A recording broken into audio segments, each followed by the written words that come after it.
Hey there. How's it going? It's out of here.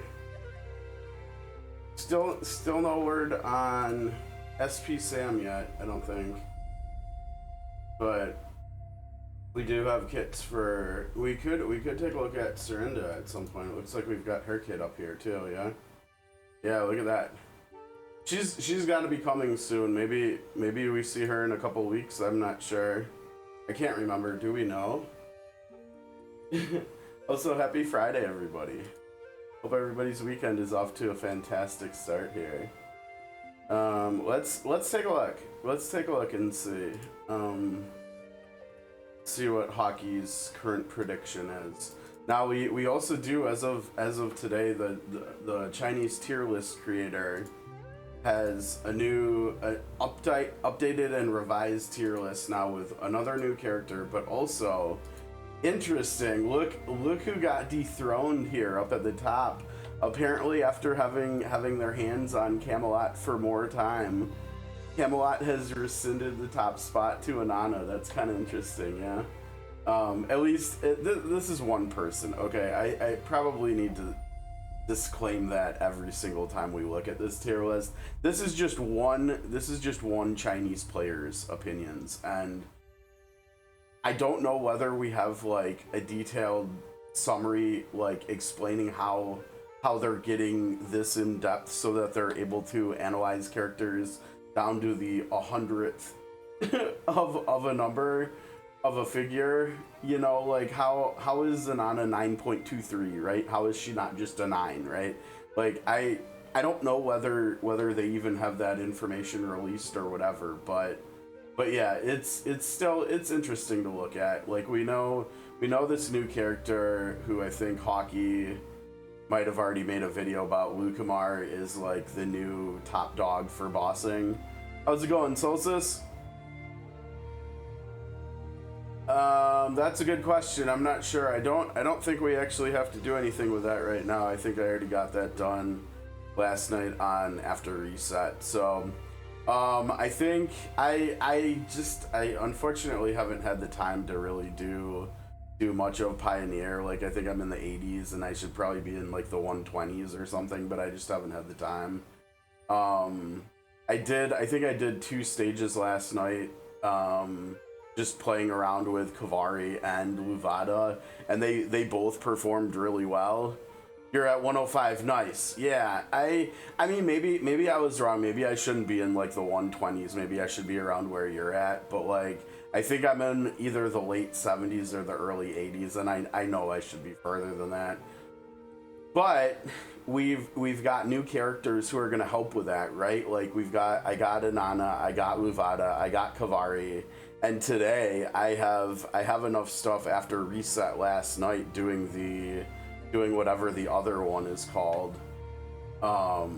We can get Kia and we can take a look at her real quick, I think, before we start doing stories. So I can't remember why did we pull this up? Oh, for future for upcoming characters.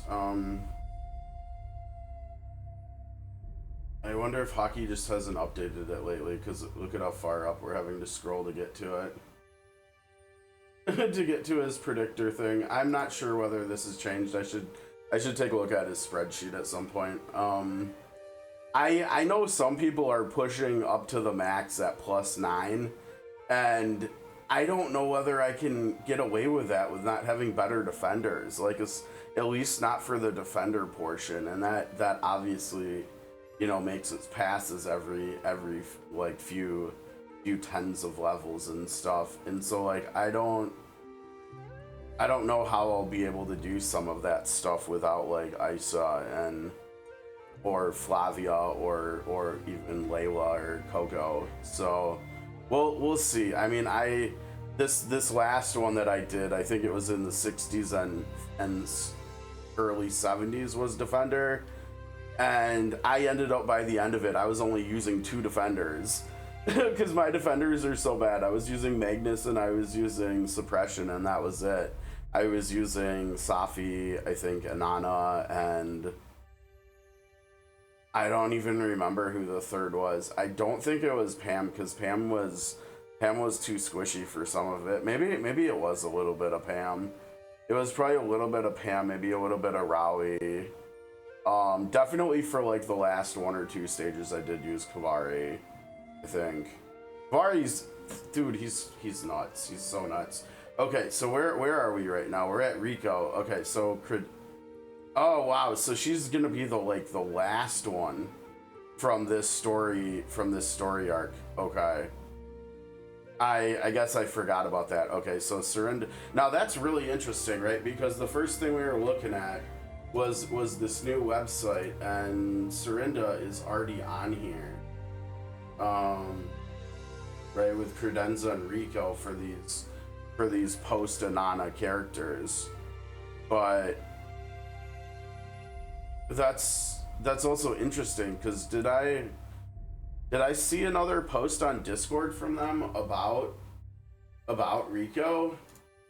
Like in the news, I think the post today was about Rico, right?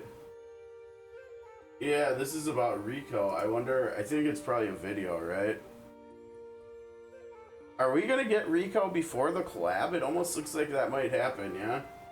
And so if that is what happens, then this is wrong right away, right? Like Rico is gonna be before Senshi and Fallon and Marcial, right? Like he predicted Marcial, like the collab was gonna start next week, and with them posting about Rico, I don't know whether that's gonna be the case anymore. We'll see. Whatever. Let's go play. Let's play some games, right? Let's go actually play the game. I'm gonna hop off for a second. I got a small snack. I'm not really that hungry for like lunch or something, but I'll just nibble on this for a few minutes. I was able to do some farming both last night and this morning, and so Kavari is coming around. I got him up to rank 13, and I even got unlocked his special, or not his special, but I unlocked his role one, which isn't great, but I figured I'm gonna be using him for like literally everything. I may as well do it, right? That kind of vibes. And so I did that. His stats are actually not that bad. I did kind of pull a 180 over here in talents.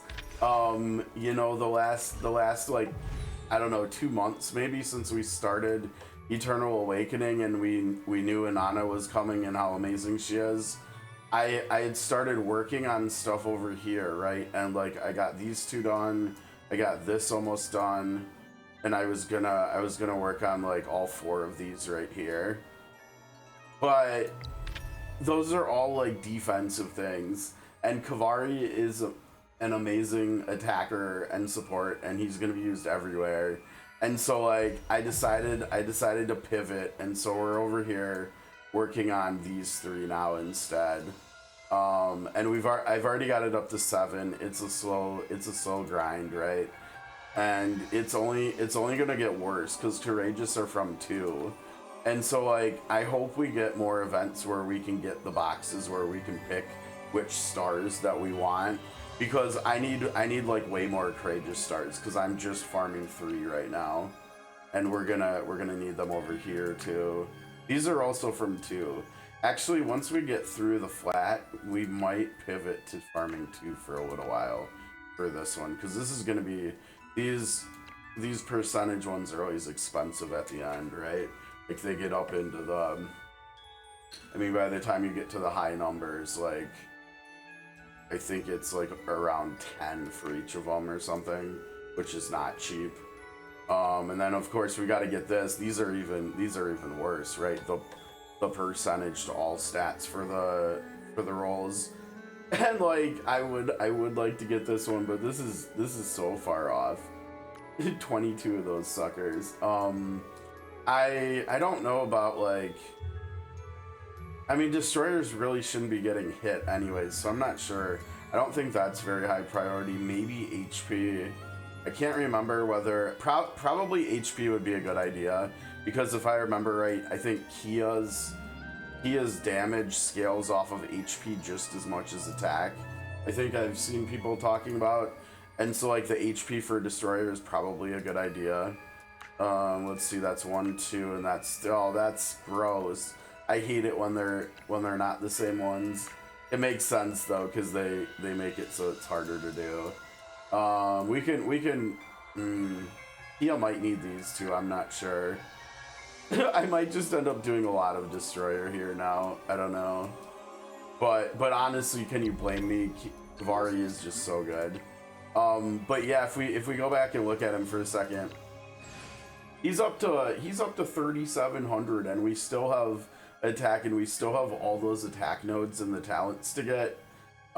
He's only 2 stars, and his trinket doesn't even have flat attack on it. So yeah, I got really lucky with this roll. This is a really nice roll. It's I think it's got to be one of my best attack rolls, or one of my best sword rolls, I think. It's probably like this one and Gloria and Nono, I think are the best ones I've got. Let's see. Yeah, I mean, this one's better. That one's better. That's triple and 1% more. Gloria might just... Who did I say? Nono? I think Gloria might have the best one. Oh, yeah, this isn't even close. I mean, this is like almost the same as Convallaria's.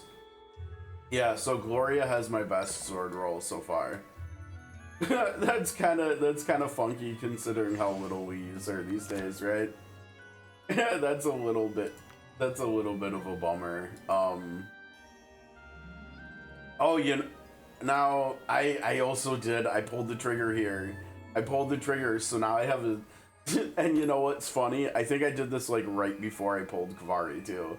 So now I technically have like 2 speed leaders. Right, I've got like the best speed leader here in Xavier, and then I've also got Convallaria, who's, you know, a fine speed leader in his own right. At being, I think he's over, isn't he like around? Yeah, he's 272. So that's kind of interesting. So I've got the 343, and I've got a 272 now. I went from like SP Safi being my fastest character, or wait, is Anana faster than her? 216. I think Anana's... Oh, no, she's faster. Yeah, so, like, Safi was my fastest at 219. Now I have Convallaria and Xavier, so... honestly, that might just mean that Xavier is probably... It was probably not a good investment. He's probably just for PvP for getting turn 1 against like, Convallarias and Simonas and stuff. And with how little of an emphasis they have on PvP in this game, it was probably a waste. Now his attack's really high, and I did put the Castalia in him for that, so I'm kind of feeling like maybe he just will be solid for pioneering anyways, just because somehow I managed to get his stats pretty good. Like, he actually looks like he could potentially be playable here. With his speed, with his self-sustain. I mean, I think he only gets more offense, okay, from his trade. I couldn't remember. But, like, he's... yeah, I thought... Okay, so this is where he gets the defense, right? By being near enemies. That's his main shtick for defense. But he's, like, really fast, right? And then he can also do speed debuff, too. And so... Oh, and he's got stuff here too, for defense. So he's I don't know. I think we've got to play him and see, but I think he's gonna perform better than other characters that are like considered low tier, right? Like, I think like we might even be able to get more use out of him at this point than like base Rally, for instance. But even if not, like, at the very least, he's gonna outperform like Stormbreaker. Well, I guess I was talking about low tier. I mean, he's gonna outperform like Tiden and probably Maytha, right? And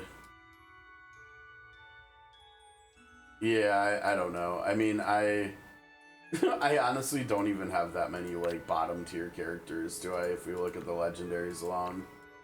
I mean, it's kind of like Maytha, Tiden. I think Fake-Al is either usually bottom tier or second from bottom tier. I think out of like maybe all the bottom tier characters, Fake-Al is like the best or something. Leonide, I forgot him. Yeah, he's kind of trash. I think Xavier will perform better than Leonide. Um, oh, you autoed up to 100. Nice. Yeah, maybe I should try autoing again, because that's one way of getting through them like really quick, right? I should probably do that, especially now that I have Kavari. And Luvada, honestly, Luvada did good in there too. And, you know, she's 1-star. She's also not rank 13. Oh my gosh, wait, she's only rank 11. Oh, that's not good. I guess I've got to switch over to farming breakers, because we've got to get her. I mean, that's a lot of stats for her too, right? That's a lot of stats. Almost 200 attacks. So that gets her over 3,300.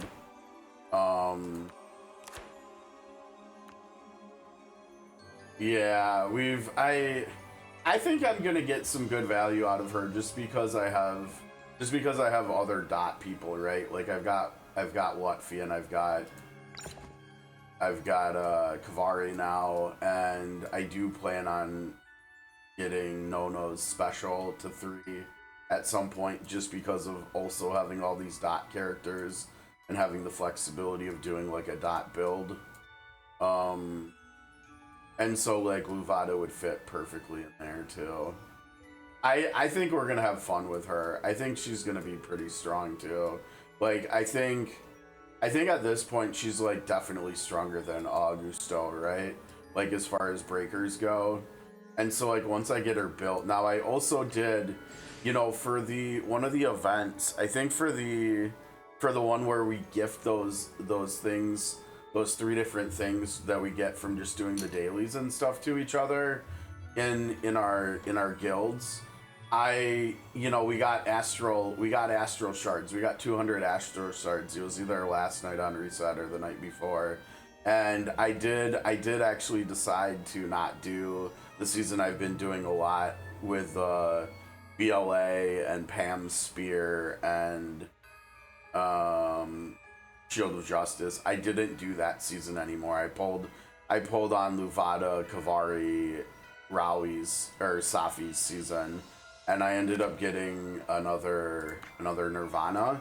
And so like she's also gonna be better once I can get Nirvana to 5. Like that'll help with her efficacy, just doing everything that she does. So that'll be nice too, and hopefully that's not all I get though, because it would be really nice to get Kavari's weapon made for him too, since I know that's like I think it, oh gosh, I can't remember. Does it, I think it increases the piercing damage enemies take.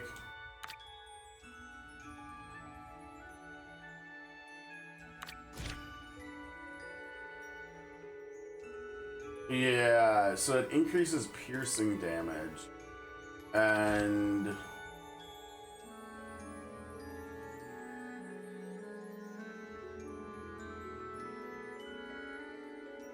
yeah, I don't know if this stuff is considered piercing. It would definitely help if it is. I also don't know whether infection is considered piercing.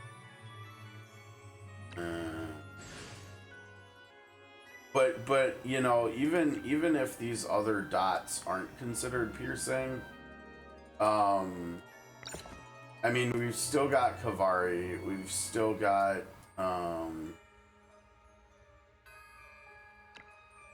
so yeah, is life loss considered piercing? I don't know, maybe I need to come over to Kavari and actually click on piercing and what it says. Yeah.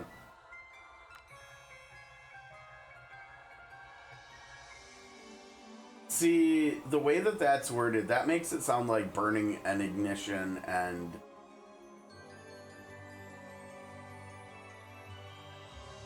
Yeah, right here. Specific damage type that refers to damage dealt by scorch, infection, life loss, stigmata, and...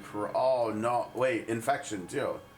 Yeah, so it's like all of them, right? And I think his damage is kind of based on that, right? And I know this...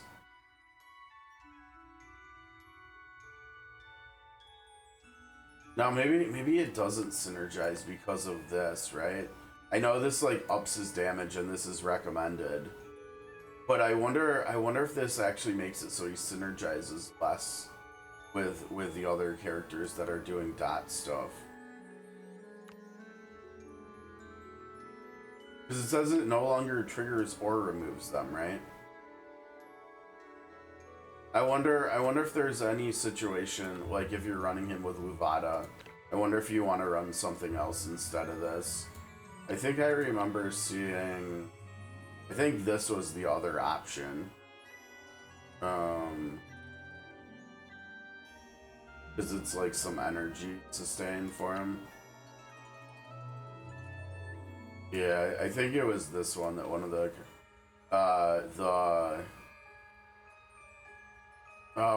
what is their name? The content creator that does like the really in-depth character analysis stuff. Garbelius. Yeah, like if we look at like Garbelius's stuff like this for Kavari, I think,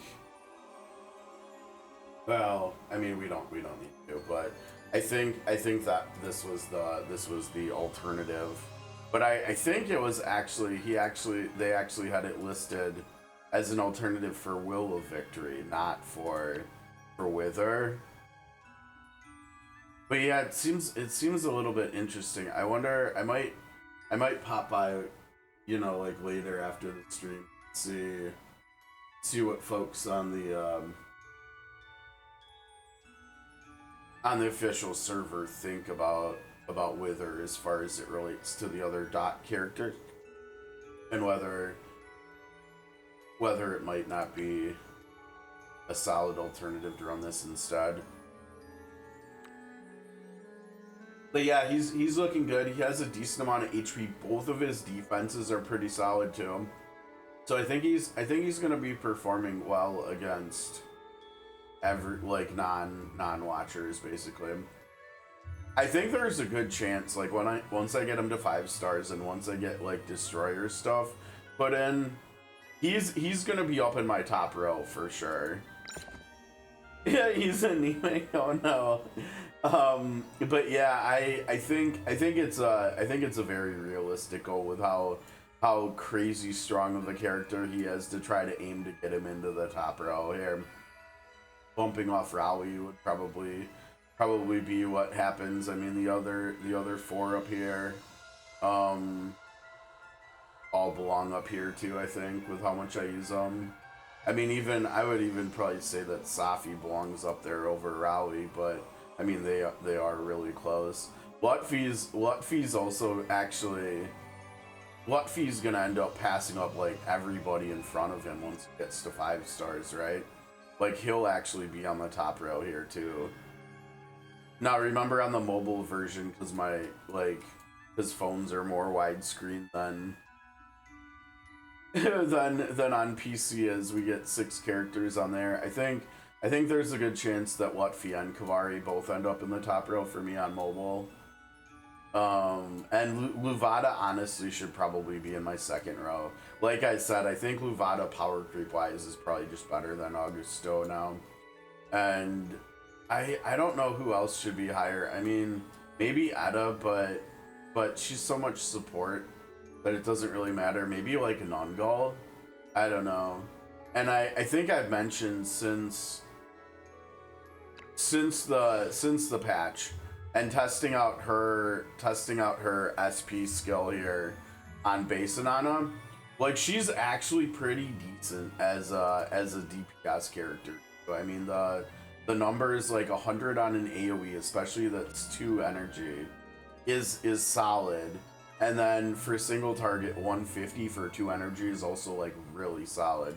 And of course then she brings the cleansing, she brings the act again, she brings the trait healing, and she brings the other body with her trait too.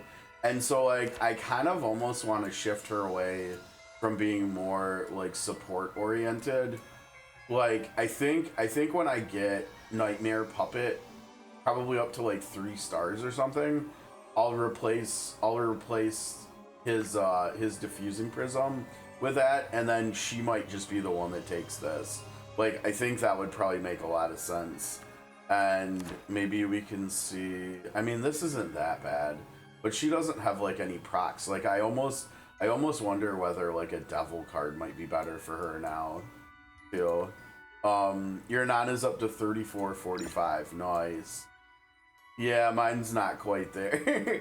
I think the problem is mine is like super like glass. I mean, I was gonna say like super glass cannony, but that's mostly just with her equipment, right? Like, I mean, I have HP, but I think this is the only like defensive role that we really have over here. Yeah, I mean, and so like if she had like HP percentage here and like flat HP here, mine would probably be over 3400 too, I'm guessing. And then also of course the talents, like just not having Watcher, like not having this much HP on Watcher, that's like a lot of, and all this defensive stuff. I mean, like, I don't think she cares about this. This would really be nice. This is actually kind of important, but look at how damn expensive this is gonna be. This is so far off into the future for me, it's not even funny. Like, I don't... I might actually be surprised if I get to working on this anymore this year or something. We'll see. Yeah, I mean, mine's like that too, I think. Isn't she over 3800? Yeah, mine's barely below yours. Yours probably has more HP though, I'm guessing is where the power is coming from, with that little bit of attack difference. I still need one more blood Luxite though. That's gonna pump this up. Only 5 attack. Okay, maybe not that big of a deal. It's probably more just teeny tiny stats. But yeah, that's where she's at. Okay, let's see what we got here with collecting stuff. I think we're probably just gonna hop into the story here in a sec. Oh, we're just getting stuff from Sarah. Cheers, Sarah. Thanks. Still need a few more though. Let's see, what do I... Oh, I need to give some out, don't I? Yes, we do. Dang, like everybody can get some.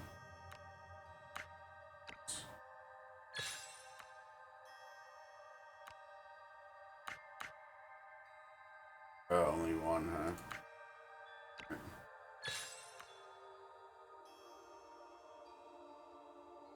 Or can't even get any more today.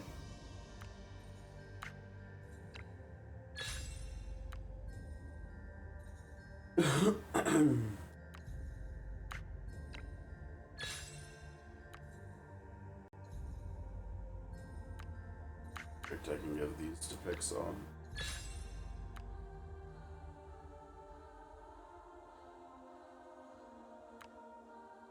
I doubt this person's still playing.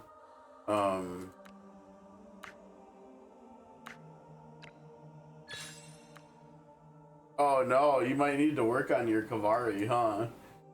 that's yeah. Sounds like you could use a little bit of love. And then we should be at like the second to last one here. Okay, I don't think we need to. Yeah, we've got plenty of time there. Now I do need to do these. I mean, I'm at 23. I might have an outside chance at even doing 30 at this point. I don't know how it'll be though. You know, with Agata being Watcher, like, I don't know whether I can bring Kavari for this. I'll certainly try, but we'll see how that goes. She might just like make a beeline for him into him or something.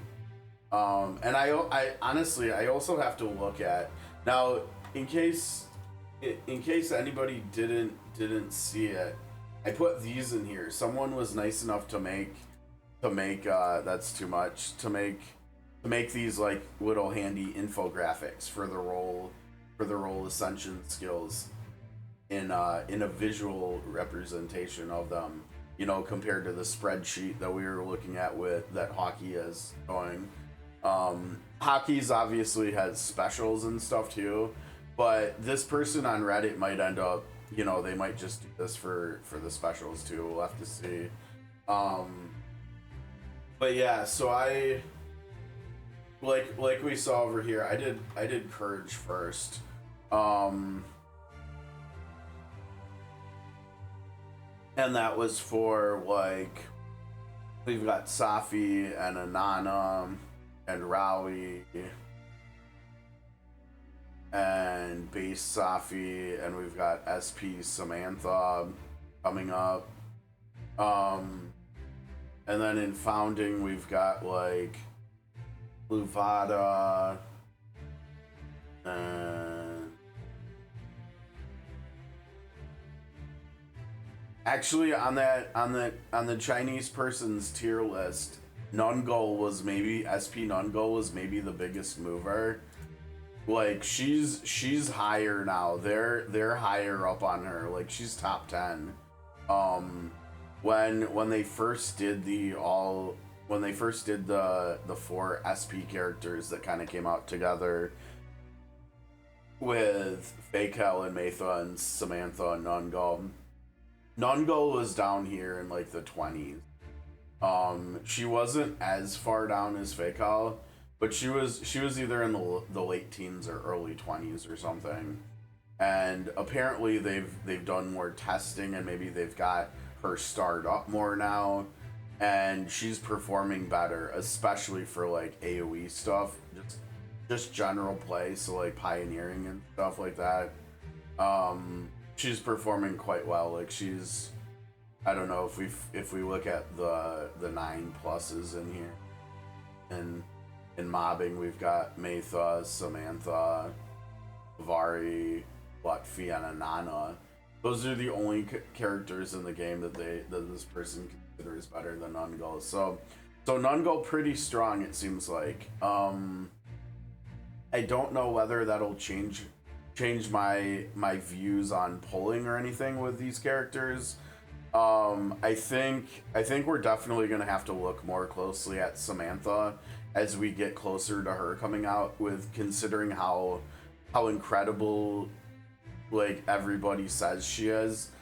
Because the fact is, I don't have her base form. I don't have Samantha. And so I don't know whether SP Samantha needs her SP skill, and if she doesn't have it, whether she'll still be the busted character that she is. And so like maybe instead of pulling for her, I should just save, and I should just go after like Camelot and Mathar, or if I still want to, I could still do Fakel instead. I mean, having more defenders would be helpful for certain game modes we have now, and I think are also getting in the future. I feel like I've seen talk of other game modes in the future that we don't have yet, that might be class restrictive too, just like Pioneering is somewhat.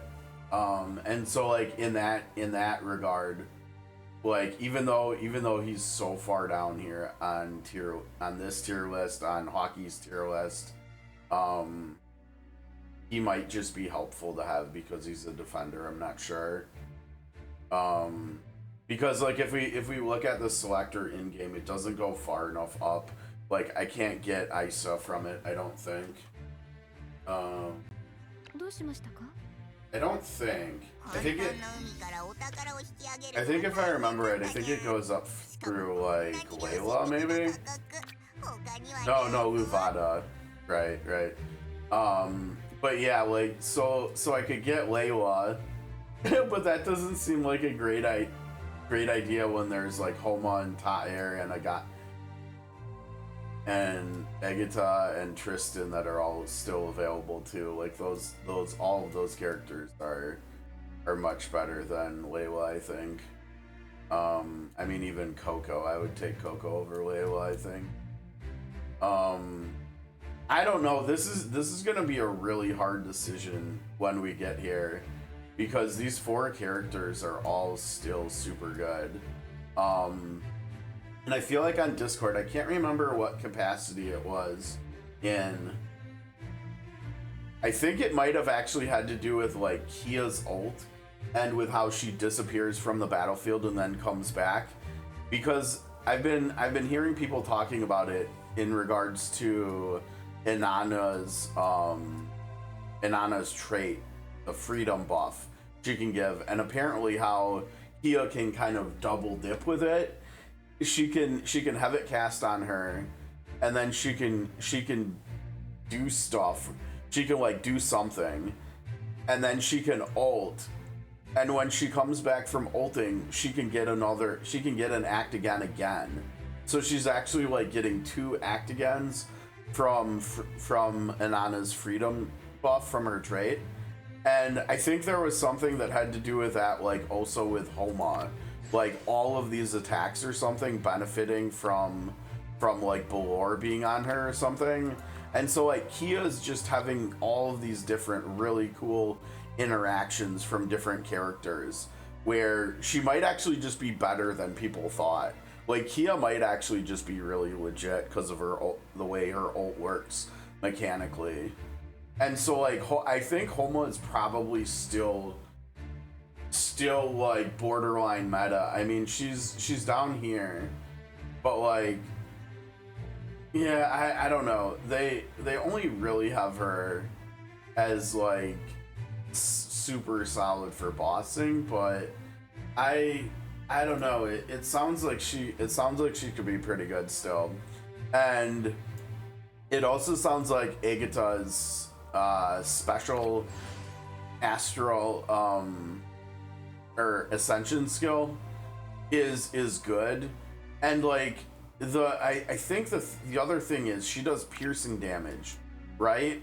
And so like she synergizes with Kavari, who's one of the best characters in the game still, and she's Watcher too, which is probably technically the best class, right? Because it doesn't actually have any weaknesses like any classes it's weak to. And I think if I remember right, she has a lot of like inkiness built into her kit, right? She's got healing built in there. She's got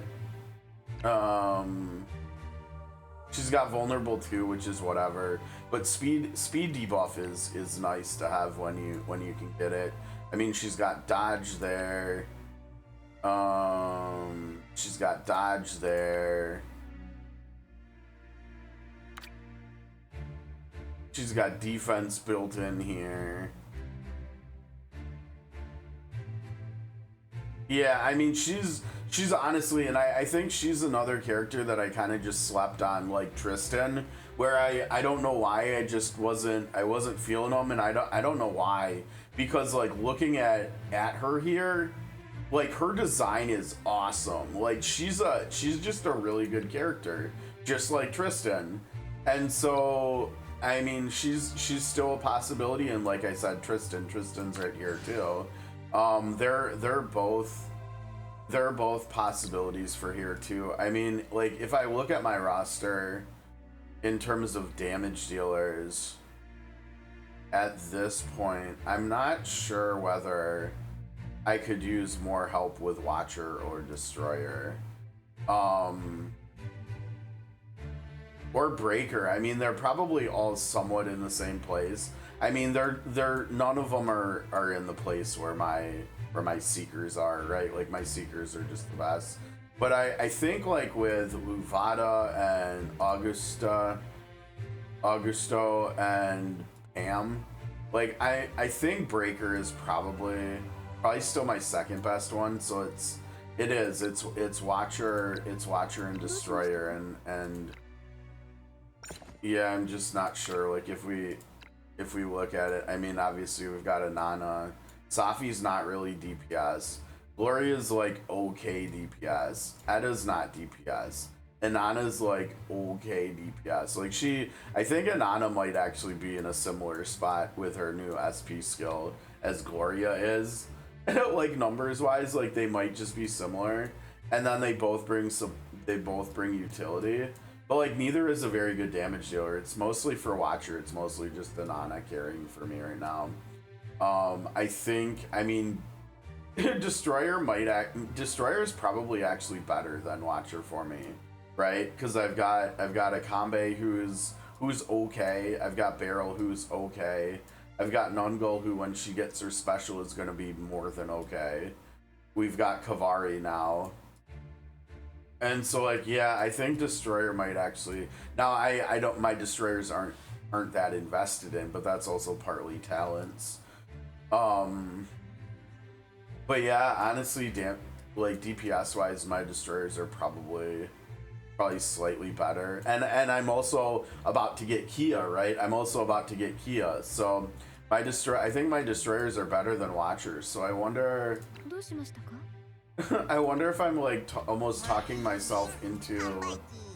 And honestly, she wasn't even really on my radar for one of the choices with this.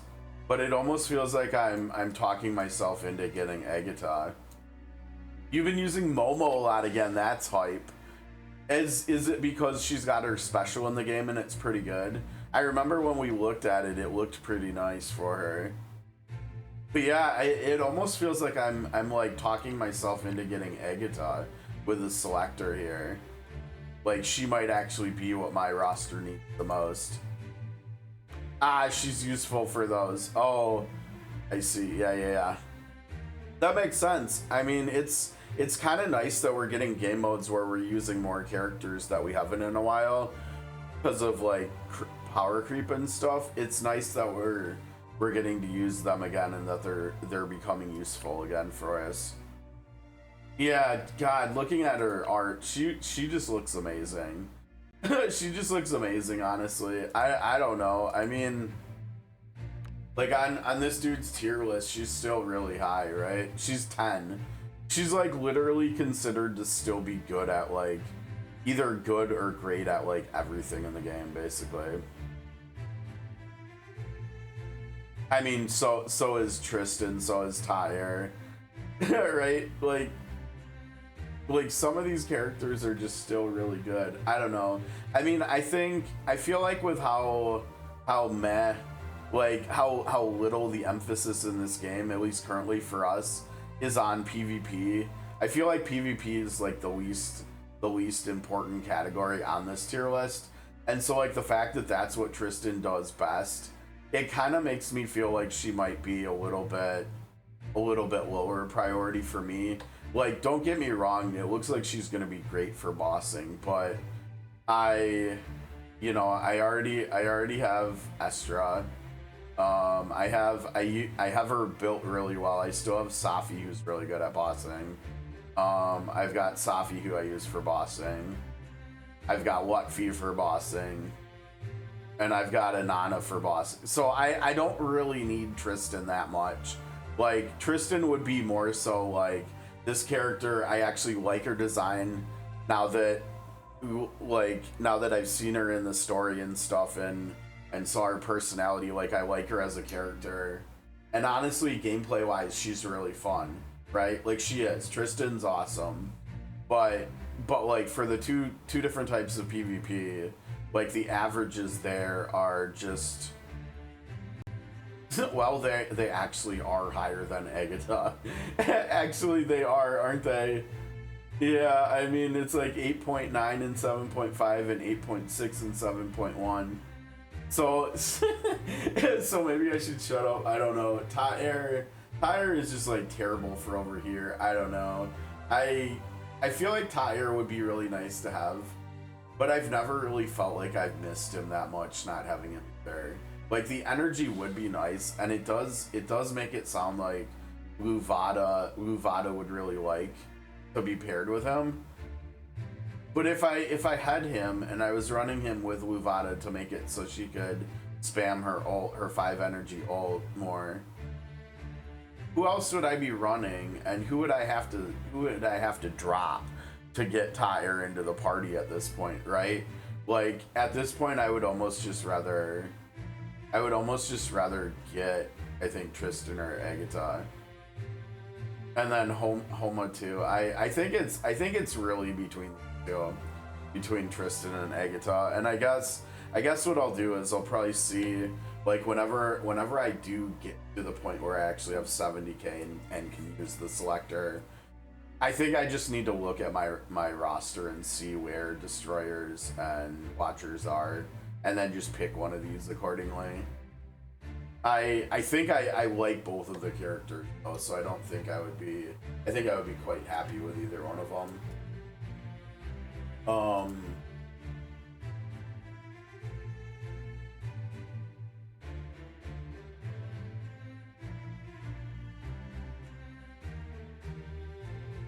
Oh, yeah, I mean, Tristan's supposed to be incredible for PvP, isn't she?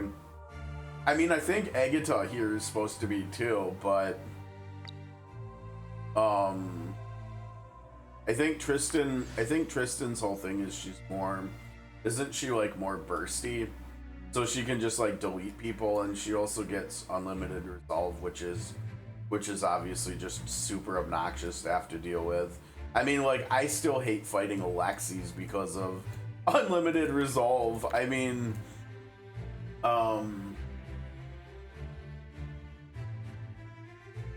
now she's actually both of these two characters would be hard for me to, would be a little bit hard for me to get built fully to their full capacity, because Tristan here is I think a physical attack based. Isn't she physical attack based that converts to? Oh, that doesn't even convert, huh?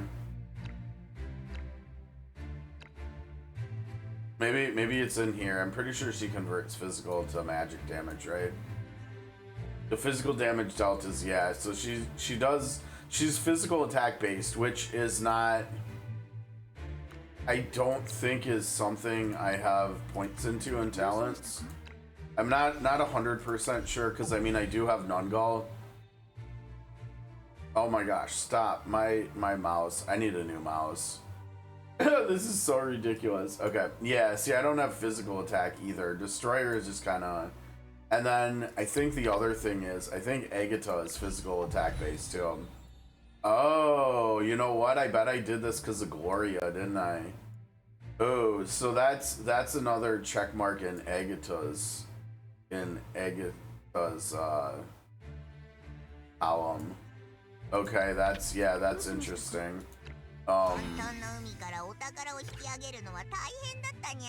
Okay, let me see. Let me go back in and look at Tristan since we're talking about her skills.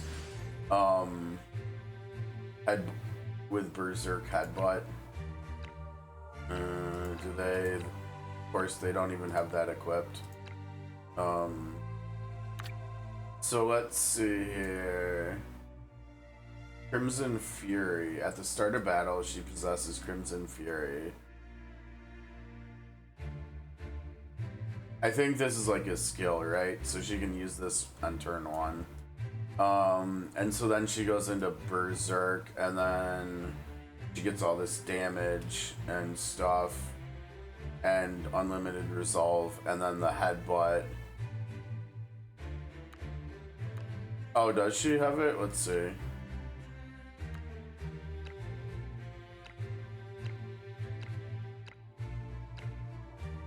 Is it? Oh, here, right. I see. It switches to headbutt. So she gets damage 2 buff too. Ah, yeah, I remember in the story playing with this. Yeah, that was how she closed the gap to get to the enemies, right, when she was fighting them in the alley. And then she used, it doesn't look like she has the other skill that we used in there. Wasn't it like a 3x, it was like a 3x7 or 3x8 or something that she could do after. No, I don't know. Yeah, see, this is an instant too. She did the 3x7 or 8 or whatever skill. We could use that after doing the headbutt charge too. Yeah, she felt really fun to play in that one fight in Night Crimson, and she blew up like over 10 enemies in one turn. It was pretty fun. It was a really good it was a really good like character showcase. That was a better trial really for her than probably her trial on her banner was, right? But the only problem with Tristan is that, again, I don't have the Destroyer physical attack nodes, and I have all of the Watcher physical attack nodes. So, like, straight out of the box, Agatha would just straight up be better for me. And that's probably worth considering. I mean, this doesn't matter. I mean, this isn't bad. I mean, it's 80%, right? An 80% AoE for 2. I mean, don't get me wrong, that's worse than base Inanna's SP skill, right? That's 100% for 2 energy, but like Agatha here is just stronger too. I think either way, either her or Tristan, I think I'll be happy with whichever one I get. Oh, you're still talking about Tristan? She gets an attack that's 180. Oh, that's fun.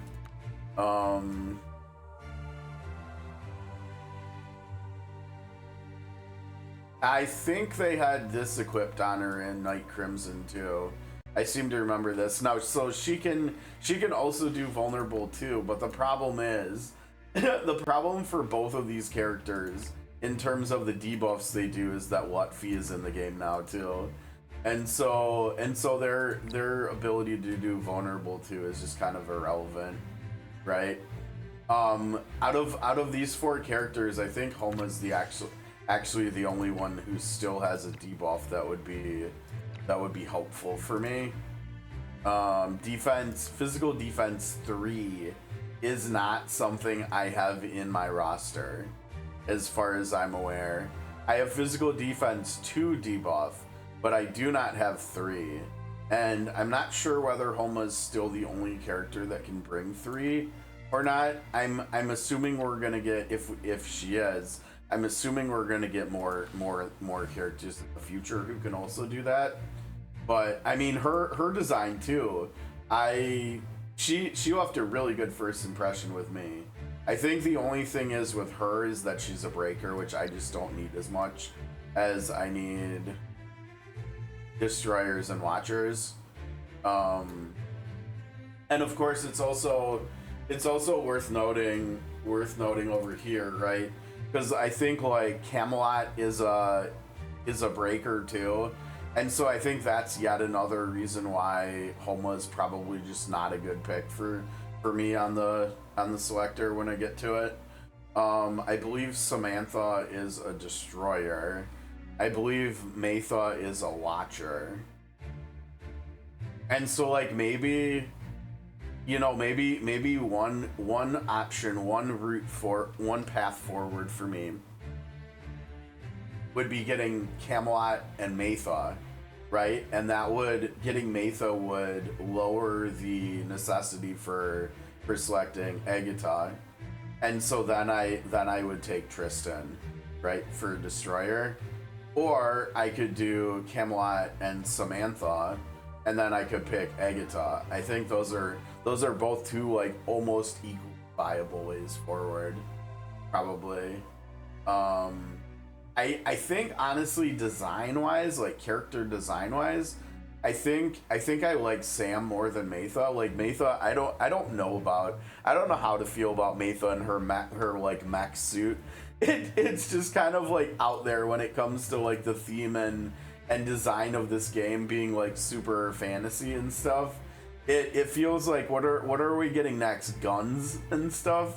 Are we gonna get some like I don't know, like where are we going with that?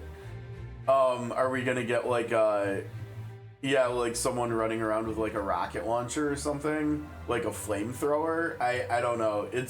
It's a little bit, I think Samantha, SP Samantha is like relevant to the story we're doing now and story we've done in the past too.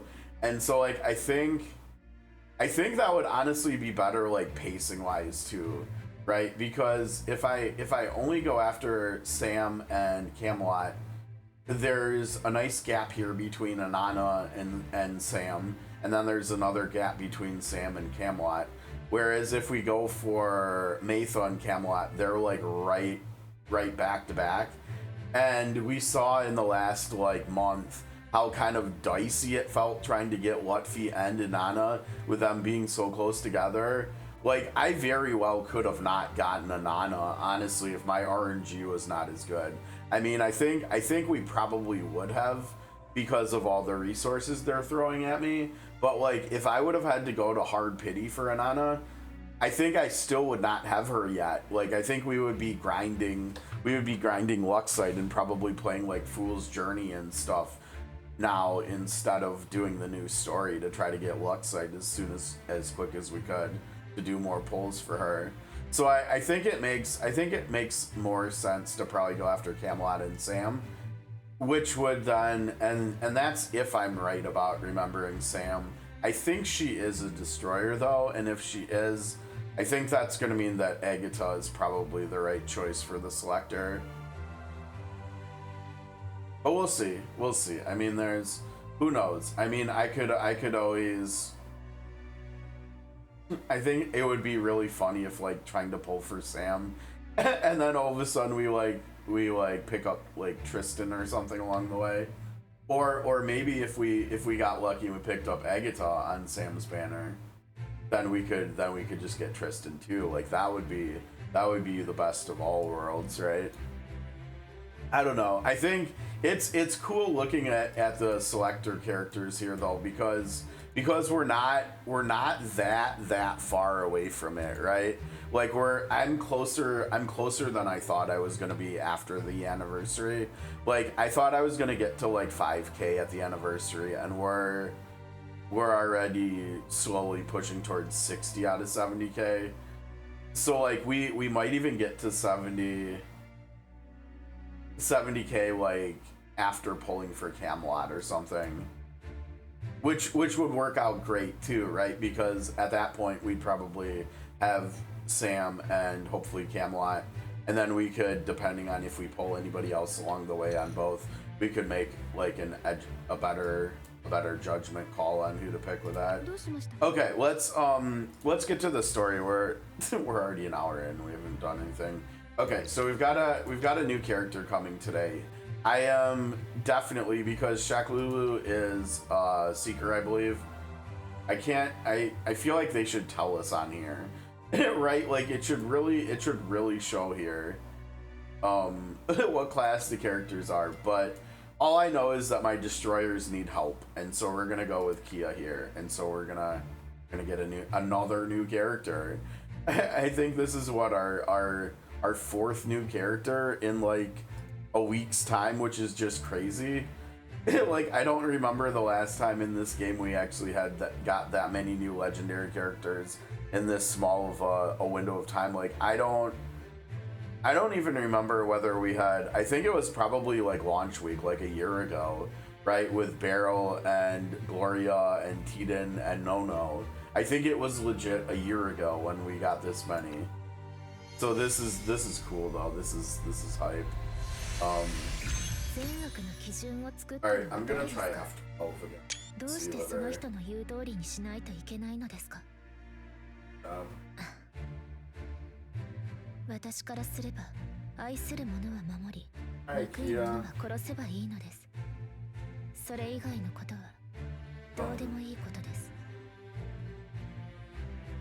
Wait a second, where did it put?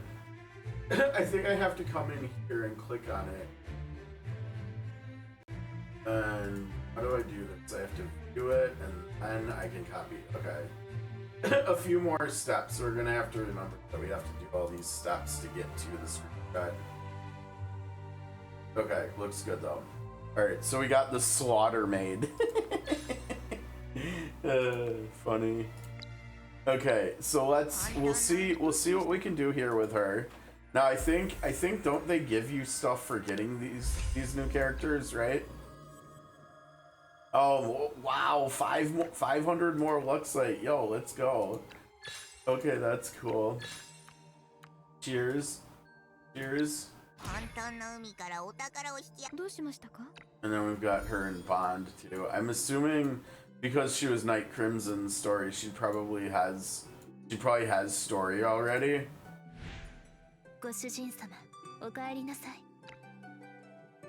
Oh boy, let's see. We gotta get her to bond 4.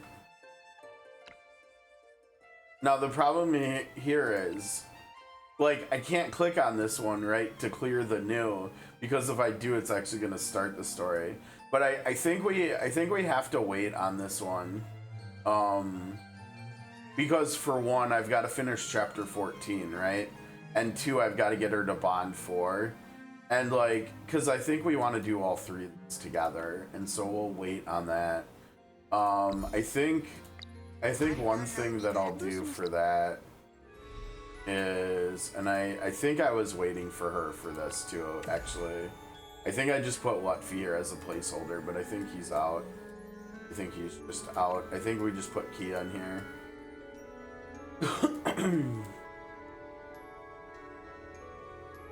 There you go. Okay, so that'll get her up there a little bit.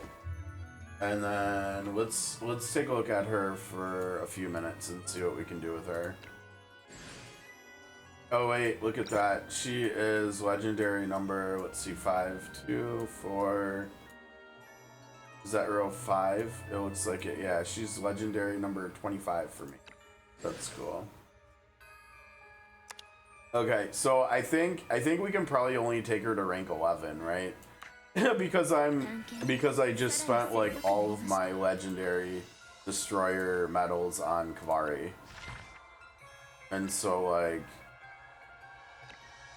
oh, that's actually, I can't even do 11. I have to actually spend to get her to rank 10. That's crazy. Okay, well, so maybe she won't be instantly full in Pioneer. Maybe we'll have to wait a little while. Okay, so we only have one infographic for her, and it's Jrpgs is a really big wordy one, but that's okay. All right, let's see here. So I think, yeah, it looks like, so she wants to do the infection thing just like Nono does. So steals 1 buff. Yeah, no, I think this one's good. And then here, let's see, we've got Maid's Instinct. Increase HP at the start of the turn or after performing standby. Clear all the, like, the burning tiles around you or something. And you also get an energy back. And there's a tarot that does that too, right? And honestly, clearing special tiles, I don't think we need to worry about that, right? Because I've got Luvada. If fire tiles are an issue, I can always just bring Luvada instead of needing this. So I'm guessing we're going on the left. Let's see, Fond, Yearning, and Resentment. So, now why is this, shouldn't this be Yearning? Or shouldn't this be Fondness? Okay, anyway, select one ally inflicts an infused Yearning. So after... Oh, okay. So after she does a single target attack, or the ally does, it says end, so maybe they both have to do single target attacks or something. It heals both of them. After casting the skill, both characters get healed, and it dispels 2 buffs and gain damage reduction 2. Now, I don't necessarily love this, the way this is worded, because it makes it sound like it heals and then dispels. And that's never a good time, right? Like when you're trying to heal someone and they have heal block on them, and you heal them first and then cleanse the heal block afterwards, like that just feels icky, right? And so I kind of wish it was dispel and then heal, but whatever. All right, let's see. Selects an enemy, inflicts Scar of Resentment. After she does a single target attack to the target, one additional effect of her trait, Sacrifice, or damage, I don't know, is triggered. When attacking, increases attack by 10% of the lost HP up to 30. So yeah, and that also doesn't say how it scales, right? After casting the skill, she sacks 35% of her HP and gains unyielding. Okay. Yeah, I mean, I don't know. I think the right one seems basically useless though, so I think you have to pick this one. I don't know whether we actually use this skill though. We'll have to look and see. Now it's interesting because her kit scales off of HP, right? But this is the defensive upgrade, not the HP one, so that's kind of interesting.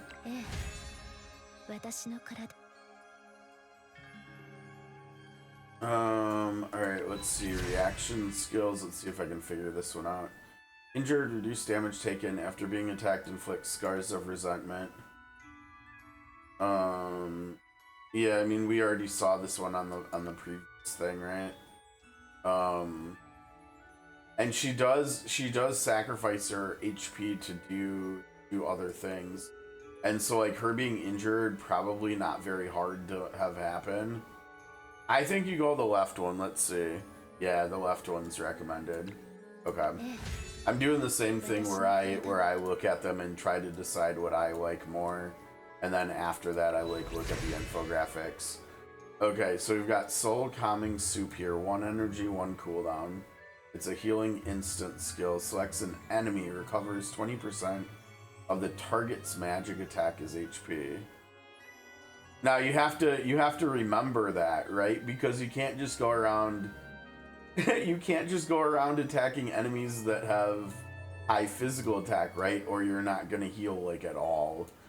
Inflicts 3 stacks of infection and healing received reversal. Now I'm not 100% sure, but she might be the character that introduces this debuff. But it's very, I remember looking at this the first time, like when she was first announced or whatever. It's very fun. Like, all you have to do is think Phantom Train in Final Fantasy VI, right?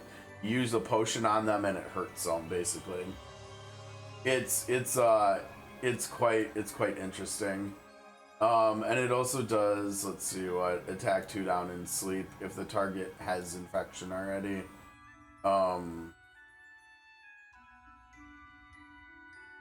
And then over here, let's see, Crimson Covenant, 3 energy, 3 cooldown.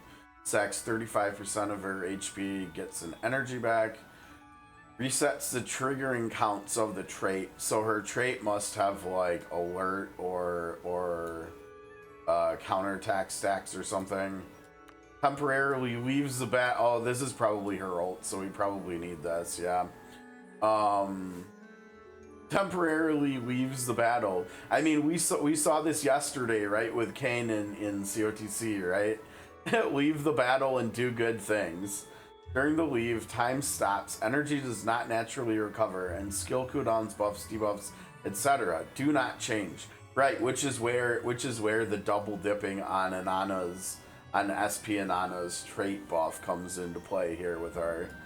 And let's see, inflict Scar of Resentment and Pack of the Bloody Knight on the target.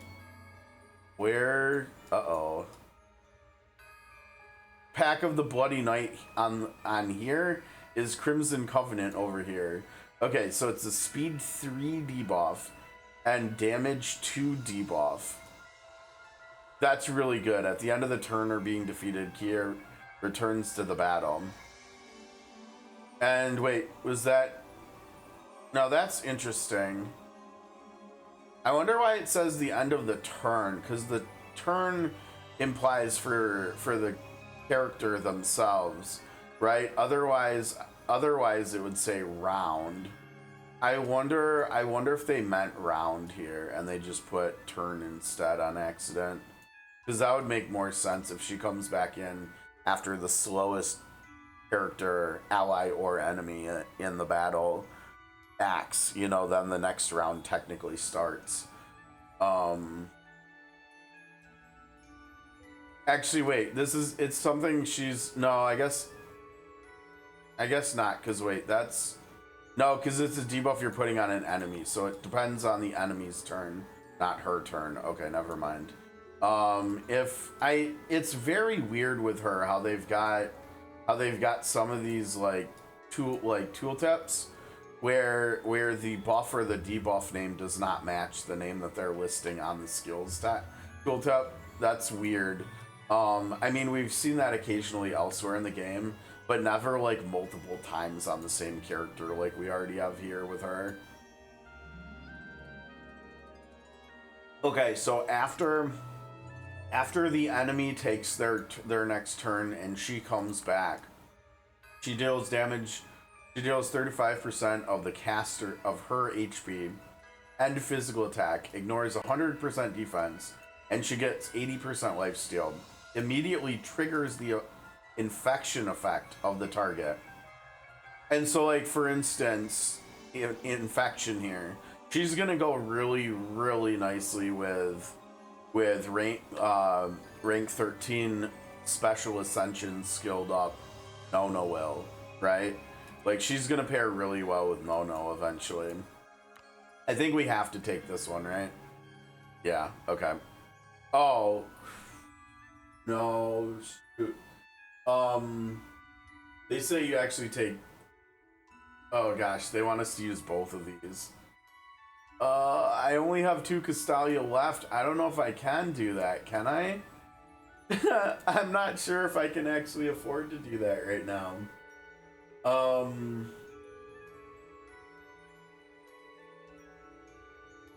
Well, let's see what Garbelius says. So Garbelius' skill 1 and skill 2 for her are literally these 2 skills. And then the third one lists as a choice. Where you can do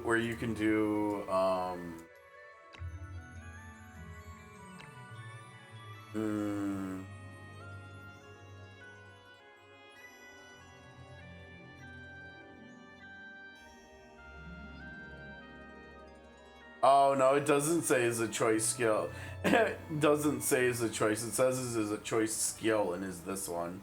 Additional notes, let's see. There are 2 other skills of note in her kit which are worth describing. Maid's Instinct and Table Knife. Oh damn, that would take a Castalia too. And Table Knife, okay. Now, is this the one recommended? This is the one recommended at 11. Okay, so maybe this is what we take for the interim, until we can actually afford to also get this one, get Soul Calming Soup. Because I think you have to take Crimson Covenant, right? Like, this is just too good. So I think as for like right now, I mean, I have 2 Castalia, that's not enough. I mean, like, I've also got to start saving up for Sam, since it sounds like I've decided that it's gonna make more sense to pull for her than not. Over here yeah, no, this is an choice. You have to take the left one because of how much health she sacrifices and stuff.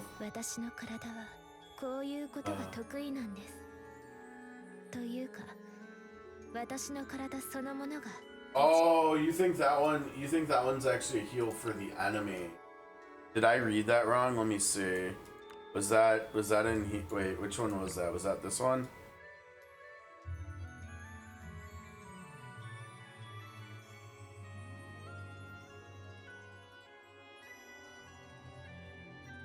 You know, honestly, that would make sense. Maybe. I mean, it depends when the debuff is applied, right? It would be really good if it healed the enemy, if it applies healing received reversal first before it processes the damage, right?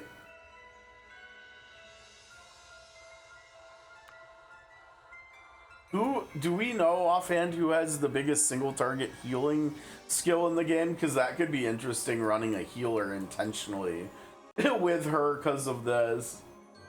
Oh, how's it going, Beer? What's up, dude? Oh, you pulled for Inu. Did you get her? I hope you got her. And hopefully if you did, it didn't take too many pulls. Okay, so yeah, we can't even afford to do this. I'm not trying to, I mean, I don't even have enough to do it anyways. Now I think I already said that I need to be farming Breaker now because of Luvada and getting Luvada to 13, right? I think Luvada is just a better character than Kia, so I think I probably will do that first, and then we'll come back to Destroyer after I get Luvada to 13, and we'll do Kia, because Kia does sound like she's a very solid character right now, and I will need her for pioneering anyways. Okay, so as for equipment, this is so easy. I'm so happy. I'm so happy. It's actually not going to be hard to gear her, I don't think. Um, who is this? Who is that? Who has this blade? I don't. Who the heck is that?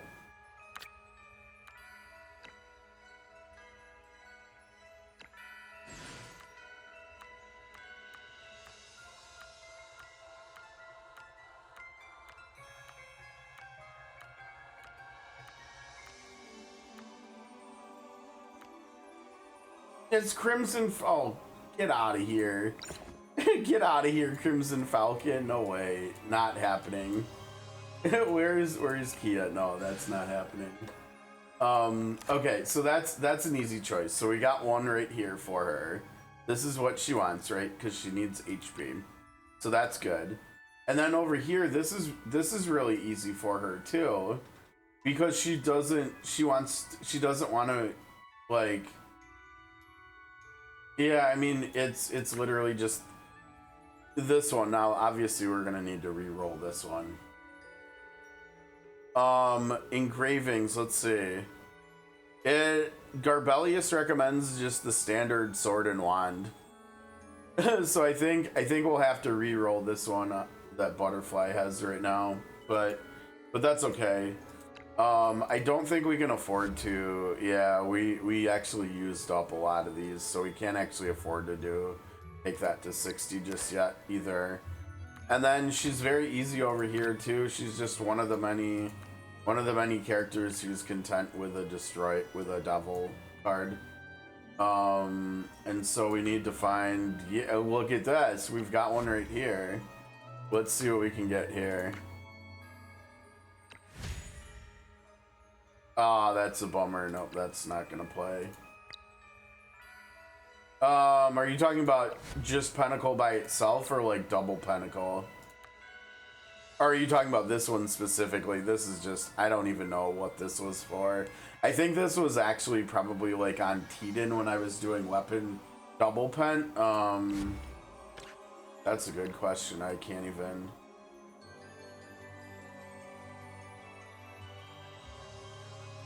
Now, I think she probably has too many ways of slingshotting her HP.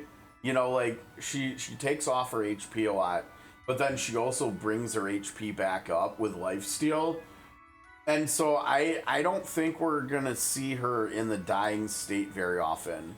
Like, she will be injured a lot, but I don't think she's gonna be dying very often. Because isn't dying under 30%? Like, I think she's probably gonna be like hovering around like 50 to what? Because I think a couple of her skills take her down by 35%. Now I also can't remember whether that was max HP or whether it was just current HP though. Let me equip the skills we're gonna use on her, and then we can judge that better, I think. So obviously this one. And I think we said this one was also, we also liked. So we've got this one, current HP, okay. And heals by 20%. Current characters, it just says characters HP. I bet that's current too. So yeah, she might she might not like ever even fall below 50% HP, let alone 30%. So I don't think that double pentacle is going to be that great for her. And honestly, I'm going to be using her for content for like pioneering where there's a lot of enemies, where destroyer will just get good value too. So I think that's another check in Devil's favor here. That's Pam's. We're not taking Pam's. I don't know who this. Yeah, that's not. Man, we might just not have. Yeah, I literally don't have one. I guess I gotta remember. I don't think the Devil one at 60 is like the Devil upgrade is that great. Honestly, it's probably this one I want to give to her, isn't it? But I think for Breaker, I might still want to be using him a little bit for pioneering. So I don't think we can actually afford to do that. So, damn, we might just not. It's probably this one, actually, the one Teethan's got. Because this is double flat, which is just not great. And the third stat sucks, too. And this one's better. Let's just do this. She's kind of low. I mean, part of that is just because she's ranked 10.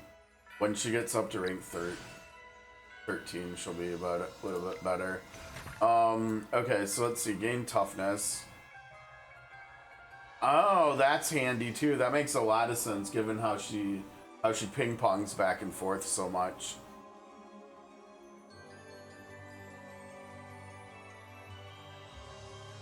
After an active single target physical attack sacrifices. Oh wow, she just straight up sacrifices her HP in her trait too. So she's sacrificing HP from her trait and from her skills. Okay, maybe I'm wrong. Maybe double pentacle would be good. And then yeah, this definitely plays into it too for sure, right? And the fact that this can be triggered so many times because like a lot of her skills are instant skills. And so she's just going to be doing a lot of things every single turn. And that includes sacrificing HP. And the other nice thing about that is you could get like double HP rolls and attack percentage roll on 2 pentacles, and she could get like I don't know, between the flat rolls and if she gets 2 perfect percentage rolls, she could get like almost 50% more HP just from her 2 engravings. That would be really nice. I bet it would be really good to build her HP. Honestly. Yeah, I think I came around to that pretty quick. Obviously this is not the right pentacle thing we want, right? We want, like I said, we want. Actually, you know what? With that in mind, I can't believe that Garbelius doesn't recommend it. But wouldn't it make a lot of sense for her to use a Fool's card? I feel like it would make a lot of sense for her to use a Fool's card, and like she could go either way with this too. I mean, she could do HP rolls on here, or she could do attack rolls on here. She's probably flexible, like with going either way. Know, which gives you more flex. I mean, this is okay.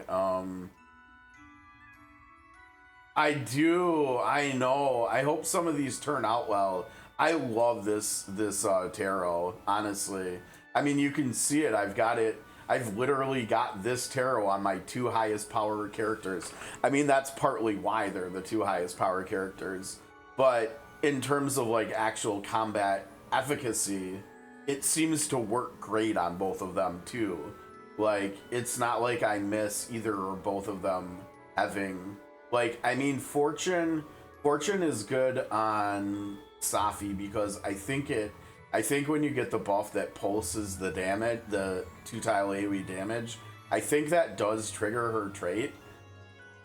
But whatever. I mean, this one's just really good. It's got both stats that she really wants, and it's kind of more so of a stat stick, but it's also got, you know, HP, even more HP, and it's got some damage too, potentially.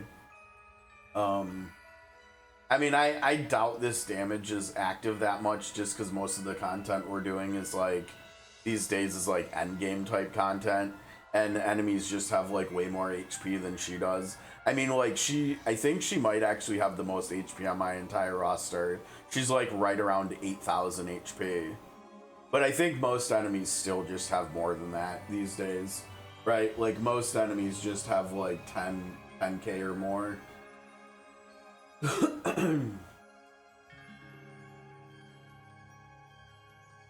But yeah, I definitely like this tarot a lot. That's okay. That might be a possibility, but yeah, let's roll some of these. I suppose we probably should go into the inventory and bulk roll them though. It'll be faster. God, I always get yelled at for this. Okay, so let's see. We're doing Fool's Naivety, and we're really looking for ones that have like HP or physical attack. Oh geez, what is this? Why did I not junk this one? What the hell? That's awful. Get out of here. Oh man, they're all like physical defense. Magic defense. Magic defense. Oh my gosh, I can't get away from it. There we go. There's a good one. Magic attack. Magic attack. I guess we're gonna have to do defense ones, aren't we? Yeah, let's just do them all. Wait, was that this one? Yeah, that's okay. Oh wait, that one's a crap too. That's so bad. I don't think we can do that.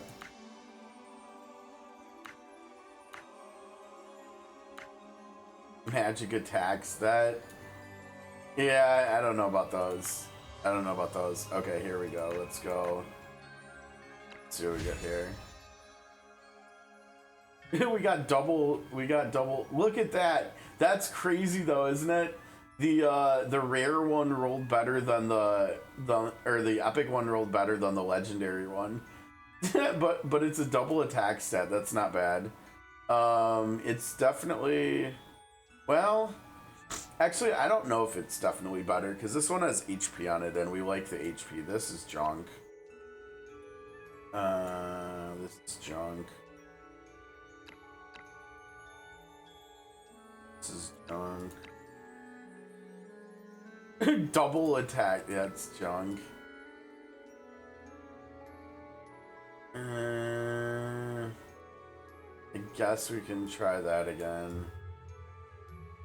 Junk. Okay. Yeah, so we got 4 more going up.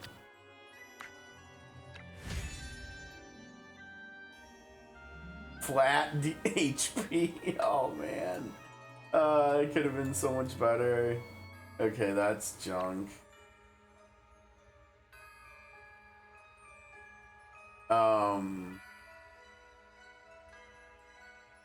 This, let's see. Oh man, it's only attack though.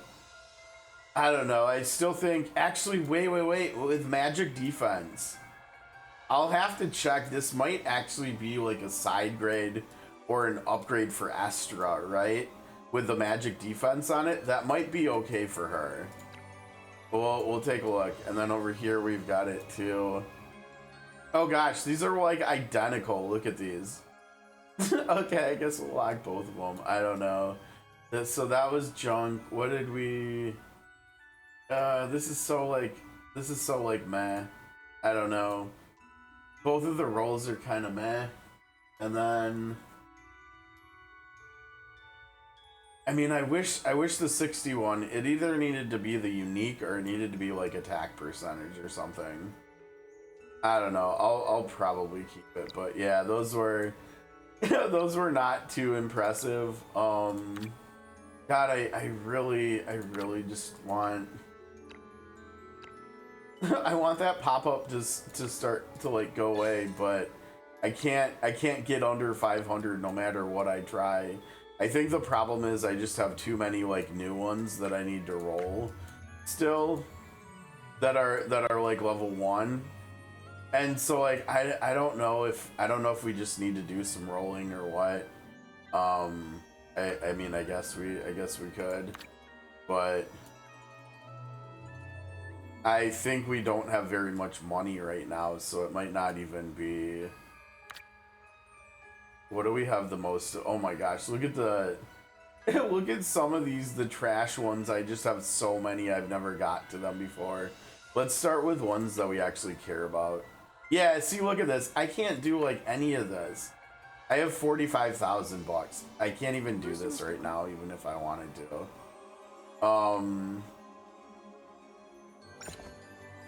Okay, so I don't think we got anything better for her, right? So I think she's just stuck on. I mean, this is not bad, right? It's got 2 rolls of each of the 2 things we want, right? And each of them are 1 flat, 1 percentage. And so like honestly, this one's pretty good. I think we need to. Oh, can I afford this? It's like over half my money. Oh boy. Okay. But she's up over 3,000 attack already, which is not bad, right?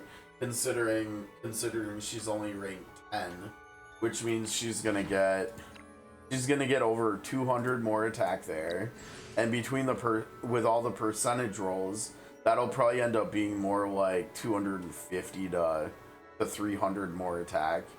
So our attack will be okay, and then we still need to take this to 60 too. You know what? With our money situation, I don't even have money to do engraving, right? I literally do not have the money to do engraving. That's, yeah, I guess it's gonna be a minute before we can actually use Kia. I mean, this is what's happening. I mean, with the rank 13s coming at the same time as getting 4 new characters, I don't think I've felt this resource crunched in a year, right? Since like going back to launch and trying to like level characters up and stuff and keep them max level like matched with our account level. Like I genuinely don't think that. And like I probably have made some not great choices, right? Like these 2 are both at rank 13 already. She's at rank 13 and she has her unique. Nungle is at 13 waiting for her unique to get added to the game. And so like that right there made it impossible to get Kia to 13 right now. And then for like Uvada, doing Xavier made it so I can't do her. Now I am glad that I made the choice not to 13 Gusto, just because I'm not really using him, because he's the one that got replaced by Anana basically.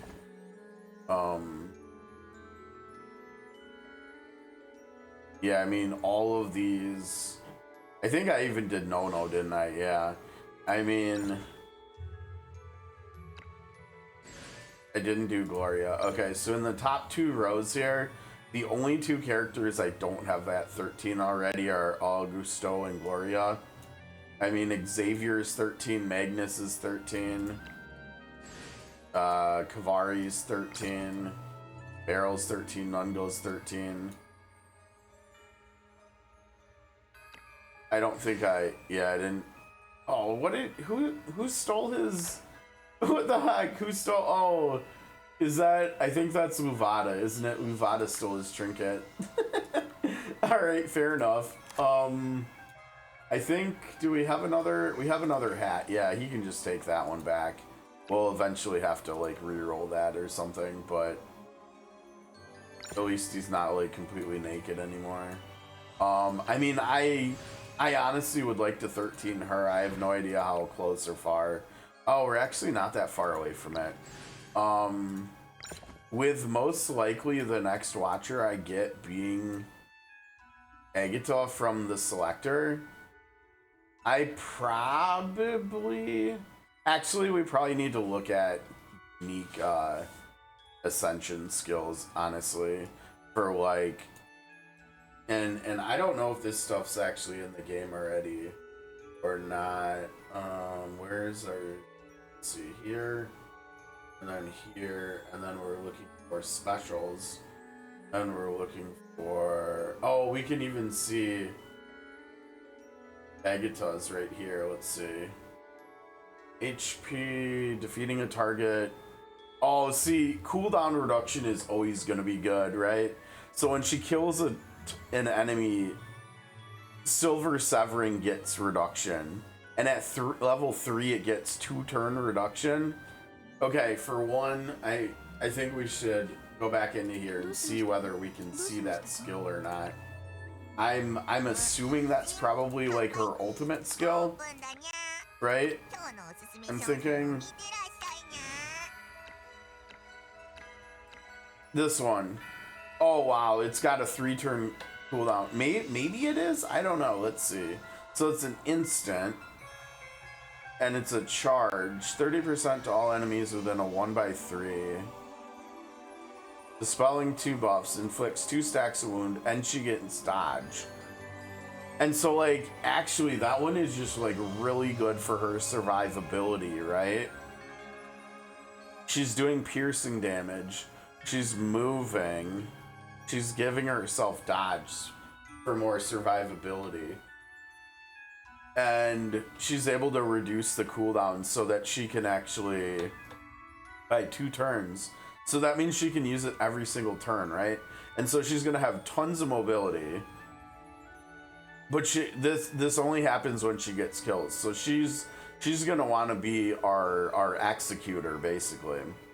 And I think that should be, yeah, look at that. She's slow. And so that shouldn't be that hard for her to get cleanup kills. And when this happens, when she defeats an enemy, she's gonna give herself damage 3 buff, pierce damage +2, damage reduction 3, and regen 2. That's really strong. That seems really good, yeah? That seems really good. Okay, I know that's not who we were looking for. We were looking for, I think, we were looking for other Watchers. We were looking for Anana and for Gloria. Here's Anana. Oh, right, this is Goofy, right? This is,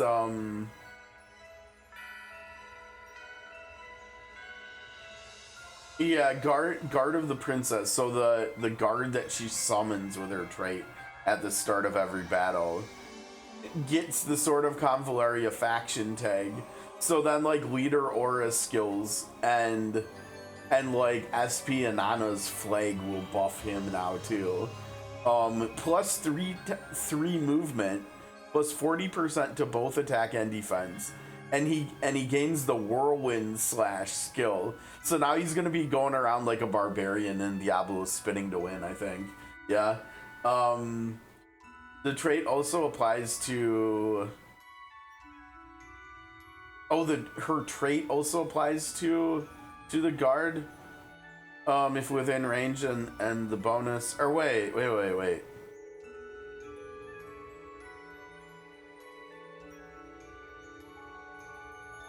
This trait. It's got to be her trait. Her trait is applying to the guard. And the bonus will trigger coordinated response. Now that's something, that's like a mechanic that's coming, I think, with like SP, Fakel, and Matha and Nungal in the future. The coordinated response. I think it's like a shared buff or something. When trait heals a non-guard of the princess ally, it also triggers that ally's coordinated response. Now that's interesting. So she might actually come back even more so into being on the menu when those characters get introduced to the game and when she gets her unique here. And then the other one we were looking at was Gloria. Let's see, Holy Lance Longinus has its damage Multiplier increased to 130. Okay, so we're gonna have to like go back out of here. Look at that specific skill real quick.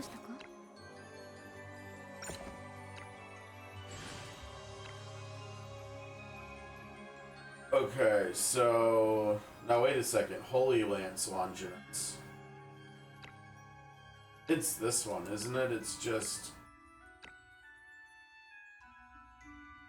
or how's it going, Ariza? Yeah, I'm trying to I guess I'm trying to do a little bit of planning in terms of what we're doing with the resources and stuff.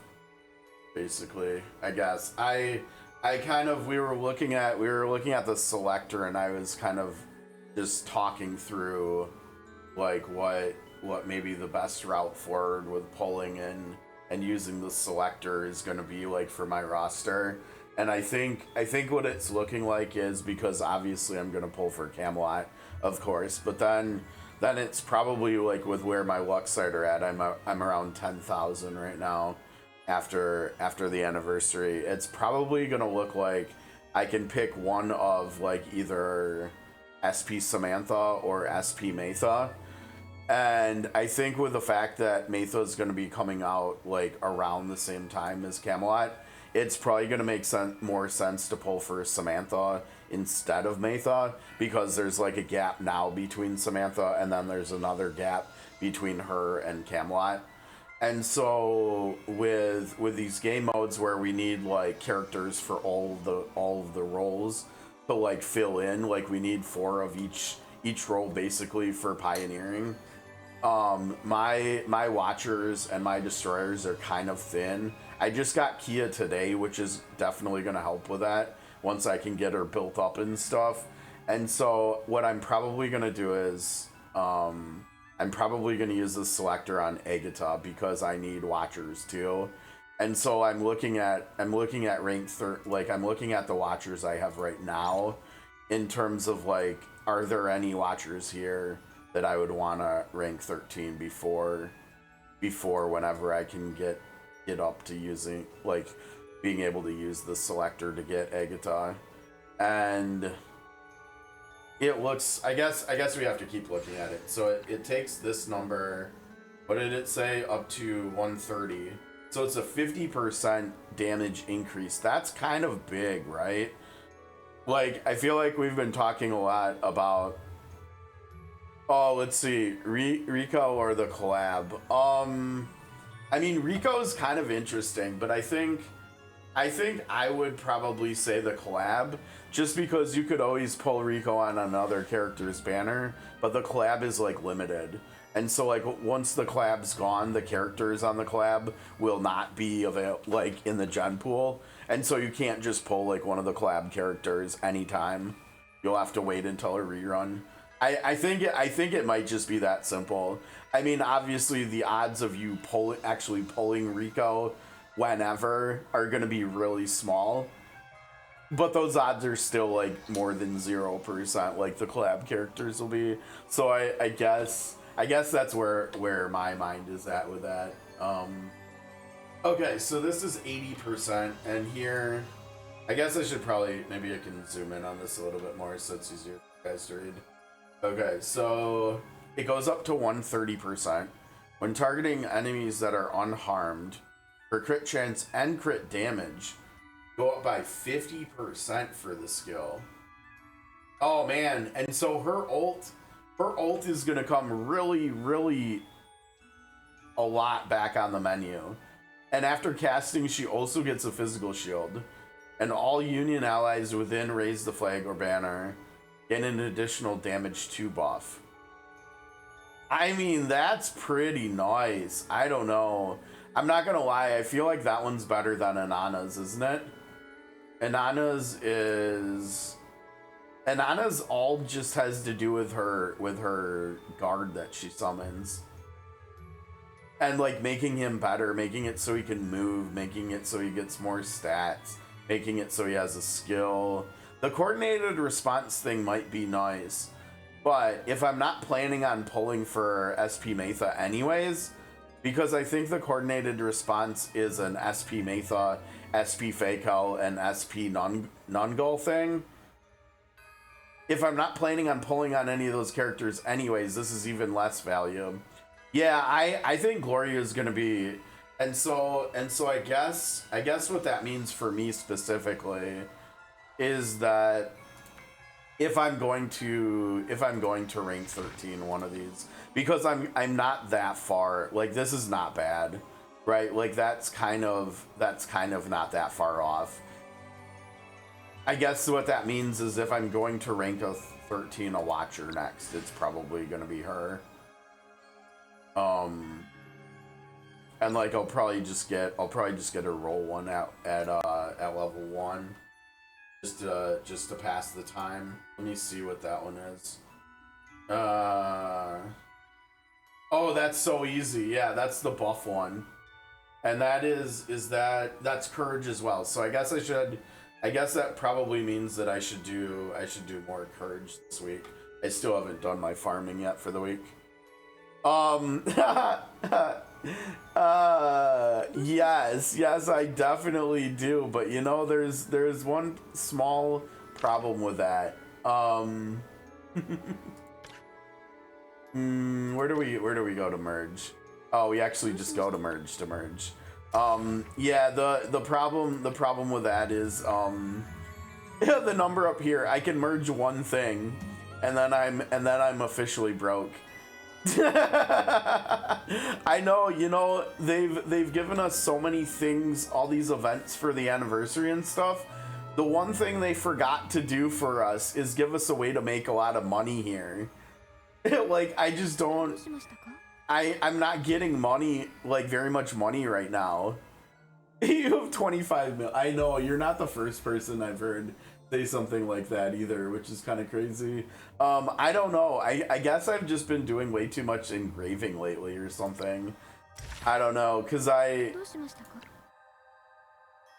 have done a lot of engraving lately. I don't have like hardly any like actually great engravings, but I have a lot of very respectable ones. Beer, no, I'm not. I'm free to play, dude. You're right though. With the in-game currency, I'm a big spender, I guess. Low level stars. I think so. Let me check. I'm pretty sure I already did that though too. No, wait, that's not in here. I think that's in inventory, isn't it? I think that's in here. Yeah. Breakdown. Now, I don't know, because maybe I figured I played it safe because I know we can't merge stars right now, but what if eventually we can merge stars? If we get rid of the epic ones, we might really regret it if they ever make it so we can merge the stars. You don't think we'll ever be able to do that? Okay, in that case, then maybe I should. Yeah, this is gonna be a lot of money, right? This is gonna be a lot of money. You think we'll be finished with the Radiant ones soon too? That's true. That's a really good point, Solstice, right? Because China and Taiwan just recently got new talents. And so they're going further out in their boards, and so they're probably doing a different rarity than Radiance too. Now if I do this and you end up being wrong, Araza, I'm gonna find you and I'm gonna give you the worst wedgie in human history. Okay. They still don't have it, but yes, you're gonna move and run away. Alright, fair. Okay, let's go ahead. I'm trusting. Oh my gosh. And not even just the money, but look at how many of these things we're getting too. Yo, you know, I think yeah, I think you guys just outsmarted me. The answer to defeat Stan is to just go commando. Oh man, And just like that, my plot is foiled. Now wait a second. Oh, it's putting the number over there. Okay. All right, let's pull the trigger here. I'm trusting you guys. Don't let me down here. There we go. Oh man, that feels good. Look at those two numbers. All right, now we can go do some more character building, right? Okay, obviously the number one. Oh man, where it is. Oh man. They ask you how you are, you just have to say that you're fine when you're not really fine, but you just can't get into it because they would never understand. Oh man, don't do me like that. Wait a second, he's already at 13. What do we need to do on him? We need to do engravings on him. That's what we need to do.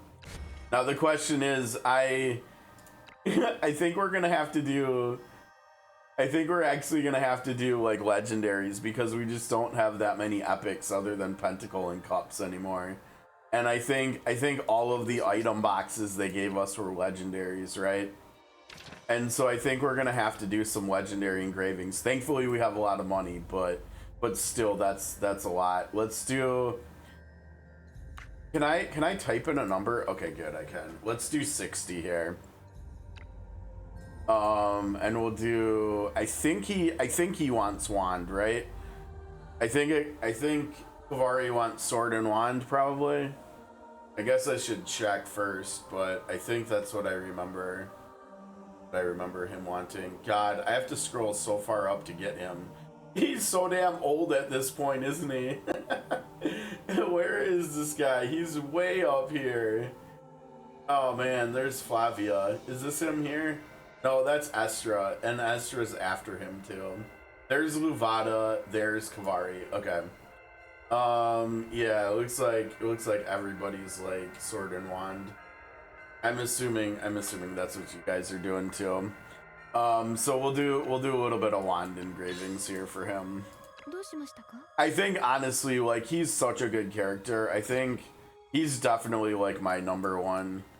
Well, other than Anana, like him and Anana are like my number one priorities right now. You just got check Lulu, nice. So that must mean that you needed seekers more than destroyers.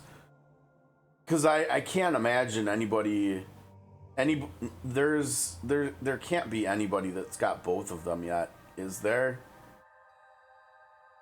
I can't imagine. I mean, maybe, but probably not. Okay, so let's do a few of these suckers. This is gonna burn through our money though. so let's not go too overboard here. Hopefully we can get a nice roll pretty quick. Okay, so we are on one, so we're looking at what is the flat rate? It looks like it goes up to 120. It'll go up to 120 and 15%. So ideally we could get something at like over 10% and over 100. Probably not, but we'll see.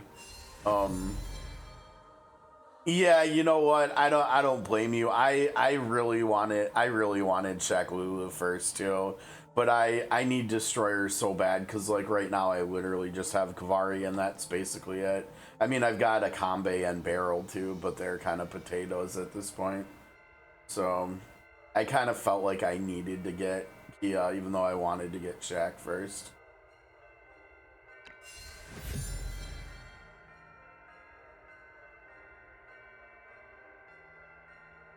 Man, these are kind of rough so far. We need some double magic attack rolls here. Here we go. I mean, that's not... What are we at, 11? Man, that's like such a side grade, it's not even funny. Yeah, it's such a side... I mean, this is probably...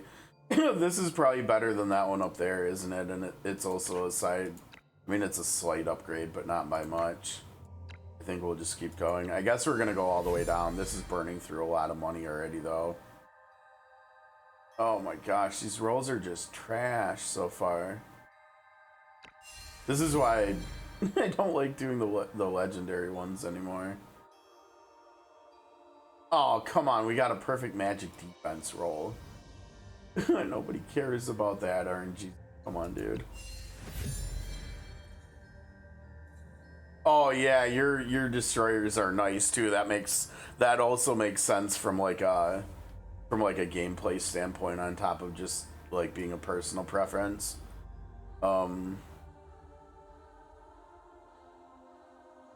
Solstice is the king of lighthouse. Let's go. That'll be pretty exciting though to get done with getting both of the characters for sure. God, yeah, what are these rolls? They're so trash. And look at how much money we've burned through already. Terrible rolls. Terrible, terrible rolls. We got 2 more to do here.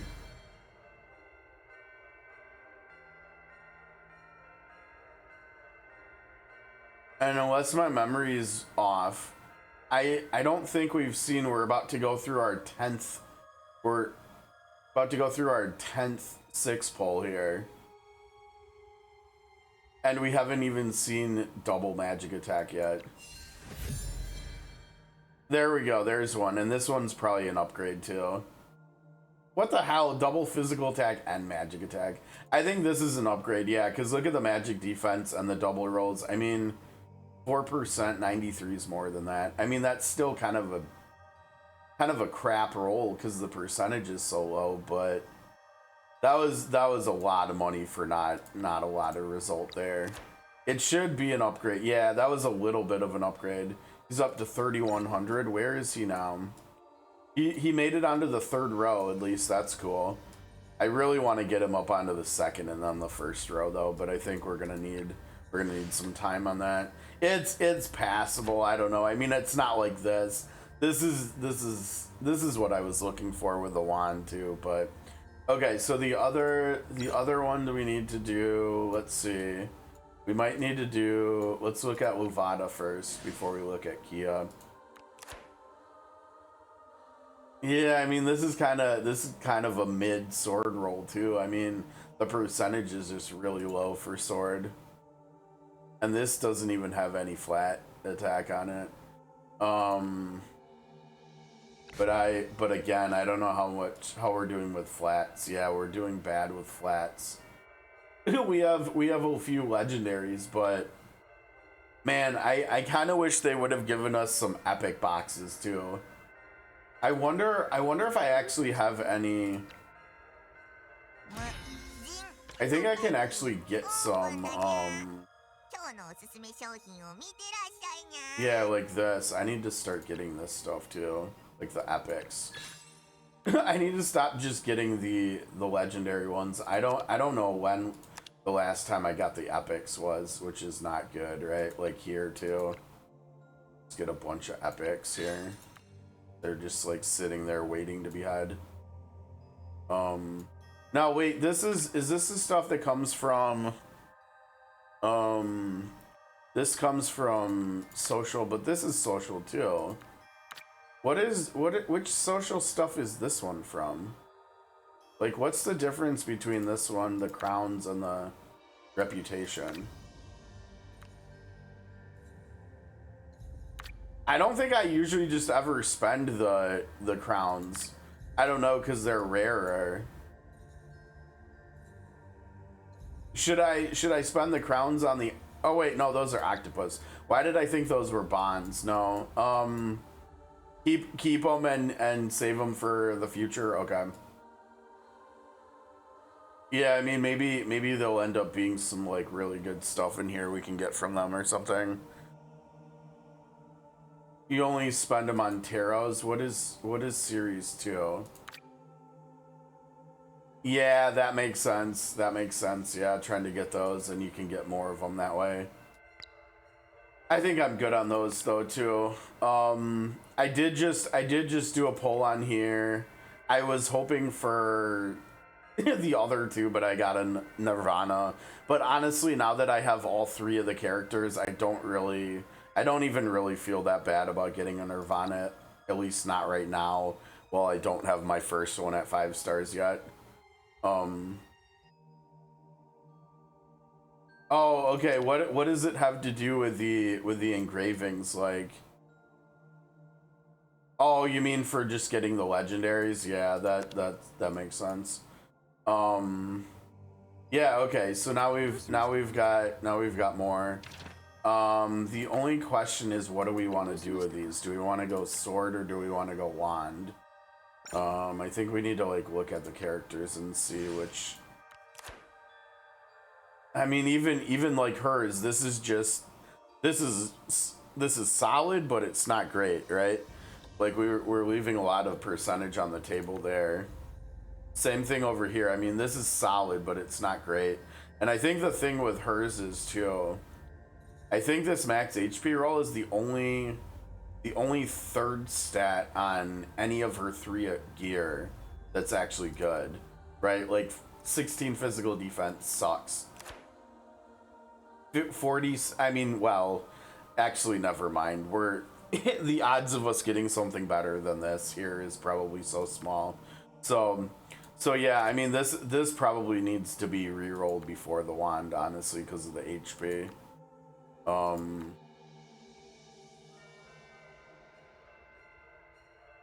Oh, you can use the crowns to re-roll stats on the engravings. Like, can you like lock a couple stats and just re-roll one stat specifically? Because I think we got something kind of like that in Octopath, and we had something like that in the Marvel game we were doing for a little while. Okay, that's good to know. That's, yeah, definitely hang on to those.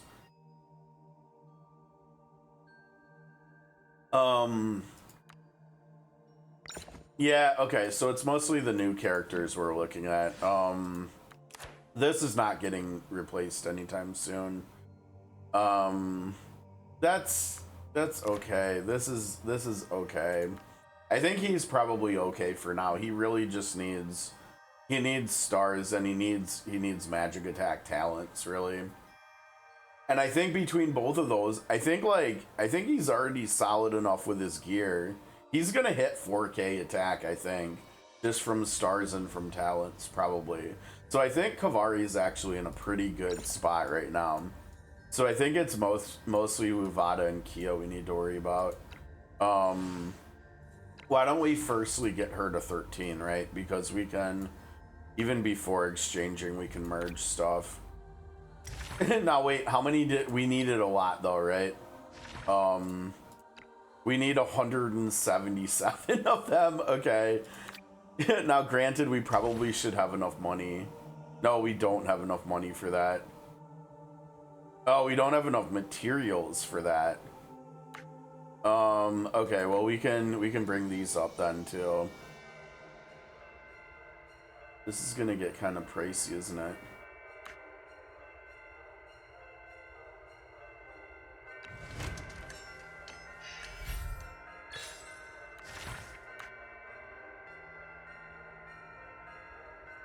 Gosh, we're not even gonna have enough. And look at, oh my gosh.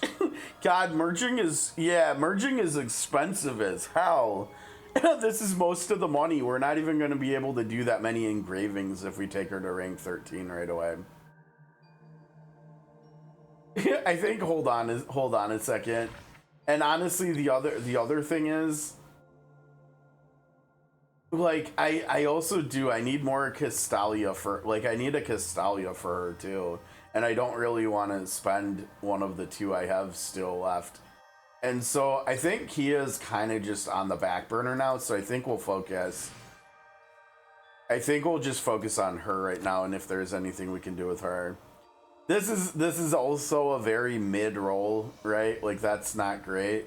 But I don't think we want to roll this on her, right? Because eventually from Astral Shards, I'm going to get both more of her weapon and I'm going to get Kavari's weapon. And so, like, if I end up getting Nightmare Puppet to like 3 stars before I get hers to 3 stars, then I might just replace this with Nightmare Puppet, and then she can just take this, which is obviously a big upgrade to what she's using now. And so then it wouldn't make sense to roll that. This one we could look at doing some rolls on, I suppose. Honestly, I almost feel like we're fine, and maybe we don't even. Actually, what we should do is this. This is more manageable. 100 and. I mean, I technically, I could just do this. Honestly, I think I might actually just do this. I know it's a lot, but honestly, it's not even half. I think I'm just gonna do this. I don't know. Maybe I'll regret it, but whatever. Okay, so she's 13. Let's see, what does she get? This is not a unique one, right? So she does better AoE. She's got a hit. Let's see. We only need to use 5 of them. Yeah. Let's just do. We'll just do level 1 here, probably. I mean, she's nice, but she's not that high priority. I don't think. I mean, it's literally just a magician, another tarot for her, right? And that's solid. Okay, so what's she looking at? Holy, wait. She went up to over 3,200. Ow. She has less attack than Convallaria. How is she higher power than him? she just skyrocketed past him. It's gotta be her HP, right? Let's see, 7K. Actually, let's see. No, cause he's 13 too. It's probably partly because of talents. I bet it's a lot, actually a lot to do with talents. Because if we come in here and we go to Breaker, I think Breaker is my second highest one behind Seeker. Yeah, I mean, because they got the universal H. Well, I mean that's for both of them, but we've got both of the defenses. She even still needs these too. I bet with both of these, and we've also got this for Breaker too. These are really expensive, the all percentage stats. Yeah, I mean Breaker's really filled in nicely. And I think I took isn't this where I took for her, I took a Kambe's trinket, right, and gave her his hat. Yeah, so there's stuff there too. So I think it's talents and trinket stars probably, because like I said, she's barely got more HP than him, and she has like almost 300 less attack than him.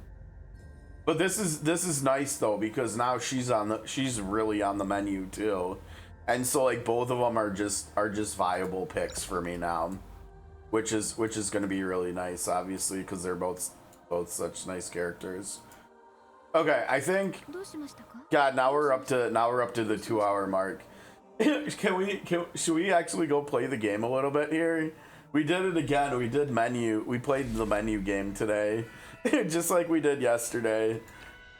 All right, and I still haven't eaten my like very small brunch snack, and it's like 2 p.m. Yeah, it's whatever.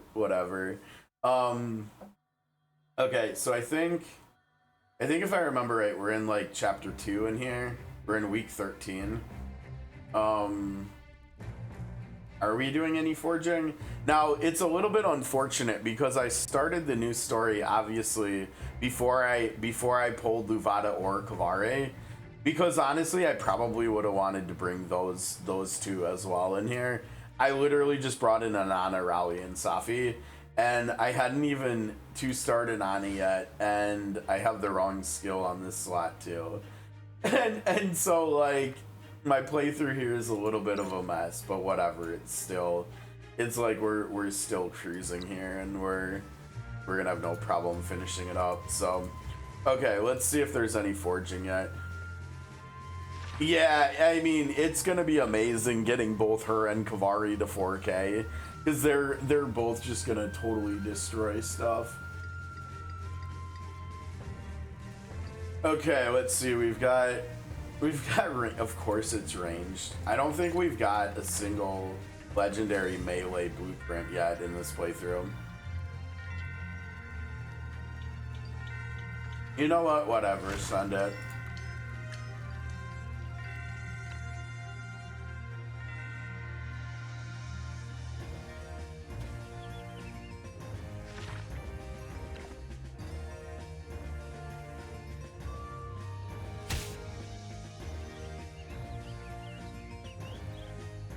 I think the problem here is everybody that we want to train is either resting or returning, so I don't think we can do anything there.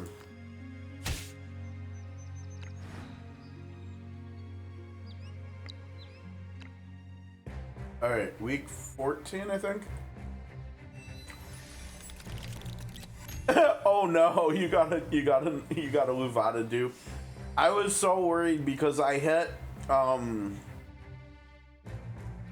soft pity 2 times within the last week on the dual banner, and the first time I got Luvada, and then I was so convinced I was gonna pull a dupe of her again, and then it ended up being Kavari. I got so lucky. I'm so happy that it worked out so well. Shadow Blitz. Okay, now you got me curious. All right, let's go look at Esther real quick. I think the answer is probably no. I feel like I've used one build for Esther the whole time I've had her.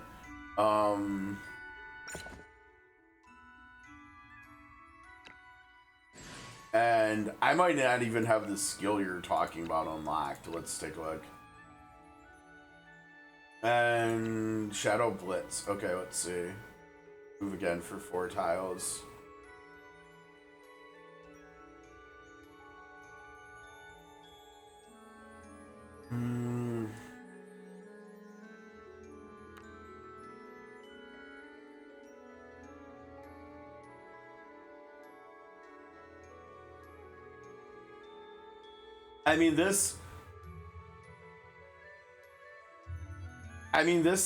This sounds really interesting for doing like everything other than boss fighting. I think at the very least. Now, did I never learned her thing. And this one's actually pretty decent because it gives her more shield, right? I think I've been meaning to do this too with this, so we may as well just do this now.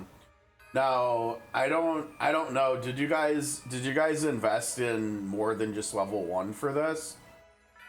I kind of feel like for these role-based ones, it's kind of a hard sell to go past level 1, just because we know like the unique ones are coming, and probably for most characters they're just better than the non-unique ones, than the role ones. But yeah, I think I get what you're saying. Like, looking at it, it looks like we want this for bossing, and then we want to swap this to the skill you guys are talking about, Shadow Blitz, for everything else. So I'll definitely give it a shot. It looks like it makes sense and it sounds good. I mean, a lot of mobility, right? And a lot of range on it too. And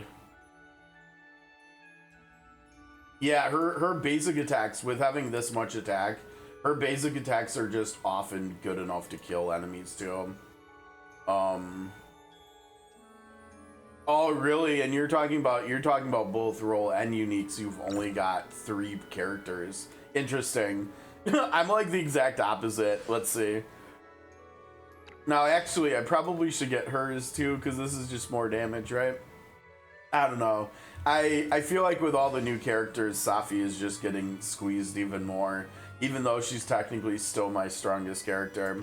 But yeah, so now I've got it on Estra. I got Pam's, and I took. I guess I left hers at 1. Hers might be one of the only role ones that seems like it might make sense to actually take to 3. Just because it's gonna make everything she does just work that much better, right?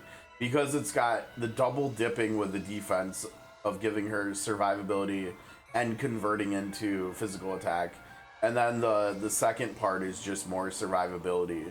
So it's got offense and defense cooked in. it's really intriguing, and like I think the third one is 160, right? So we're looking at 240, and look at how much I have. I could literally take hers to 3 right now if I wanted to.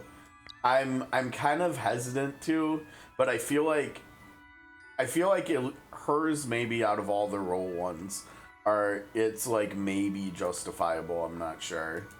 Inanna's I have at 2.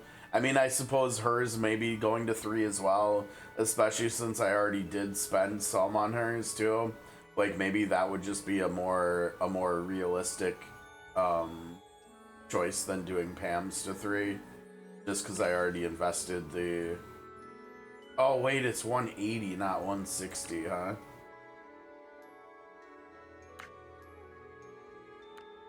Yeah, I don't know about that. 176 out of 241.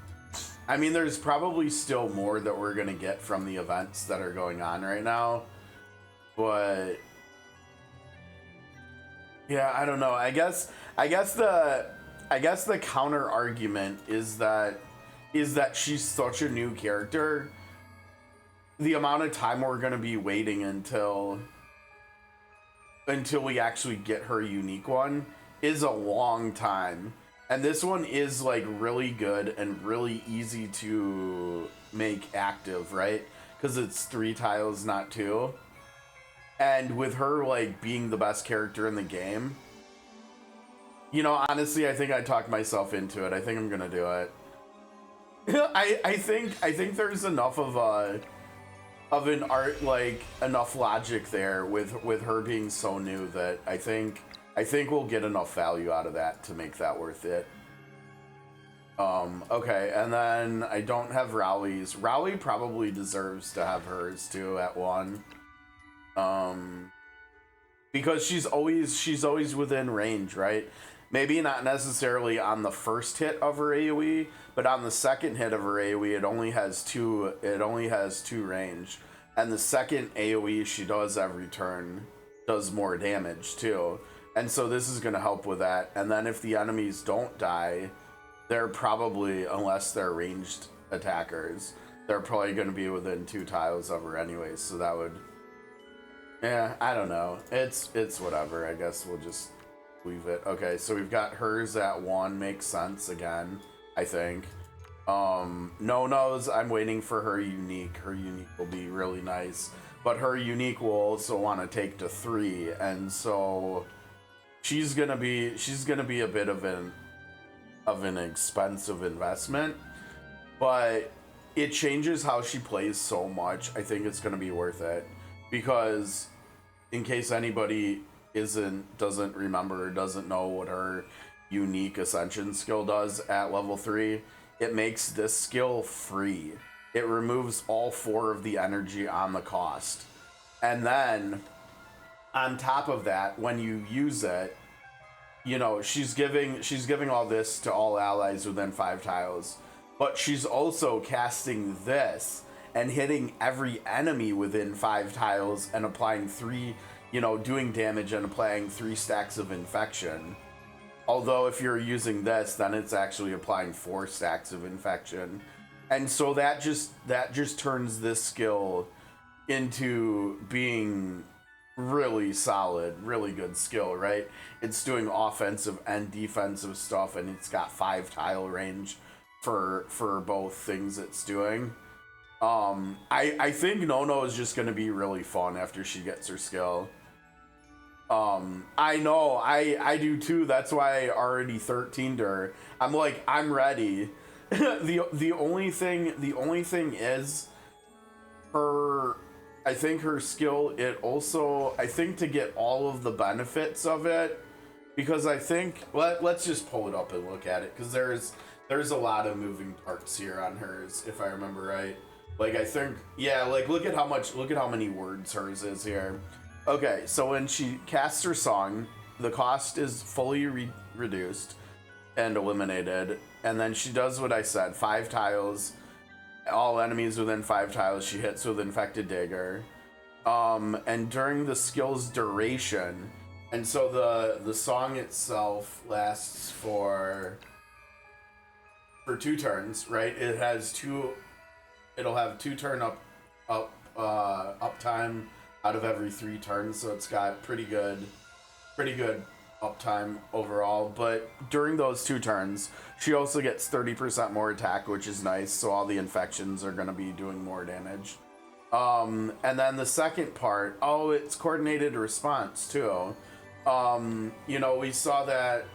Who did we saw that on Ananas, right?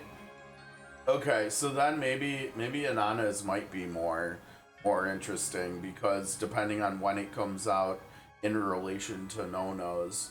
But basically when possessing Veil, and so that's why I went into her trade, because right now she's 3 stars and Veil has a 2-turn cooldown. Unfortunately, it doesn't go down to 1 turn and become usable every single turn until she's 5 stars. So now there's actually a reason to try to 5-star Nono too. And I, you know, that's gonna be really tricky for me with all these new characters I've got. Like, at the very least, Inanna and Lutfi and Kavari are probably all still higher priority than Nono, which means Nono is a long ways out for me from getting 5 stars. And then, like, after I know, right? Like, it's such a crunch right now. This is like the first time playing the game where I've ever had a character crunch with shard farming. Like, I have more characters I want to shard farm than slots available. Like, I think this is the first time I've had that experience with it. But yeah, whenever we're able to get Nono to 5 stars, when she has Veil, she gains coordinated response, and that is, if enemies are within 3 tiles, you can consume 1 energy to trigger the infected dagger skill on the nearest enemy.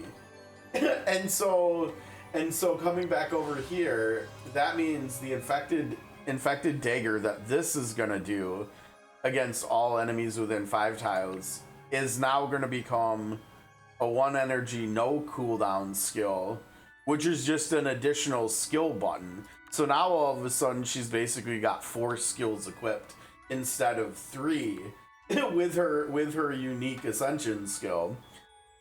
And if you have the song as well, the effect range increases by 2 because the skill itself doesn't have 5 range, right? It only has 3 range. The only time it actually has 5 range is when it triggers when you cast this against all enemies within 5 tiles. But now, if she also has the song buff up for those 2 turns, plus having her trait buff, Veil, active, all of a sudden the 1 energy infected dagger is also 5 range now too. And so she gets more range on that as well. And it doesn't just hit 1 enemy either, it hits 3. So you're using 1 energy to hit 3 enemies with infected dagger within 5, and it has 5 range. And so, like, this totally transforms how Nono is gonna play, and she's just gonna be like, she's almost, I feel like she's almost gonna be on the same level of doing dot damage as like Lutfi once she gets this skill. Like, she's gonna be so much fun to play with Lutfi and with Kavari that, like, she's probably gonna, for non-boss fighting content, she probably just squeezes out Estra. She probably replaces Rawi, which is crazy to think, but I think she low-key will just be better at AoE stuff than Rawi even. Yeah, and that's a good point, right? Because Shaq Lulu also does infection stuff too. And so, like, Nono and Lutfi and Kavari and Luvada, even add Luvada to the team because she does dot stuff too.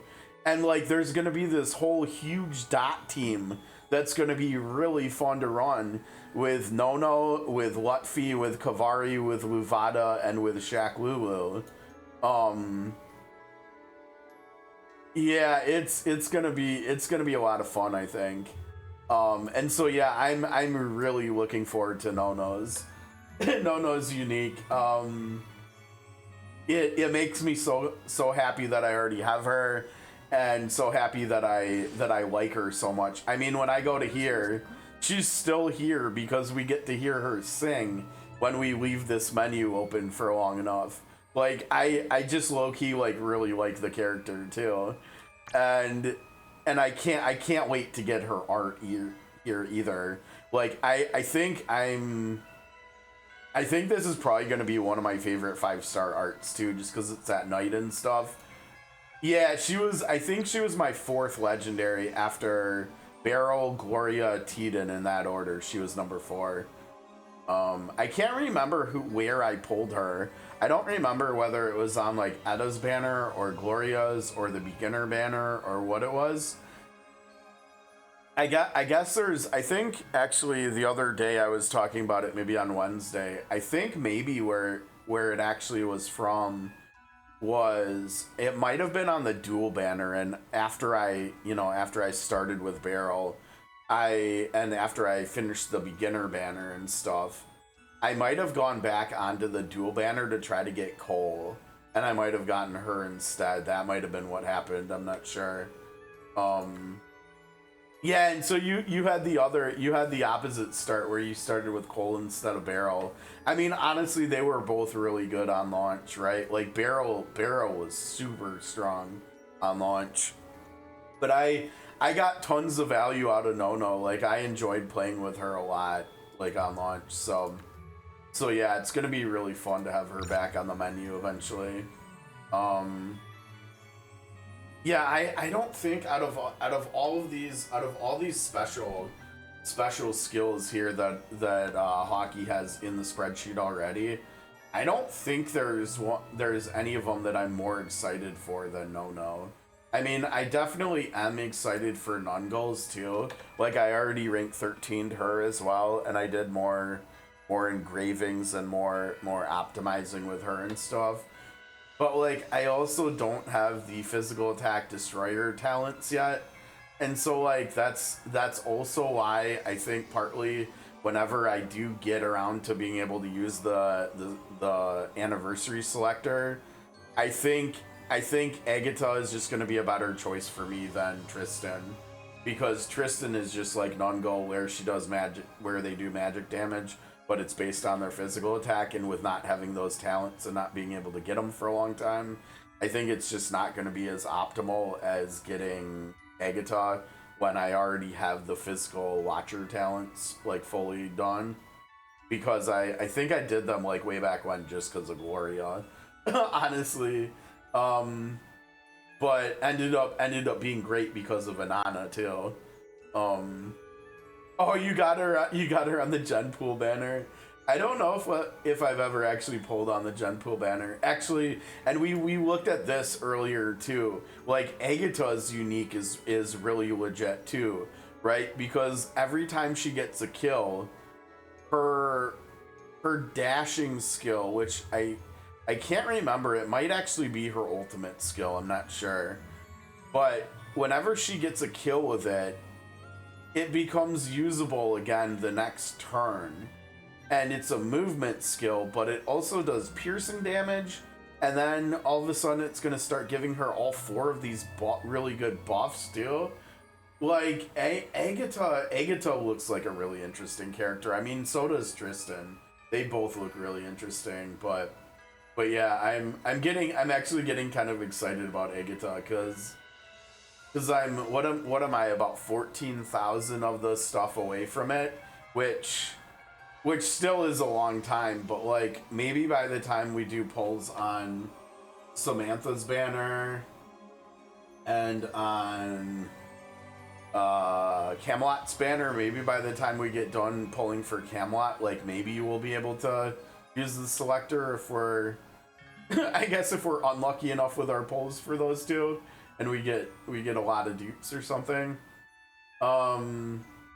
Lily's is a little bit interesting too, right? Like when she does single target attacks that are against enemies further away than 4 tiles, she gets a big attack boost and she does 3 stacks of infection.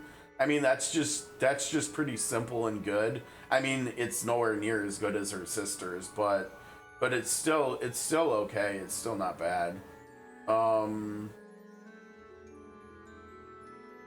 Let's see, attack, deal penetration damage, physical shield, the number of alert triggers.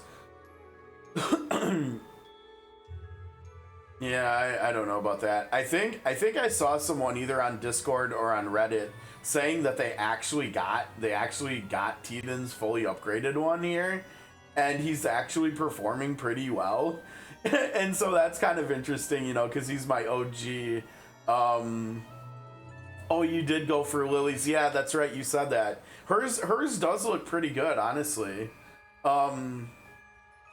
Yeah, I mean, she'll slot right in with Nono as well, won't she? I mean, she won't be doing anywhere near as much as infection as Nono will, but she'll still be helping with it. She'll still be contributing. Xavier's, I mean, I've already talked about Xavier's.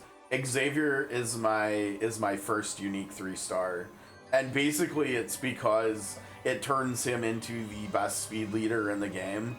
Like, now with this, he like permanently for like ever moving forward, he just always has 343 speed, which is just bonkers, right? Like, it's just crazy, but it brings damage and damage reduction to him as well. So I mean, I'm gonna try using him out in pioneering, and we'll see how he does too. I already, like, I didn't even try to really that much. I didn't spend that many resources on him. He's 1 star and he has 3,700 attack and 7k HP, and he's got 343 speed. I mean, he might just be okay now. I don't know. I'm gonna try him out and see.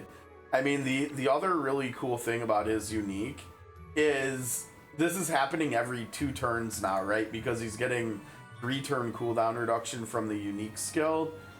And so every 2 turns, every other turn, he's getting a full energy refund. And so every other turn he can just use his 5 energy ult, which admittedly is not great, right? It's not great. It's a 3x4 90%er. But it's got speed debuff, which I think, I'm not even sure if I have speed debuff anywhere else in my roster right now. Like, I know Agatha's AoE also does speed debuff. I think hers either does speed 2 or 3, and then it does vulnerable 2 as well. But I think it's only a 3x3. But, like, he can just use this every other turn. And, I mean, I got him on Magician, right? He gets more attack buff from his trait. He's getting more damage from here. I think he's... I don't know. I feel like cautiously optimistic that he might actually just be decent now. I don't know. We'll see.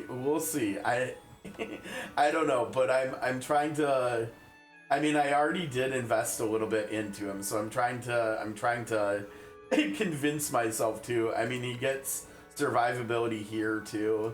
I don't know. We'll see. I haven't really used him yet, but he's like fully ready to go.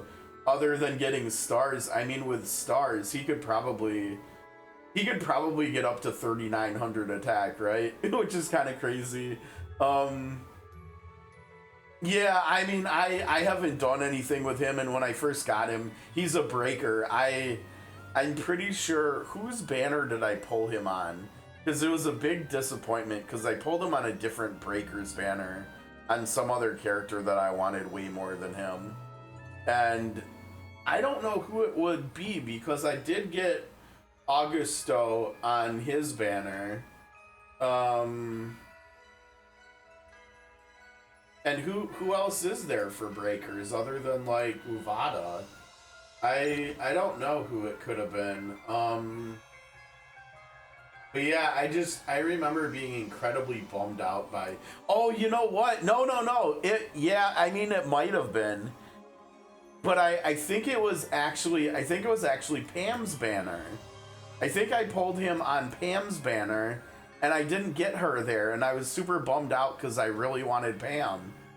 And then sure enough, like a month or two later, I tried pulling on Convallaria's banner, and I didn't get him either, but I did get Pam there. And so it ended up working out in the end. It just meant that like both of these two characters took a lot longer to get to 5 stars than maybe they would have if I would have got both of them on their banners. But yeah, I think Xavier was the Pam scam. I mean, you might be right. It might have been on Homa. I'm not sure, because I definitely pulled for her too, and also struck out with her. This is the RNG experience with me, where I'm free to play, and I don't do what everybody recommends free to play players do some of the time, where you're not supposed to pull unless you can go to pity. Well, sometimes I still want to pull, so sometimes I still pull, and sometimes it bites me in the butt. But more often than not, it ends up working out in the end, right?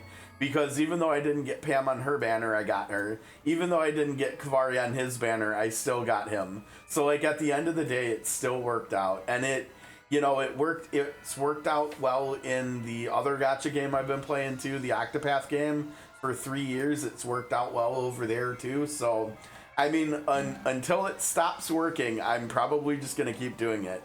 Now, all that said, I just went to pity and got a character in Octopath yesterday, and with what fee we almost had to go to pity too. So there is that. I am willing to go to pity. I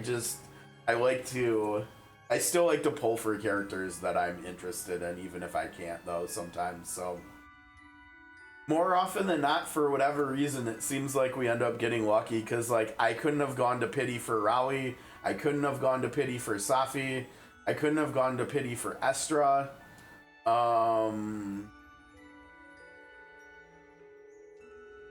Yeah, I mean, so there's all that. So yeah, it's worked out in the end, but yeah.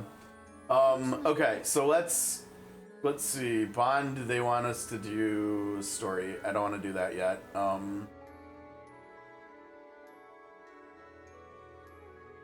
Oh, to get, oh gosh, what's her name? Hasna, I think?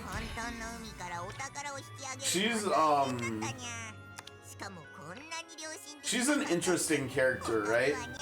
Is this what you're talking about, Hasna here? Oh, you're talking about Rinyu. That's right, Rinyu. Right, you're right. Wrong game. My bad. I'm over here thinking you're talking about this character. Well, I mean, what else do we have right now? We still have the collaboration banner. Are you pulling on that at all or no? I don't remember whether you said you were going to or you did or not. She's wearing too many clothes, huh? Yeah, I mean, in this game they don't really do the waifu thing, but when they do the waifu thing, they really do the waifu thing, right? And you know what? Honestly, it's like that in Octopath as well, right? Like with Tatlock. Yeah, I mean, yeah, kind of like Tatlock, right? In Octopath. I don't know if everybody knows, because more people than not are probably here for SOC. I don't know if you know about Octopath. I suppose I could boot that up real quick and throw that on the screen here too while we're looking at this stuff. Because funny enough, speaking of the beach, we just had starting yesterday the new summer the new summer dual banner in Octopath where both characters are like beach themed.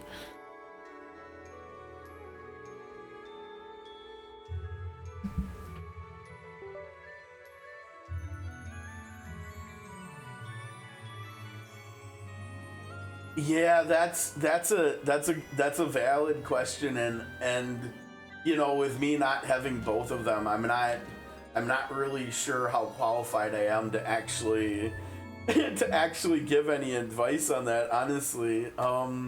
I mean, and even though I do have Rinyu as well, I haven't even had a chance to play with her yet. So I don't really know how amazing or not her SP mitigation and stuff really is. Okay, so we were going to.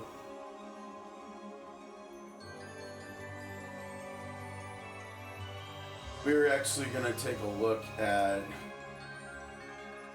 Octopath here. Now I need to mute the phone so we're not getting sound from.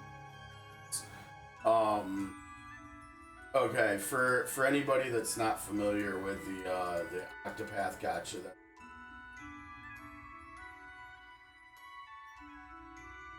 oh, you got Carousa, right? Yeah, he's an interesting character.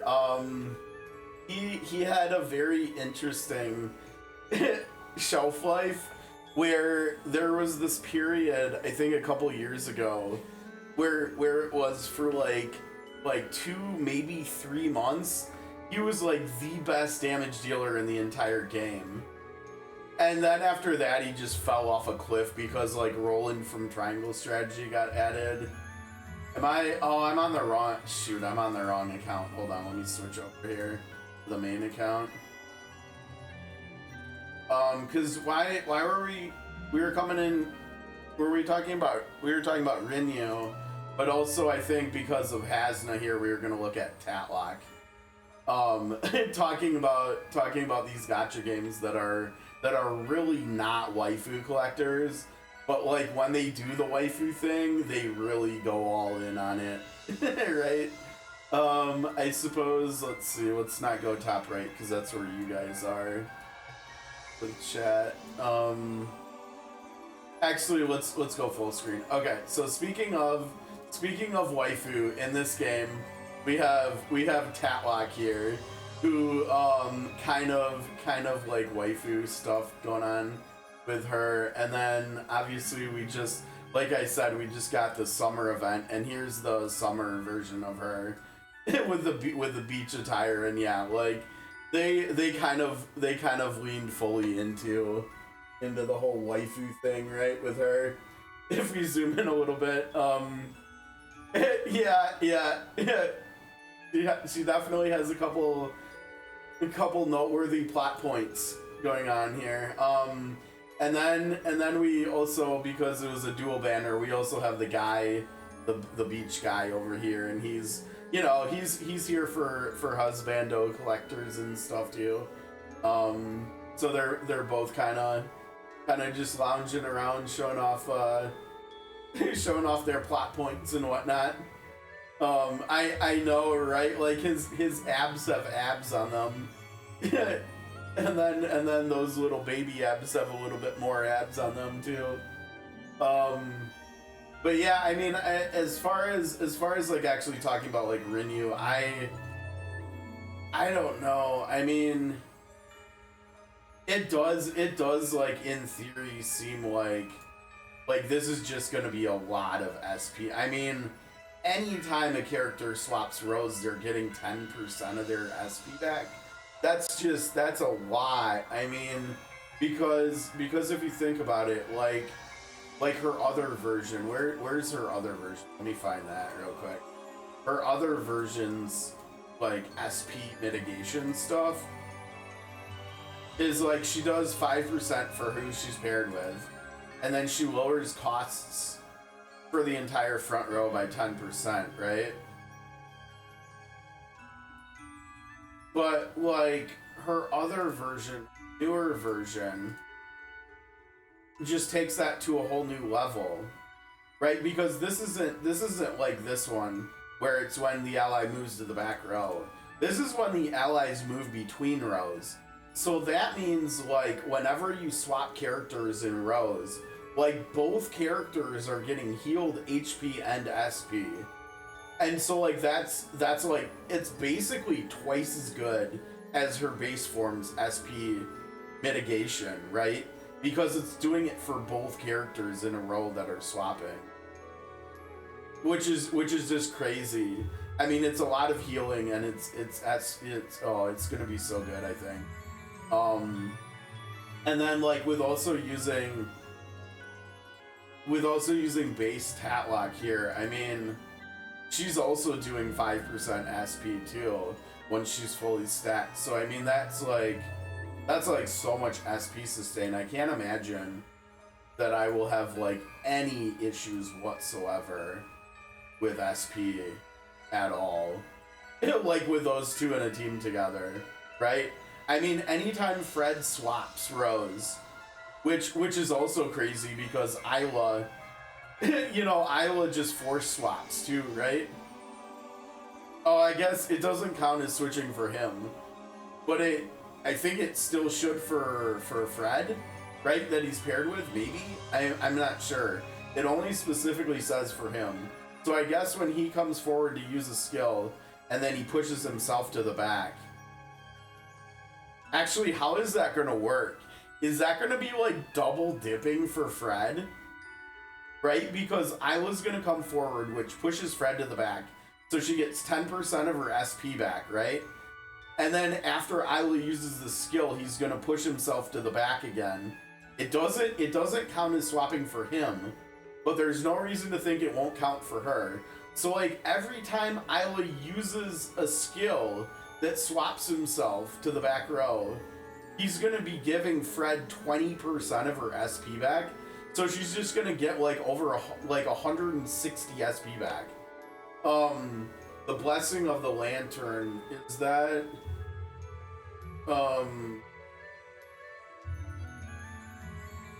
wait, are you talking about the incense burner stuff? Oh, about learning skills. Okay. Oh, you're talking about the TP skills. Okay, yeah. With these, let's see. So I took this one, of course, because BP is going to be nice as well.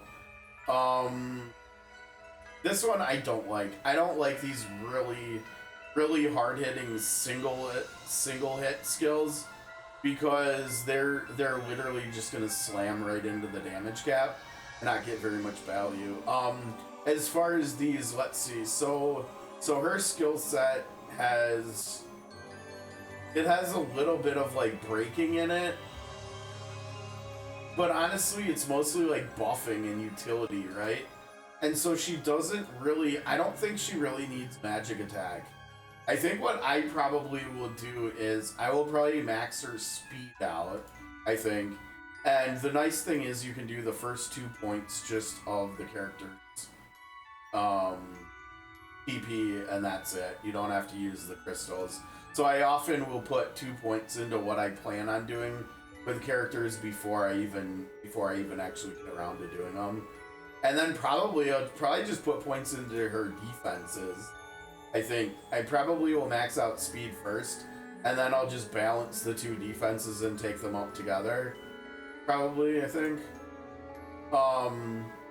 I think definitely for like damage dealers, you want to do the attack stats first, but then I'll often for the damage dealers, I'll often do crit second, and then if I have anything left over for them, I'll put it into speed usually.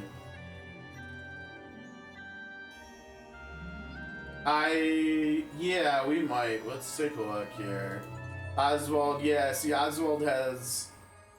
Now that's interesting. I didn't put any into crit for him. You know what? Honestly, it's probably because I have Xenia here. Because she has Esoteric Death Wish Elixir, which gives deading, so it gives auto crit, like 100% crit chance to everybody in the front row. So I think that was probably the logic there with not putting any points into crit there. And so I just did magic attack and speed. And then for Fred, oh, I need to work on Fred. See, I did put crit into her. And honestly, I probably shouldn't, again, because of... So why don't we take those 2 points out? If I can click on the minus. Now, this is so nice. You know, honestly, I didn't even figure out until months after they added the torch point system. It took me months before I even tried doing this because I figured the cost was going to be too high. Well, you know what? It's actually free to move the points around. However you want, it's free to take points out, which is really cool. And so, yeah, sometimes we just do that. Like, I can even afford to do this now. I think I'll put 2 points into here just to show that that's where we want to put. And then we can do... I mean, these are still going into just her crystal. So I think I'll do that too. Now this is dipping into the generic ones. But honestly, it's not going that high and it's a very small percentage of what I've got. So I'm just gonna do it. I'm just gonna do it. Oh man, let's take a look. Let's talk through it quick. It's okay. I really don't mind getting off topic. It happens a lot because I actually started streaming originally because of this game. And so a lot of the people that follow me are here not entirely because of COTC, but a lot of them are here because of COTC. And so even when we play other games, we often just end up talking about COTC anyways. So it's whatever. I'm fine with it. It's okay. Okay, and so we're talking about exchanging, right? Let's see, where in here? Okay, all the characters. Alright, so you've already expressed reservations on Shanna, which I think are probably valid because there are so many similarities between those two with the SP mitigation, and then just adding on all the stuff that Rinyu does besides, like, in addition to it, that Shanna just doesn't do. Signa is a really good choice. Signa is still, to this day, basically the debuff queen in the game. She's quite good. She has one skill that does sword, fire, and light fence, or resilience break, and then she has another skill which like counts down with a clock, like a turn number, and then when it hits 0 it will do, I think, 15% of all resiliences debuff to every enemy. And so like that skill is incredibly strong. It just takes a little bit of getting used to time it right for like your breaks and stuff.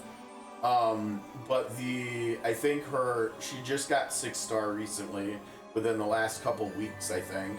And the 6-star upgrade she has is actually for that skill, and it lowers the countdown from 4 turns down to 3, which makes it easier to play with. Solun is kind of interesting, although I think he might be starting to lose a little bit of value these days, because his ultimate skill is a 1-turn buff he can give to one ally that increases the potency of their skills by 100%, which is incredibly powerful. Incredibly, like, it makes it so you can have like 1 damage dealing carry for fights and stuff just because of his ult. But the caveat to that, and why I think he's losing value over time now, is because we're starting to get characters like Oshka and Sazantos X, who are getting potency buffs within their own kits. And because that effect does not stack, that is making Solun's ult not as necessary as before. Yes, you're not wrong. You're not wrong. It's the same thing that Rinyu has as well, and that is that's actually the second point I was gonna make why he's losing value, is because Rinyu X is now in the game, and she brings, besides that ult mechanic, she brings more to a team than he does, and so like he's probably not a great choice anymore. He was for a long time, but he's not anymore. Probably. And let's see, we've got Nefty, who does a lot of good breaking with her axe stuff, which I think also exploits I want to say tome and staff, and so she's got pretty good damage coverage or weakness coverage.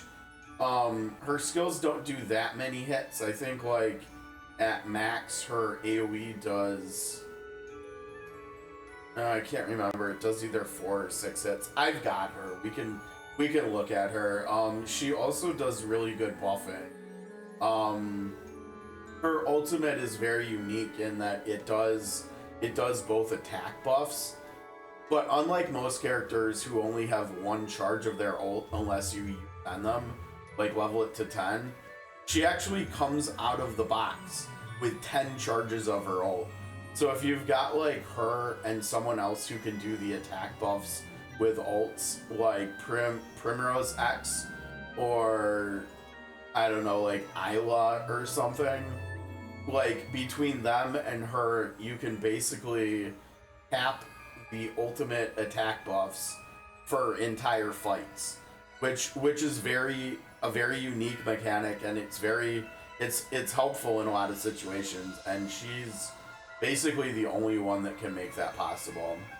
And then in terms of the active skill attack buffs, when her passive stacking mechanic is fully stacked, she can also do max base value attack buffs by herself with 1 skill, where she's giving 30% of both attack buffs with 1 use. And so then you don't need 2 characters to do that either. And so she's got a lot of utility. She doesn't have that hard of a time, I don't think, even at this point, finding her way into teams.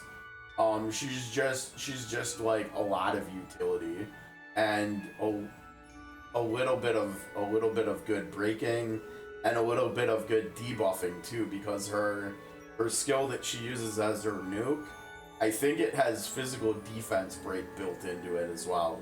And so she's kind of like a jack of all trades, and you know the expression jack of all trades, master of none, but she's not that bad. She's kind of like a jack of all trades, solid at all, like solid of all kind of deal. And so she's not bad at all, and might still be useful as a consideration. We've got Alaun X, who has she has a prayer skill where she hangs out in the back row, just like Claret Rinyu, where they just max boosted and then F off to the back row and don't really do anything. But unlike Rinyu's, which is either healing or attack buffing, Alauna's here is actually just one more BP for everybody every time, which in some cases can be really good. But honestly, with a character where that's literally the only thing they do, she's kind of been squeezed from having a support slot. So probably also not the greatest idea. She was at some point a pretty good option, but then we've got Bargello, Thief Bargello. Bargello's a really interesting case because his awakening for accessory is still to this day one of the best ones in the game, because it gives like 100 or 140 physical attack, but it also raises the damage cap for the user by 100,000, which is just a really like unique mechanic, you know, to be able to raise the damage cap by that much just with an accessory. Like there's probably not that many people that are still using him for, well, maybe they're still using him for dagger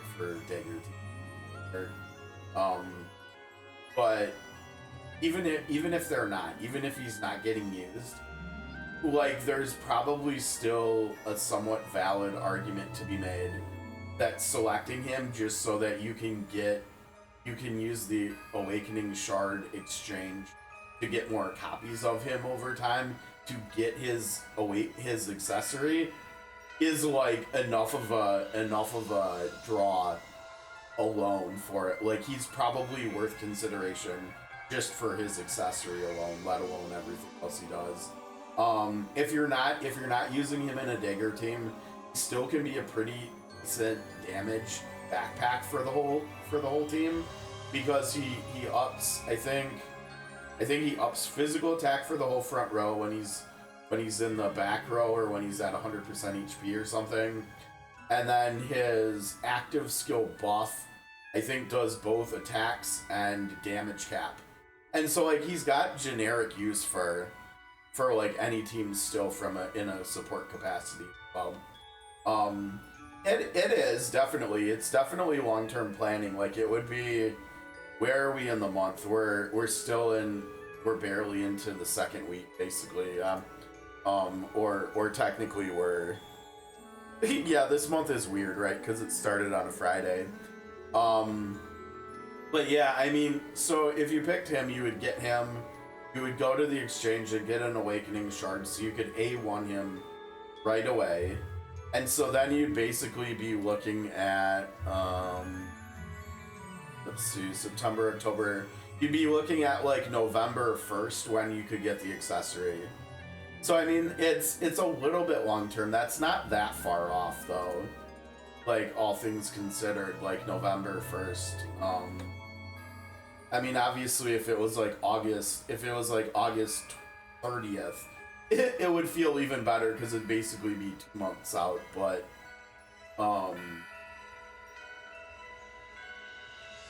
yeah, I mean, he's definitely, his A4 is probably still the best one in the game. So, but it also depends on how you're playing, right? Because, like, for me personally, on my main account, I think the account we're on right now, I'm only doing magic. And so, like, I have no intention of getting his A4 in any way whatsoever. I mean, the damage cap would be nice, but the rest of it, just, it's not worth the investment for me. So I'm not even thinking about considering it. But I'm also very unique in that I'm only magic. So yeah, there's that. There's base Rinyu, and she's good. I don't remember. Beer, do you have Primrose X already? Because if you have Primrose X, there's probably no reason to even consider Rinyu. But honestly, also the new Rinyu. Yeah, honestly, even just with new Rinyu, with Rinyu X, you probably don't need to consider old Rinyu. Now, if there was a mechanic in this game, like there is in sort of Convallaria, the game I'm actually streaming today, where when you get the X character, the second version of a character, you actually have to have both characters to unlock their unique skill that having both of them makes become available. Like, if we had something like that in COTC, then Rinyu might actually be a really, really good pick. Like, if Rinyu X had a unique skill that would unlock if you had both versions of her. But because we don't, I think probably not. And now we're getting into really old. Okay, now the only other consideration is probably Richard, all the way down here at the bottom. He is still to this day really good sword and spear support. He brings really good sword and spear attack buffs with an active skill. He brings good sword and spear passive attack buffs, and he's got sword and spear ultimate attack buffs too.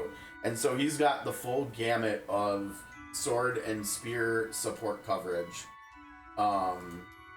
And also, depending on where you are in the story, he plays a big part in the story, and I won't go more into that since you're still really new to the game. But he's also a very big and important story character. So he probably rounds out the three that I guess I would recommend choosing between. If you are gonna do this, probably Richard for his sword spear support, Bargelo for his just general use, like DPS support plus his A4 if you do have any intention of doing physical damage. And then probably Signa just for all the debuffs. Nefty is like honorable mention. And like I said, we can go in real quick and I can show you her kit so you can see. Because I think out of all those four, probably trying to explain her kit is probably the most complex of the four. In terms of why you'd be interested in her. Okay, so these are her three skills that I tried explaining. So if we look at the max boosted, this is her breaking skill, so it's 5 hits. My memory was not great. I said either 4 or 6, so I was like right there swinging out a couple times, but eventually when she gets fully stacked on Chiron points, which is one of her passives, she ends up being able to do 5 hits AoE breaking, and it's axe, staff, and tome. At least I got that part right. And then here's her nuke. And like I said, it does physical defense break, and with fully stacked points, it hits 3 times. So it's actually pretty good damage still. I mean, that's like a, what is that, 1140 potency? That's still pretty respectable at this point, honestly. I mean, it's not great like Magnolia or Oshka or Sazantos X, but those are also like the best DPS characters in the game. So she's like actually maybe still somewhat in the conversation. Like she might still be like a top 5, top 10 DPS character. So, on top of all this like okay breaking, like really good buffing. See, it says up to 30% here with her stacks.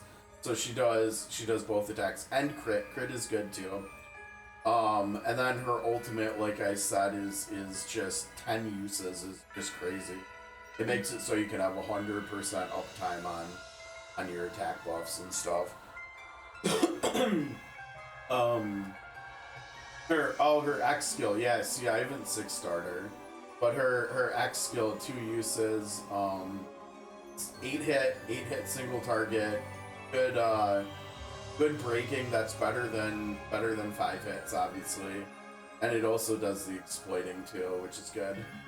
And then her passive, let's see, that's the thing also, she just can ult a lot if she wants to, because she gets half of her ult gauge every turn, and then that's where she's getting the cheer points too. That plus her ult here, and this is what she gets for the points actually, like the passive itself. So she gets HP regen, she gives HP regen to the front row, she gives SP. So here's more SP mitigation, right? That seems to be kind of the theme that we're talking about here today with Rinyu and me bringing up Tatlock. And then looking at Nefty here, SP mitigation here too. And then the ability to trigger crit hits with magic attacks. And so if you do have any interest in using magic, and you don't have Isla, who can also, I think, grant this ability. I think. I'd have to check. But yeah, you might also want to consider her for that too, potentially. Okay, let me see. You have Lucetta. Yeah, I've definitely seen Lucetta is definitely on the menu right now. Like she's very much so a meta pick these days. At least for people doing physical stuff. So not me. but yeah, okay, Lucetta, Lynette, Cecil, Rinyu, Rinyu Monster, Theo, yeah, honestly, Theo looks like a good one to replace for sure. Therian, you know, Therian has stood the test of time. Therian is still a quite solid character, which is really nice because, at least for me, because he was my starter in 1 way back when, and so like I've kind of got a soft spot for Therian. And the funny Rose Paradeer in Sale, yeah. You definitely have some characters that you can replace here. It kind of sounds like you need more. you might need more damage dealers, right? It's kind of, it almost looks like you basically just have Therian for damage. I mean a little bit of Lucetta too, but mostly, and Cecil, yeah. I mean honestly, Cecil looks like he might be okay damage too.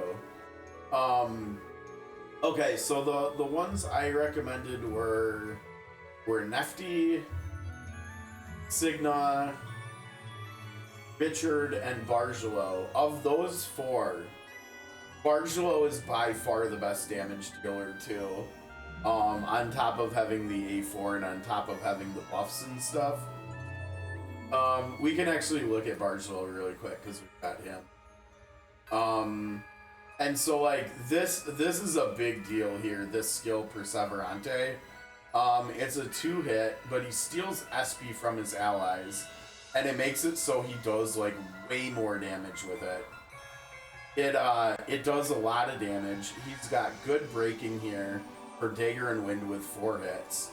And this is the buffing, the active buffing skill I was talking about, where he gives the attack buffs Dagger and Wind damage, which is less relevant, but then he also gives damage cap up to the whole front row. You've got Sophia, okay, and Krauser. Yeah, I mean, so Krauser is really interesting. He's very bursty. He does not do well. He does not like fighting for a long time. Like, he has like no stamina because his best skills all have limited uses per battle.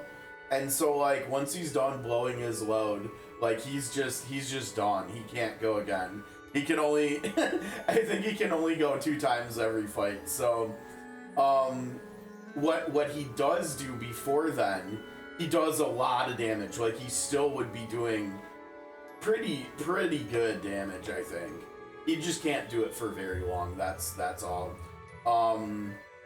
Sophia, I have a soft spot too, though, because the first story arc of the game, well, I should say the second story arc, we, like, the first part of the story is the Masters of, right? Master of Wealth, Master of Power, Master of Fame, and then the second part of the story is Master of All, and the final boss in Master of All, Sophia was my MVP of that fight, like 2.5 years ago. So I have a very soft spot for Sophia too.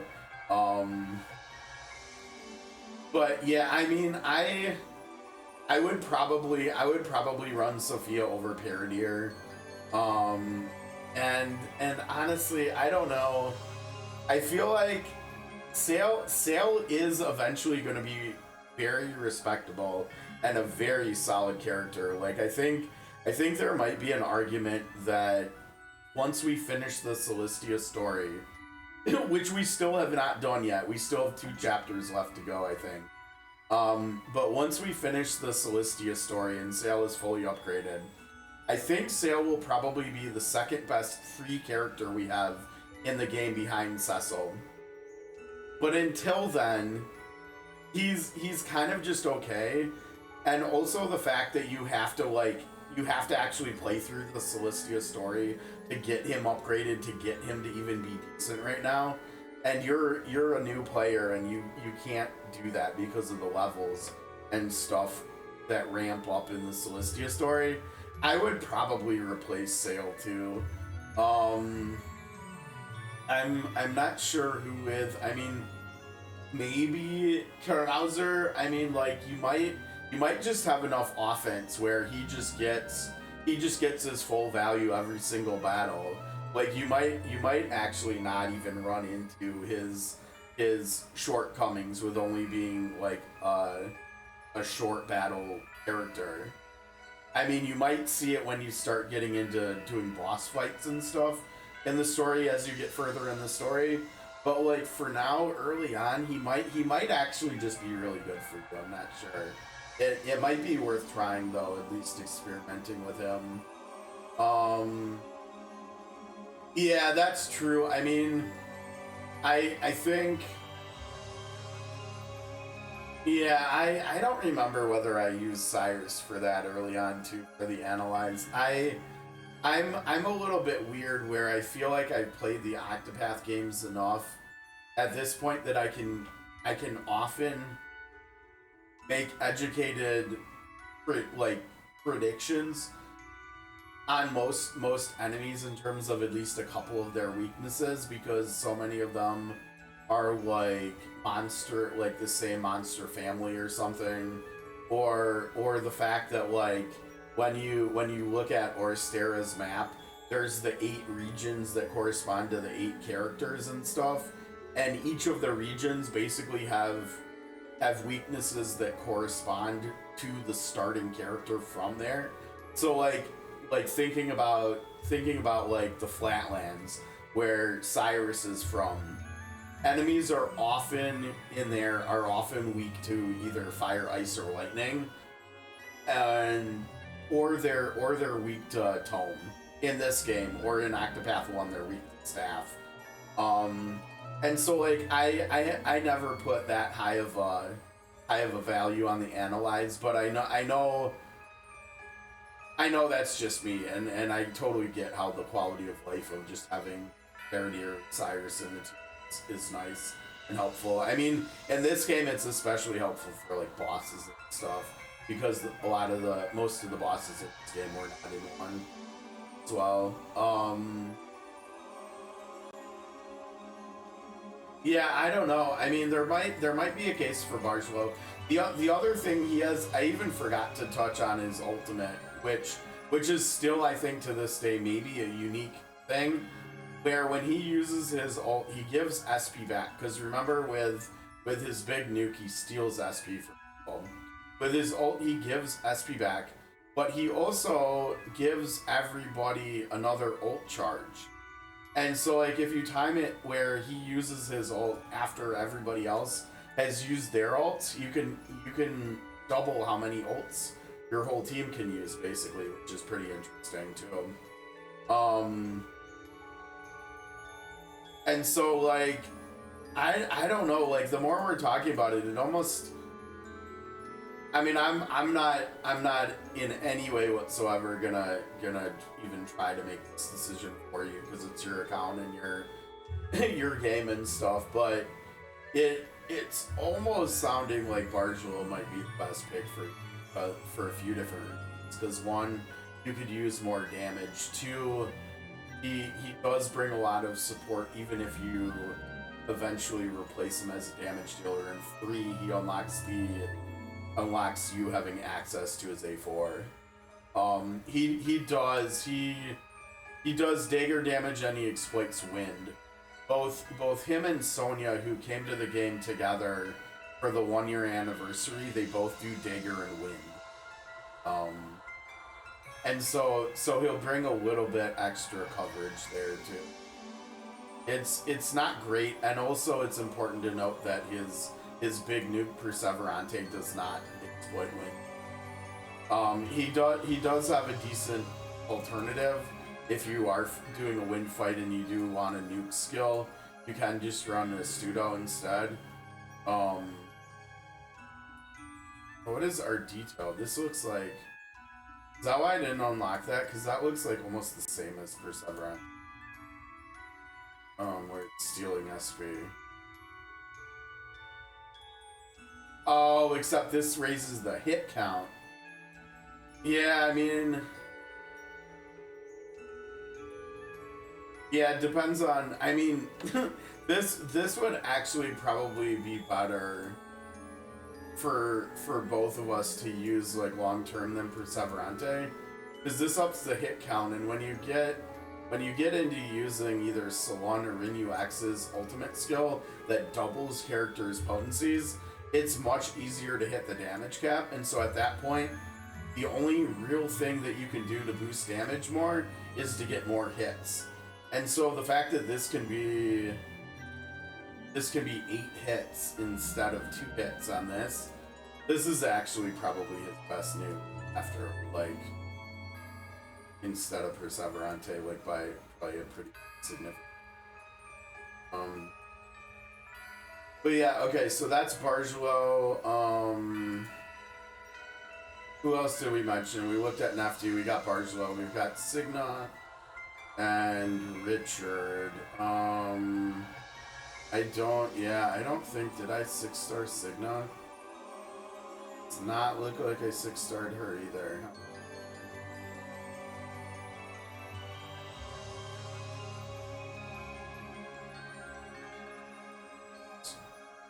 Okay, so this is the skill I was talking about that maybe I don't know if I did a good job to explain. So she does a countdown on herself for 4 turns, and then at the end of it, she does all resilience debuffs for 6 turns. And this goes down to 3 if you 6-star her. And then this is the debuff I was talking about.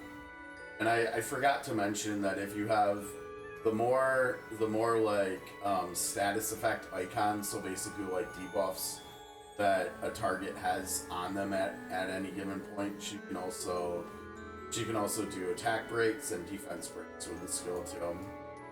And then her X skill, which I don't have, so more debuffing, and her ult it's like just the best debuffing game. And down here she does more debuffs when she's in the front row and when she's in the back row. Honestly, they could have combined those into one and then get something else, but whatever. And then over she's also doing speed. So yeah, basically she's just the debuff queen, kind of like I said. And she also comes with really, really nice art, right? Like, she looks awesome.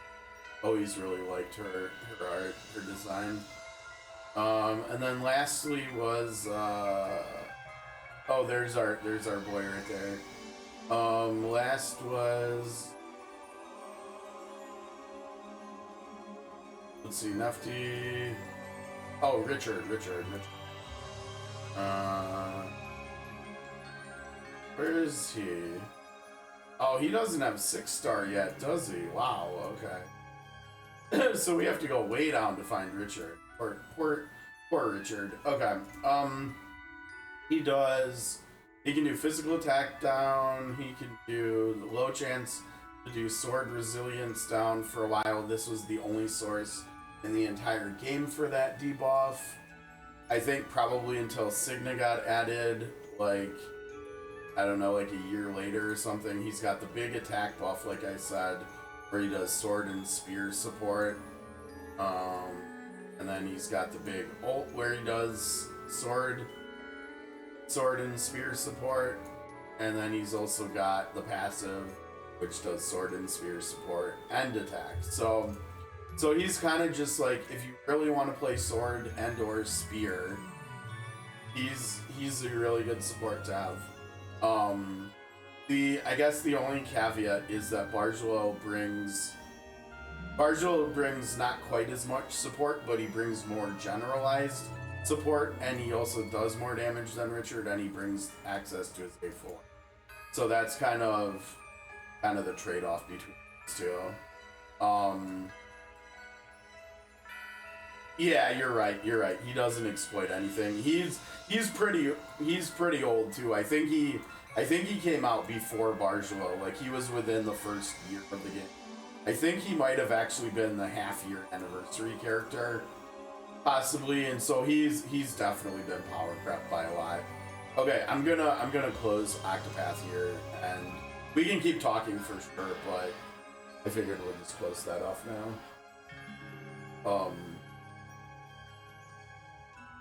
But yeah, I mean, honestly, after doing all that talking, I mean, I think maybe you're right. Maybe Richard is not worth valuing, prioritizing as high, and so maybe it's between Signa, Nefty, and Bargelo. And honestly, they're all basically still meta characters at this point in time. So you won't really go wrong with any of those three. It's just a matter of like what looks the most interesting to you, honestly. I mean, I guess the only thing that I can really offer, like, from a bias standpoint, is that it looks like you could use more damage. in your team, and so I mean, I guess technically all three of them bring that, right? Because Signa brings it indirectly with debuffing, right? Whereas the other two are actually gonna bring it directly with doing damage.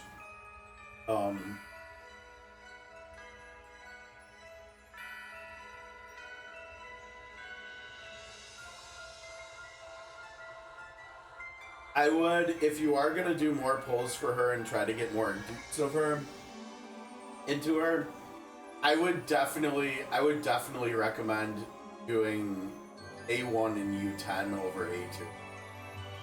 Because I don't remember seeing any like fourth skill that I really felt like I was missing out on by not using. And her ultimate skill is so good too that it would be really nice to have another use of it as well. So I think I would say U10 over 8. Sure, like A1 U10 probably if you do end up getting more copies of her.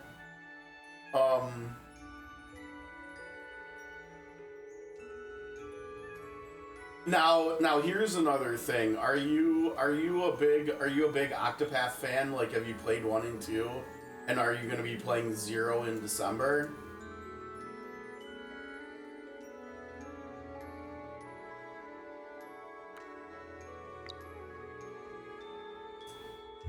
And okay, and so that means you're probably kind of excited about 0 as well.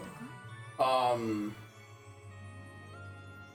not sure whether they're gonna end up being the same character or not. But like basically the character in 0 that we've seen already, Stia, she's like, oh, that's right. Okay, I forgot you mentioned that. Yeah. But in the 0 trailer, the character Stia, I don't know if we're gonna find out at all or not, but like she's basically Nefty. She's like basically Nefty for all intents and purposes. And like hopefully that's not too much of a spoiler, but yeah, in COTC you're gonna see Nefty is doing basically the same thing as Stia from what little they've shown us about Stia. And so like from a non-gameplay standpoint, I figured I'd mention that because I don't know whether you care about like pulling for story purposes too. But that's definitely if you do any pulls and like that, that's definitely relevant.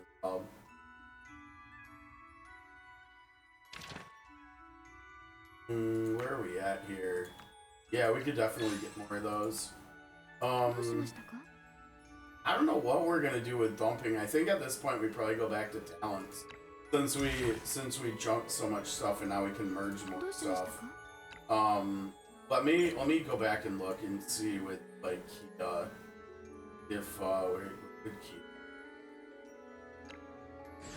if with Kia we want to get stuff here. I think we decided this was just way too expensive, right? Yeah, like I don't even have either the materials or the money. I don't have the materials to go that far. So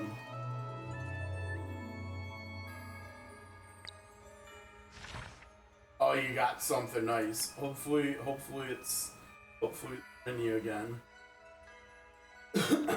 I mean this would be more viable. I mean, why don't we just go to rank 11 so we can?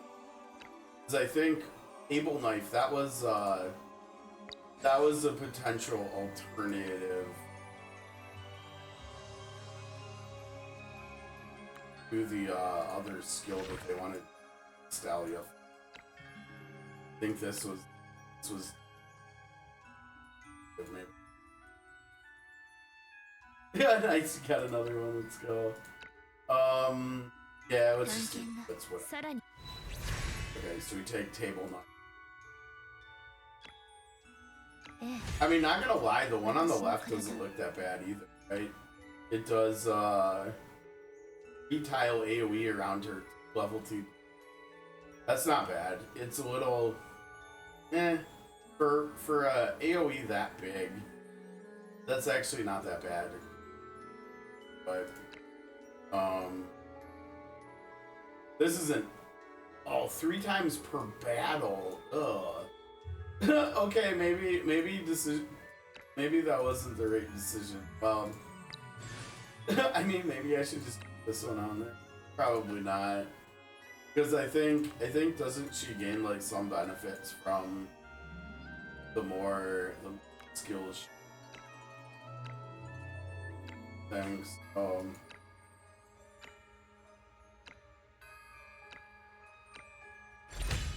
See, I have no idea when we're so let's go play some story, yeah? Let's do some story, because I'm not actually sure what time we gotta get out of here today. I should probably check.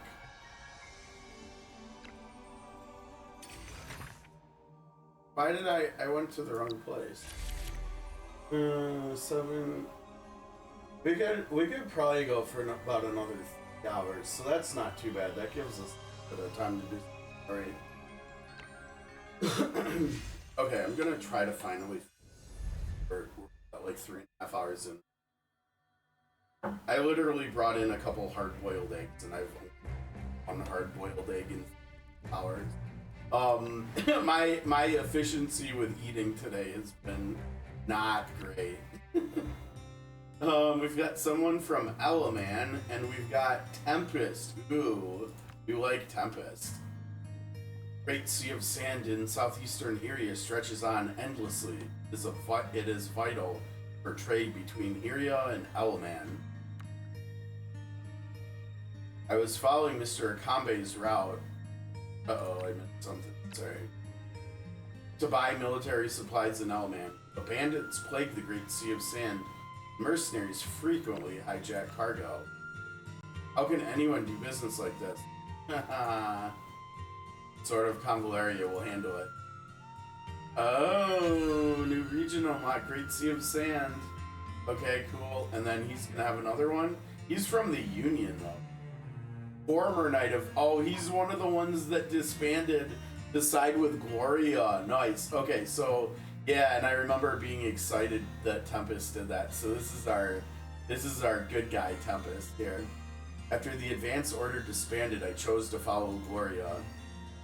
Union has forcibly occupied the Cape Plain in northwest Iria. This critical grain-producing region defended mostly by former knights of the Advance Order. We're planning to retake Cape Plain. Spare some help.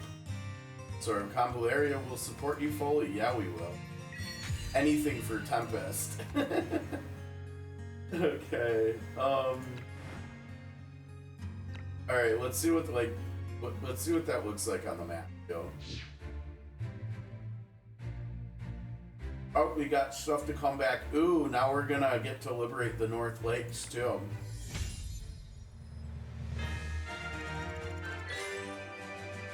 Oh, hi, kitty. Got a kitty in here.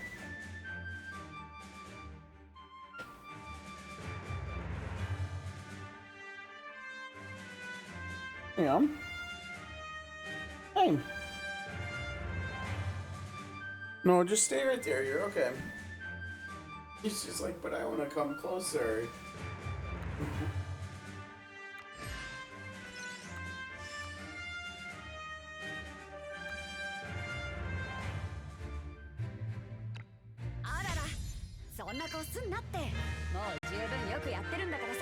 Damn, how did Raleigh... Oh, Raleigh must have got defeated, didn't she?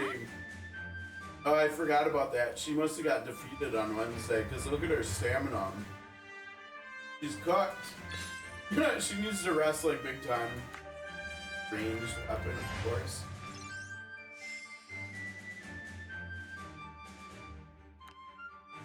Alright, time to liberate. Okay, but first we've got... Oh, dude, we've got Syndicate. A legendary lightning. Cool.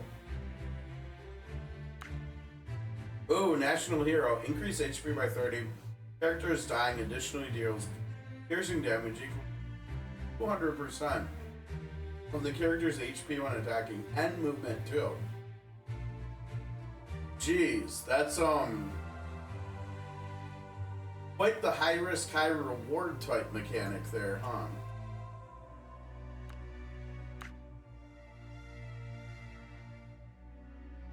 Holy crap, now we get 5 tailored trainings per character. That's incredible. We haven't seen that before in this game mode. At least I haven't. Oh, who is this? Fatima the Sand Dancer. Now, wait a second. Isn't that name Fatima? Wasn't that, or was it Fatina? What was Safia's mother's name? I think it was Fatina or something. I think it was an N on. What is this? Whispering Staff of the... Oh, magic damage range 2. Energy cost of no less than 3. Skills damage is... Oh, heck. That sounds really fun. And what is this? Actively casting a skill. If damage has been dealt, the character gains unforgiving times lasting until the end of this. Oh, you have to put this on someone who has an instant skill, right? So that they can do that 2 times and stack it, so the second one...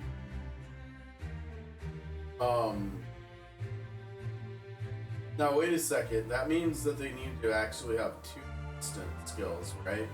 So that the third attack they do has 120% bonus.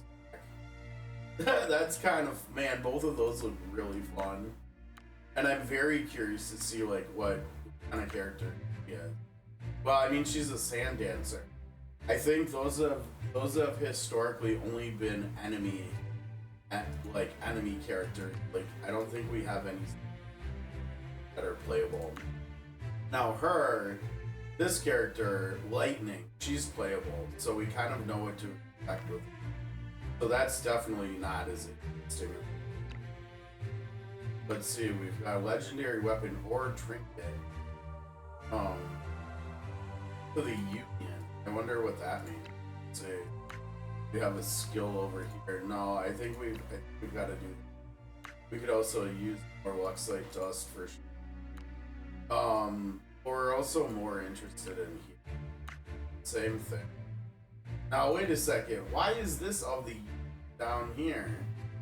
This is Elamanians. Why are we getting Union blueprints from Elaman stuff? That's a little bit weird. So we can do 2. I don't know. I've typically kind of kept both of them going up together at the same time. So we're I think we'll probably do that because this stuff is good. But I think we want to do this. Okay, let's do Cape Town Tax Supply Station. Actually, before we do any of this stuff, we've got to... Oh man, no, the problem here is, well, let's see what Nono. The mayor has broken his contract and stopped supplying the king's army. Vlderian supply convoy is ready to depart any time. Battalion once abandoned Volder. Thank you for offering help despite that. Wait a second, now why am I saying that? Oh, yeah, never mind. Because the Vlderians are helping out Iria, even though Iria is like ready to sacrifice them. Unwilling to connect with others. Volder was once the same, but now we've changed. Thank you, sort of Convallaria, for helping me stand firm in my choice. Oh, you got a third one? Yeah, let's go. Nice. Finally, true collaboration with Volder begins. At first, I was intrigued by the Sword of Convallaria's call to unite and change Iria, but I knew how impossible it seemed to break through prejudice and unity. Now I've changed my mind. Perhaps the Sword of Convallaria truly can make a difference.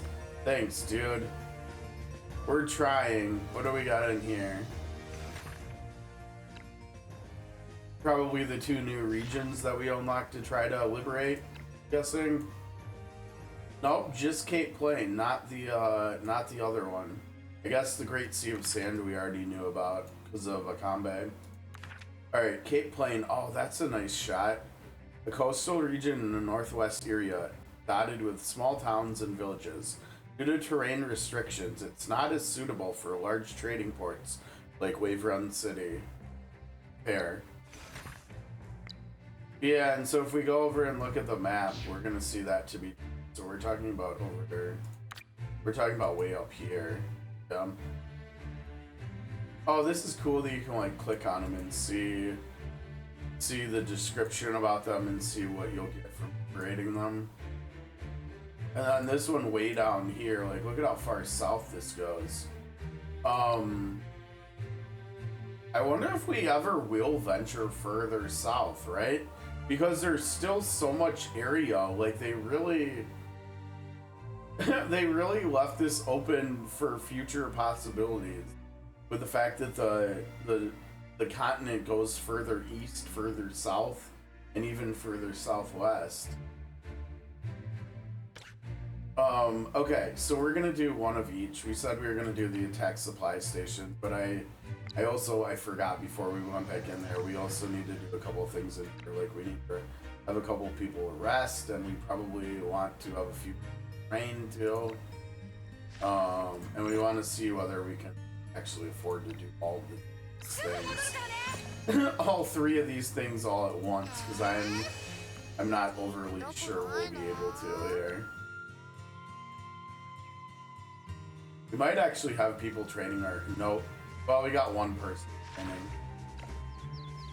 But we want other things. I think maybe like Tony and George wouldn't be the worst thing in the world to have trained, because I think didn't we get more like range stuff?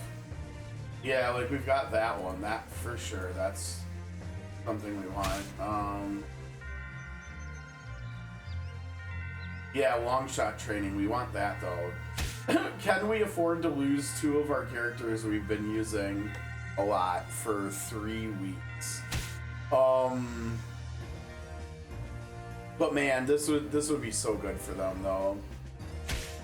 Because it stacks, and so if we put it on both of them and we use them together and they stay near each other,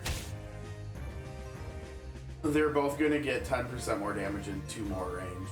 It's really good. And I think we also have that on, I think we also have that on Safia, potentially already. And obviously we'll also want to get calculated trajectory. So, right, let's just pull the trigger. Let's just pull the trigger, rip the band-aid off, do it right now. Just get it done with. I mean, the only counter to this is that you can also get an upgrade which speeds up training for this stuff too. And we don't have that right now, and we could still get that, but you know, whatever. Let's just do it. Let's just go. Okay, so we got all that. Let's go do our critical battle.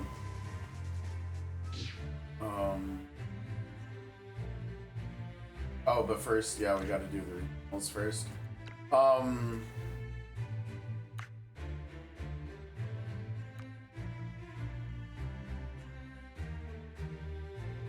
Yeah, I don't know, that's pretty far from where we're at now, and we also are more interested in this character, although the tailored training, well, maybe not.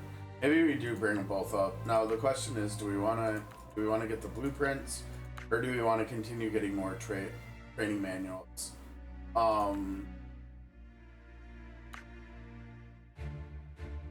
See, I think these things are different. Well, no, this is considered, so this is a tailored training manual, right? But this is an upgrade, and that is different from this. I don't know whether, if we can't get those, like the the town upgrades. It looks like we can only get those from liberating. And we've already got a good solid base for the tailor training, so I think we probably do the battles for more. We could definitely use more weapons. Okay, so we'll do this one. Union has established a supply station in Complain. Drive these invaders out while they're still getting established. Sure.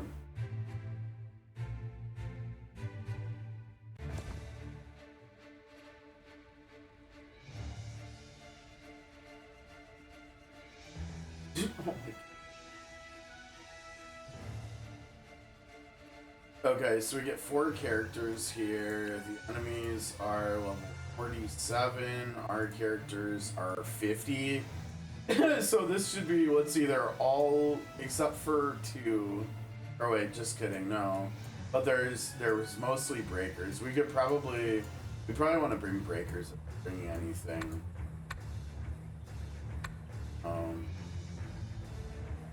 We can bring Ragnar. I mean, we've got to use some of the other characters for the other fight too. I think we liked Goku here, right? Yeah, she's actually skills wise, I think our best caster. Rarity wise, that's because I think if I remember it, she's not a legendary.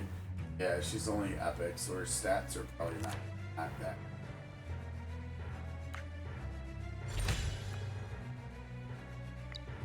You know, 1500 attack, whereas this other caster doesn't even have equipment and she has 3000 attack. She's really over leveled though. I don't know if she can actually even get XP 47s. It's like almost 10 levels higher than the enemies. We probably don't wanna run her there. We could run, let's see, Shafik we want to use, so we could bring him in. We're out of there. Bring you in. That leaves us for the other fight. Yeah, I think we're gonna have to. Goku.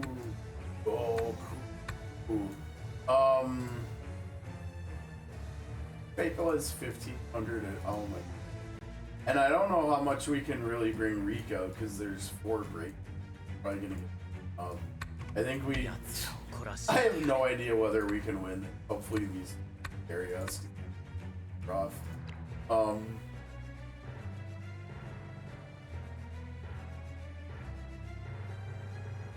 If you pity her too, I mean that's.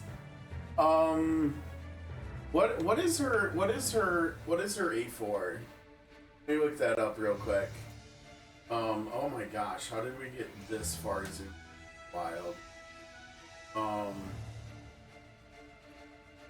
zoom. Man, this website is solely. She is, what is she? She's an apothecary. I don't remember her A4 actually being that good though, is that? Yeah, see, I mean it's okay. The problem is this is only for her paired ally, right? It's not like for the front row or something. I feel like if this was for the front row, it would be really good. But it's literally only for who she's paired with. I mean, it's not bad. I don't know. I feel like if it were me personally, I would prioritize getting another use of her ult before that.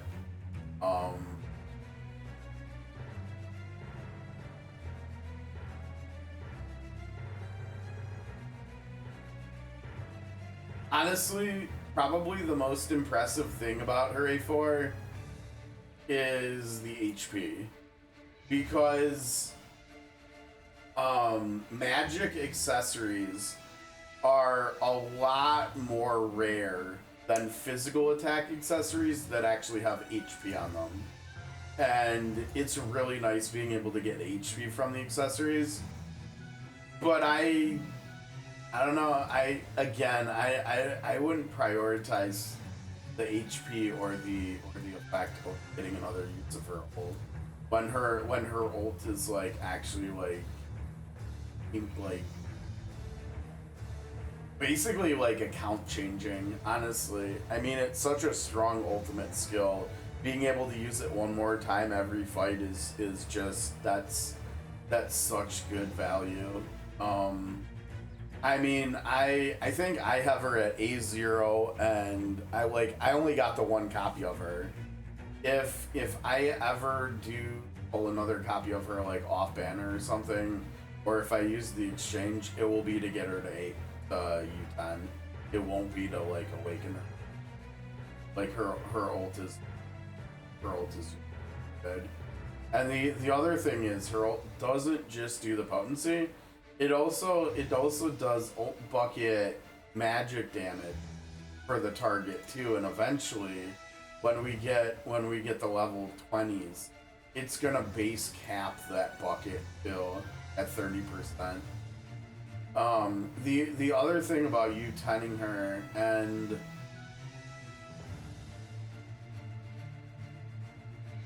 so I think when it comes to the level 20s, I think the text in they only have it down here. There's two different colors of text they've used, because I know right now you gain potentially multiple benefits from taking ultimate skills from 9 to 10. Like you get like the duration stuff, and you get the effect stuff on top of the extra use. But when we get the level 20s, I think most, if not all, of this stuff will be accessible to anybody just with one copy of the character.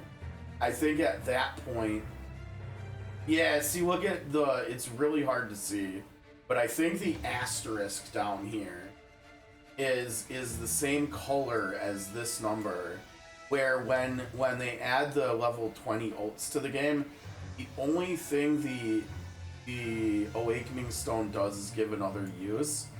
But like, this ult is so amazing, you would love to have that extra use. And so to me it's one of the highest priority ultimate skills in my entire roster for getting another use of, I think, at this point. So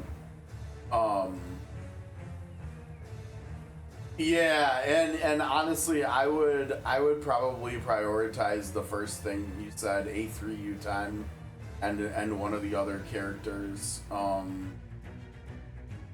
because especially when you're starting out, the biggest problem you have is your roster is thin, right? And so like getting more like damage coverage is quite important, and getting more damage dealers is quite important too, and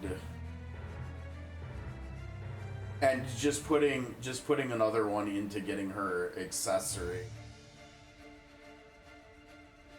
I don't think that would help you as much.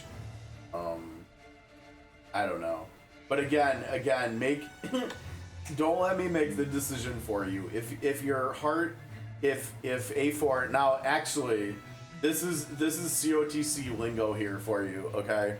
The A4U10, people actually just shorten that and abbreviate that as A5. And so like, if you're taking a character at A4 and you're U10ing them, we just call that A5ing. And so like, if A5ing her is really speaking to you, and it is something you really want to do, don't let what I'm saying like get to you and change your mind. But I think from like an objective standpoint, probably one of the characters we looked at and have talked about, I think would help you more than the accessory here. But yeah, just trying to give you as much info as possible so you can make as knowledgeable of the decision as possible, I guess. Yeah, I mean, it would be either the accessory or another character, and so like, if you, for instance, if you were like a day one player like me, and you were making the decision between pitying someone or getting this, I think I would 100% say the accessory. But because you're a new player and stuff, and like your roster is super small, I think that's why I'm thinking like another character might help you more. Yeah, no, you're not wrong. You're not wrong. The only thing is, the big benefit down here, it would have to be on someone you're switching a lot too, and so that would also come into play. You would have to be active swapping the character you put it on so that they actually got the benefit from it too. Now, granted, Rinyu helps with that, right? With how much she pushes her allies around and stuff, but yeah. So maybe it wouldn't be that hard to take advantage of.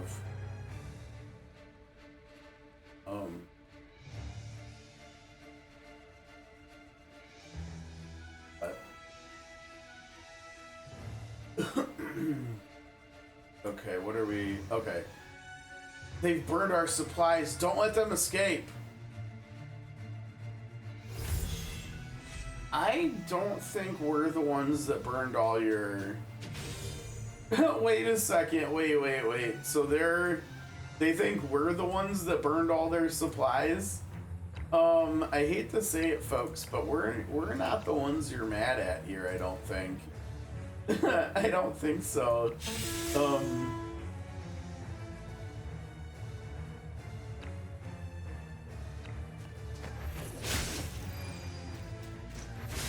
Oh, ouch. Literally just ouch. No thanks. Now, is the range long enough? Can he hit 4? Oh man, it's one tile too short. Shoot. Well, I think this is actually probably still safer because it keeps him away from 4, which might be the only survivor of these 3 after a second here. I think we'd probably do that, right? That's gonna be more damage. Oh, or we could do this. This is crazy how big they on this skill. It's so huge. Let's see, magic defense break. That would only benefit 9, and 9 went after her. So I don't think we care about that. We just want to get 5 out of here.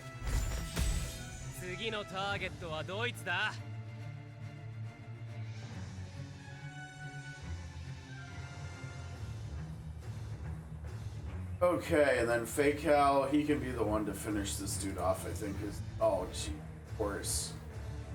Well, we can't risk this dude's life though. Although he might just go down. Now, are those enemies that just came too? Oh, what the heck? We got enemy reinforcement. This guy is... I should have brought a healer. This dude is cooked. Or I should have brought a healing tactical skill or something. Ragnar is just cooked. It's because his weapon sacks his HP every time he attacks. And then he also just got lit on fire too, which is also not helpful. Oh, dude, wait. Yeah, no, don't do that. I don't think. It's not that much more damage. It's gonna hurt him more. Dude is cooked. What is this one? Potential burst? Oh. Okay, that's one of the buffs that Kavari can give out, I think, right? I don't think. They're just... Oh yeah, maybe. Put him on fire. Put him on fire again.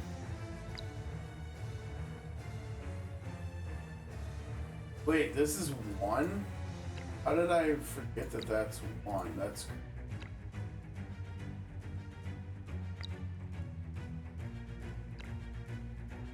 Ah, man, can't get close enough. Yeah, whatever, just get rid of them. Oh, now this is good, though. This is really good. Come at us, bros. Good luck. Oh my gosh, they keep bringing more reinforcements. What the hell? This is not okay. This is not okay.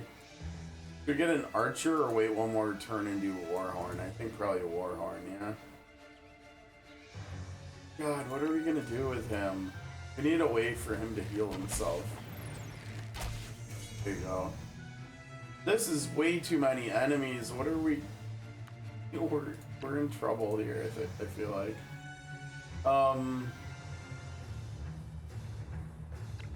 Maybe. He might, yeah, I was gonna say, he might just cook here. Oh, that looks really good.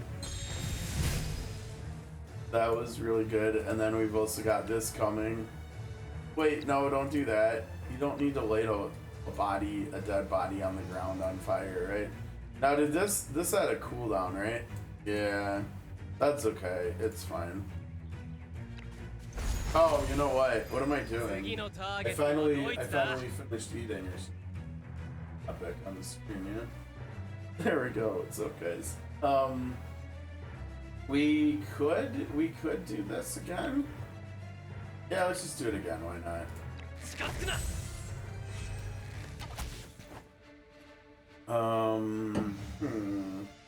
This should work pretty well, right? I don't even need to use Warhorn. Nice. Dude is he's so low. We still have to go fight those dudes down there yet, too. Our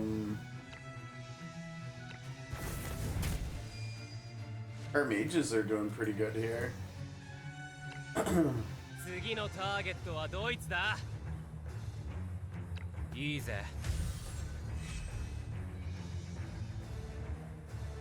Dude is at 43 HP. He might be in trouble. Let's see. Who do we want to use this on? How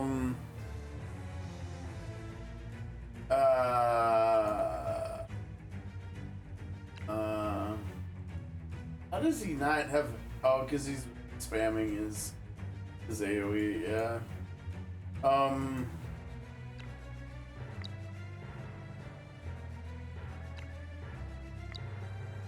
Yeah, I don't know about that one.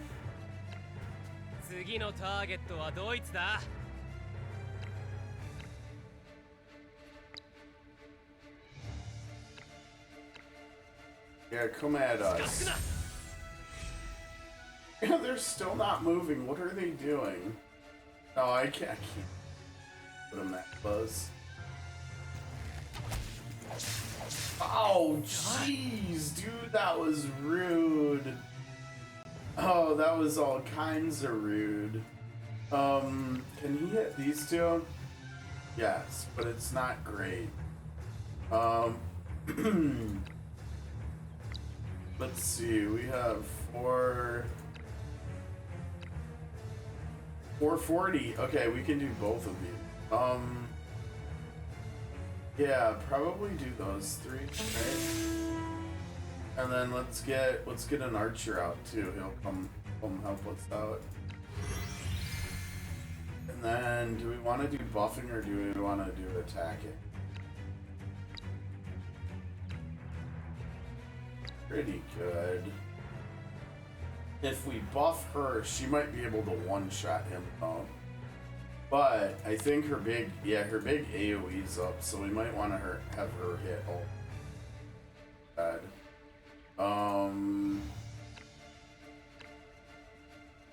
Dang it. I don't know, maybe we just need a crit here or something. Or not. Guess not works too, yeah. Oh, dude, one tile away. Oh, feels bad, man. Feels very bad, man. Oh, that's yuck. That's so yuck. Alright. This, I guess.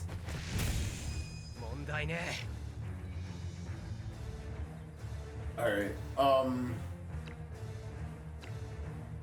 dude, I can't even move him that far forward, can I?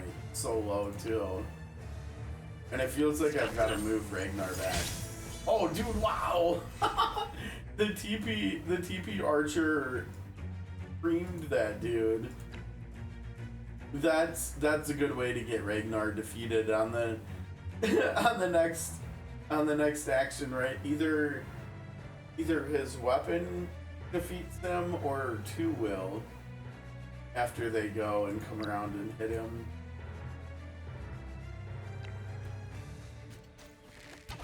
Oh, nice. That worked out good. I don't... The range... Oh, it is good. Okay, do it. Yeah, no, this is super funky, right? Because they're too far away from each other to hit, for her to hit both of them. It's okay. Okay, so Ragnar survived. That's good. Good. Okay, now this next fight should be a lot faster. That'd be good.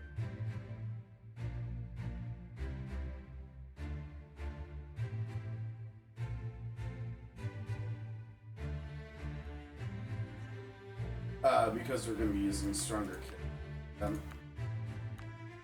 So I think we do that too. Yeah, because we decided we don't need that much,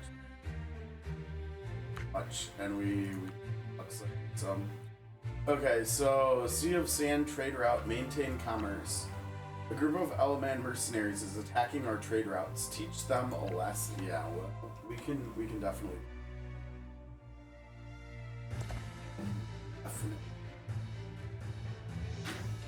Okay, so again, we still don't want to use because she is massively over leveled. Like our highest level character is Anana at 51, and then Aegis is 56, and we're fighting level 47. So yeah, that's just not gonna work. But out of here. Gloria is the answer, of course, right? Yeah. Okay, these three will make short work. Very short work.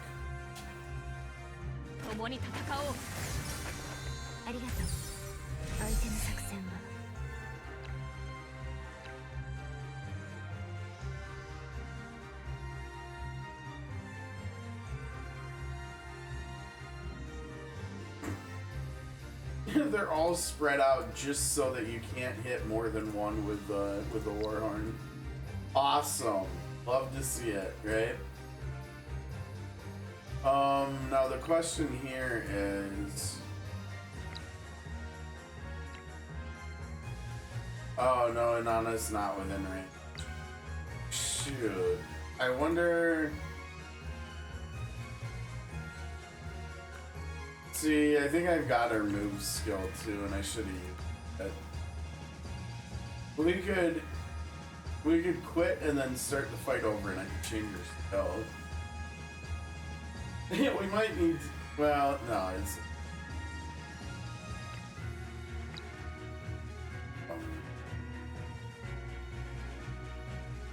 My other two characters.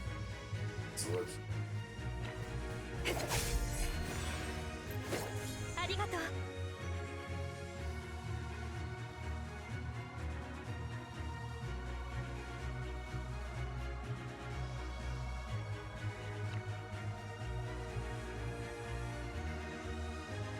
That's a very interesting place to put that.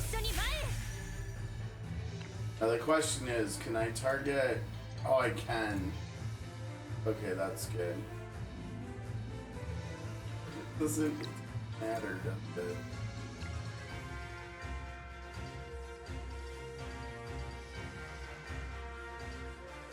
Ah, there it is, there it is. That's the tile we need.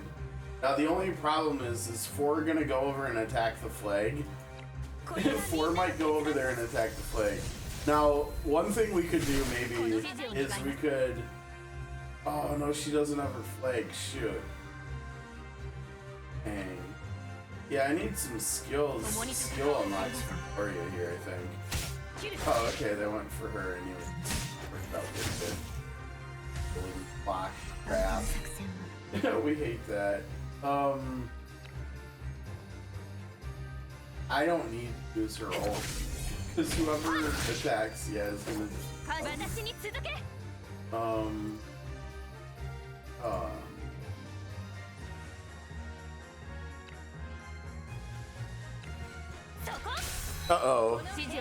Yeah, I think I might have accidentally bumped my mic. It might be too far away. Is that better? Oh, so how's it going, Sarah?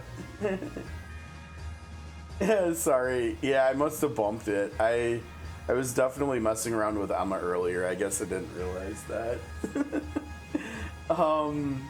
We haven't actually made much gameplay progress today. We did a lot of menu stuff today. I finally pulled the trigger on breaking down all of the epic talent materials, which got me out of being incredibly poor. Like, it got me like $5.5 million in here and stuff. And so we did more character building with Kavari and Luvada and Kia. I unlocked Kia today. Kia's exciting. Yeah, Kia's looking pretty good. Oh, you missed it. Yeah. It was actually 2 nights ago on Reset on Wednesday night. Yeah, because I think you were busy yesterday. I don't think I saw you yesterday. So I used the 2% thing because Wednesday night on Reset, we got the 10 free polls from the poll event, but then from one of the daily for 2-week things, we also got 10 free polls. That got me to 1240 out of 1250 for getting to 20%. So I just pulled the trigger and threw some Luxite at another one's at another 10 poll, and that got me to 2%. And then I did one more single, and I hit both of the dice roll things. I hit the 75% to get Luvada or Kavari, and then I hit the coin flip and got him too. And so yeah, oh my gosh, I right after I did that, I got him geared up a little bit, and I went into Shard Farm for him, and I put March on turn 1 like I always do, and then I clicked auto, and he walks up and he just deletes everything, and I almost fell out of bed laughing. I was laughing so hard. It was so funny. Oh my gosh, what an incredible character. At this point, I think I've got him up into maybe my 3rd row. I think he's around 3,100 power now. I actually, because of how much talent stuff I did way back when for like Seeker or Breakers first and then Seekers, I did a little bit more work on Luvada today, and I finally got her to rank 13 because I did him first. And Luvada's actually up around 3,200 or something, and she's like 1 slot off from getting onto my 2nd row already. She's like coming for Gloria, and she's still 1 star. And Kavari I already took. I used that 1 resource we can use for starring them up. And so he's 2 stars already. But yeah, Luvada's seeming pretty fun too.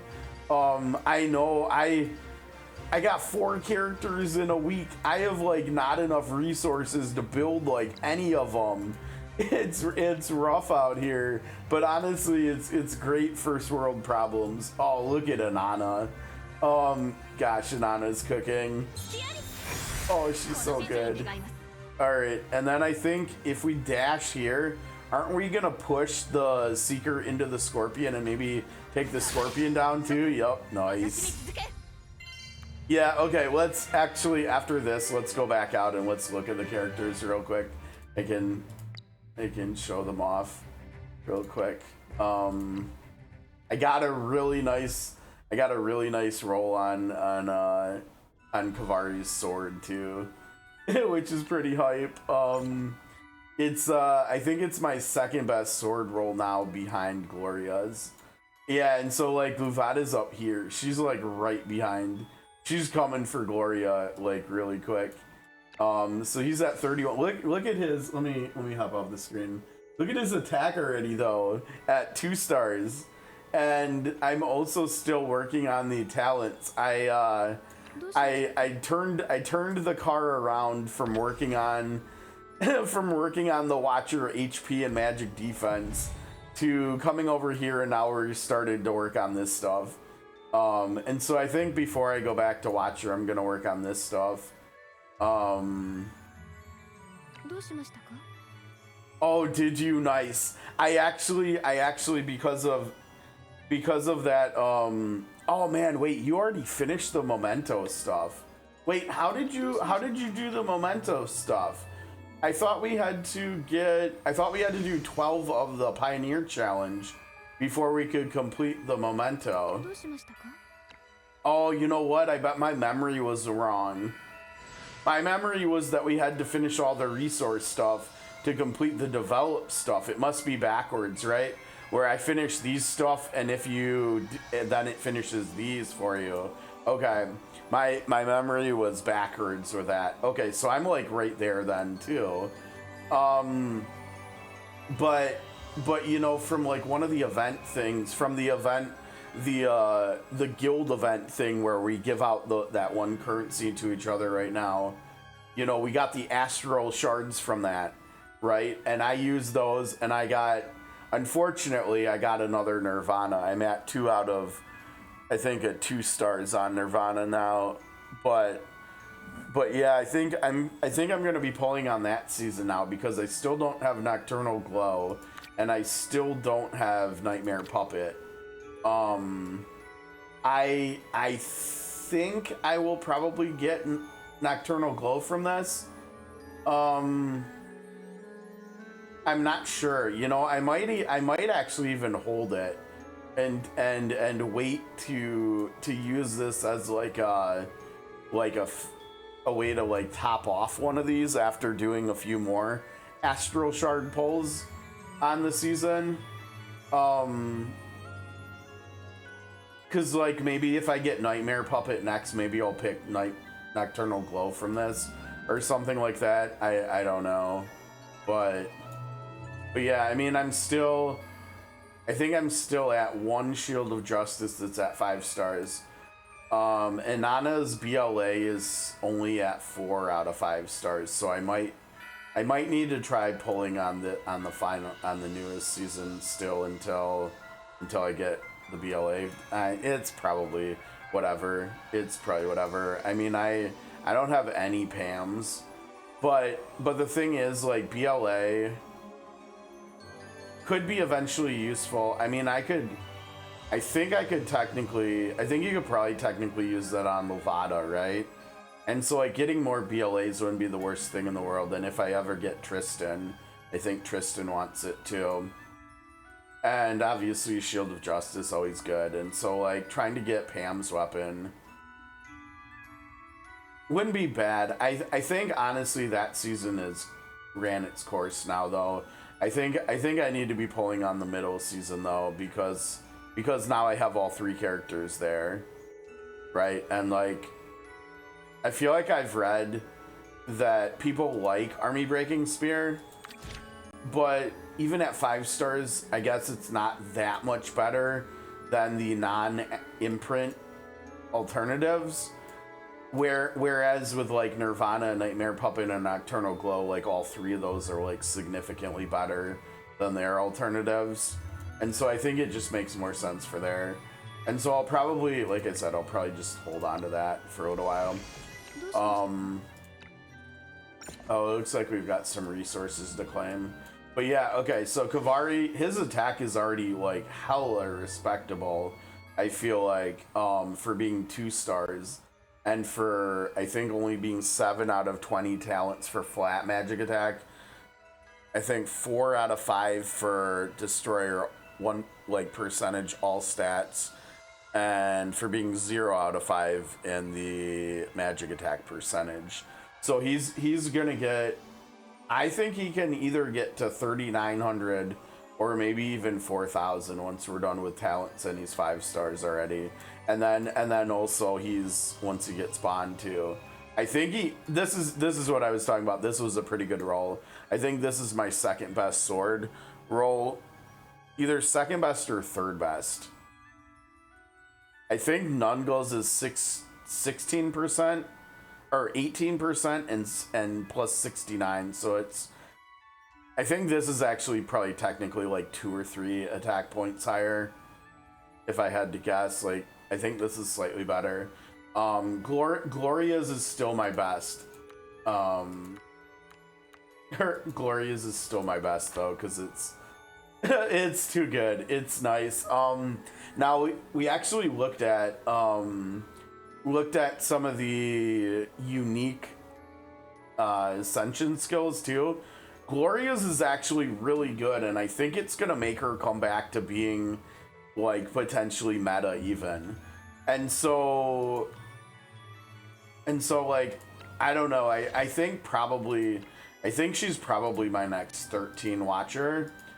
I also did some poll planning today, and I think I've come to the conclusion, because we were looking at the selector, and I think I came to the conclusion, because I'm still at like, what, like 10,000 Luxites or something? The decision here, I basically eliminated Homa from contention, and I think I eliminated Ta Eric from contention too. And so it basically comes down to Agatha and Tristan.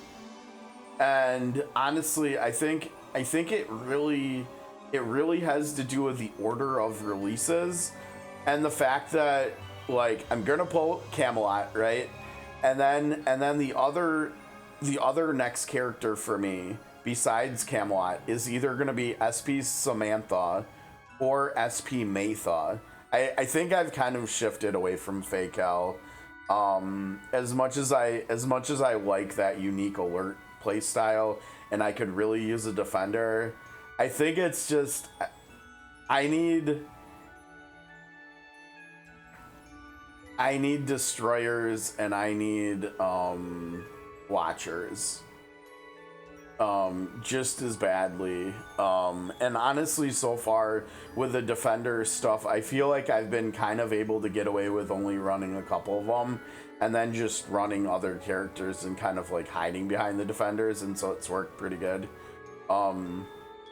Yeah, they don't like him in the tier list. Oh, that's another thing we looked at, because there was like a revision and update for that Chinese dude's tier list too, where there's one new character in the other regions, Hooch Run Run. No idea. I don't know if that's a collab character or what. The name is definitely unique, but they made some changes too. Like, look at what happened up here at the top. We had some flip-flopping there, where I don't know if they're like starring up Camelot more and realizing maybe they slightly overestimated him or something, or maybe like Inanna got her like unique Ascension skill or something.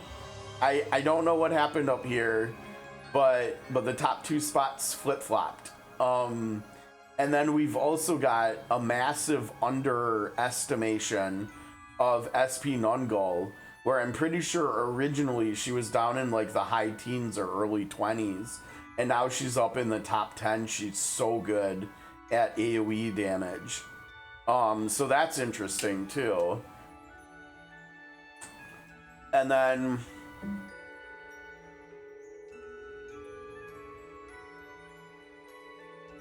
yeah, I don't know. That's how far.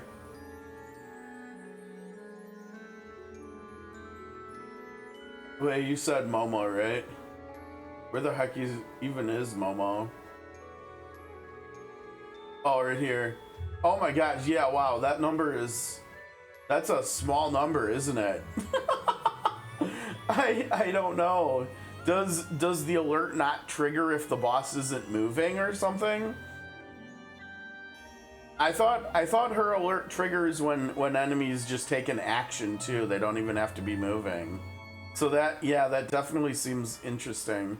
Yeah, I wonder, you know, all the like elite and boss type enemies we fight have those unique like immunities and stuff. I wonder if they have like alert immunity or something. And so like the best thing she does is just nullified.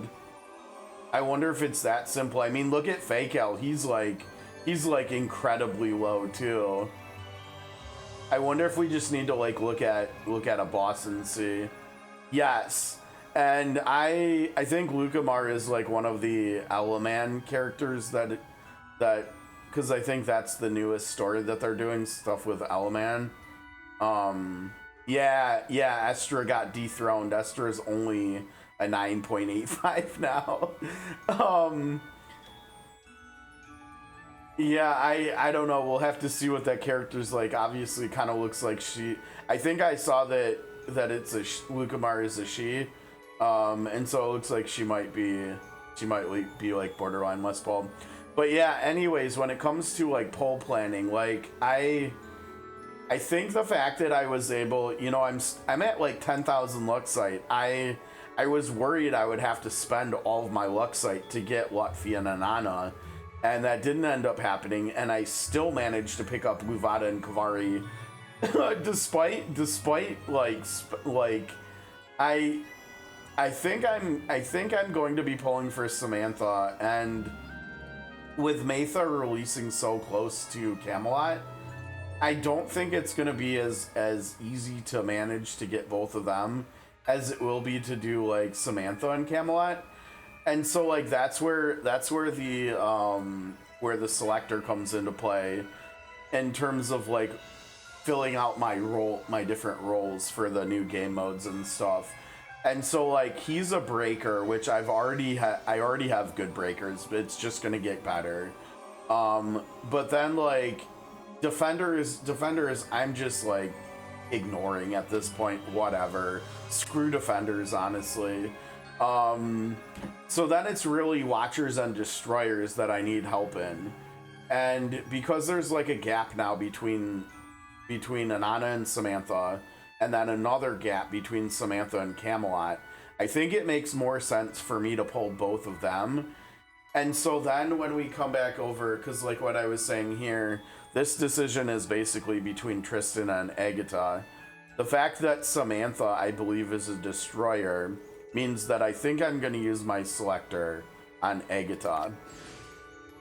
And honestly, I honestly don't know how I ended up skipping either of these characters. Both of their designs are really cool, and both of their kits are really cool. But yeah, I think I've come to the conclusion that she's gonna be my selector.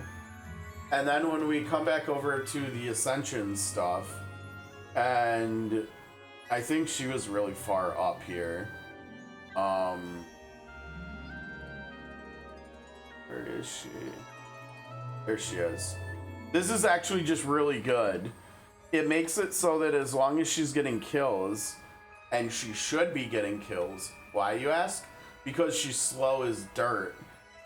She's slow as hell. And so she's always gonna be ending turns for my team.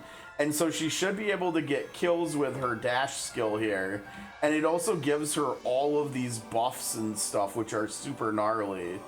And so like her unique Ascension skill is like really nice. And that brings us full circle with why I was talking about Gloria, because I was trying to figure out who the next watcher that I R13 is going to be, whether it's going to be Gloria or Anana. And it basically comes down to Gloria, because Gloria's is actually just, Gloria's is actually just really amazing. How did I end up over there? Yeah, Gloria's is just really amazing. I think this is going to make her become like meta again. It makes her spear, her ultimate skill go from 80% damage to 130. That is a huge damage upgrade for her. And if she hits enemies that haven't been hit yet, which she should have an okay shot at doing, like, I think if I remember right, Gloria's like, originally she was very fast for like a support, like damage dealer type hybrid, right? She's okay speed. I can't remember. Can we filter by speed? No, you can filter. No, you can't filter by stats. Okay, but like 215 215 is actually kind of slow these days. I think like only Pam might be, and the Seekers are slower. Like Anana's faster, Safi's faster, Kavari's faster. Luvada's not faster, so that's noteworthy. But yeah, so it makes it so that when she hits undamaged enemies, she's getting 50% crit chance and damage too. She also gets a physical shield from it, and all Union allies within her like Raise the Flag or Banner aura are getting damaged too. And so she's buffing people more. Guess who? Where's this spreadsheet? Guess who else is Union? Remember Camelot? Camelot is Union. And so like Gloria's totally gonna be back on the menu eventually, I think. I don't know where is she now? She's pretty. No, she's here. I don't know. I feel like this is like really low for her given her special Ascension skill and the fact that she can like buff Camelot even more when she gets it. I don't know. We'll see. I feel like she's gonna get more use in the future though. You're talking about Credenza, huh? I mean what she does.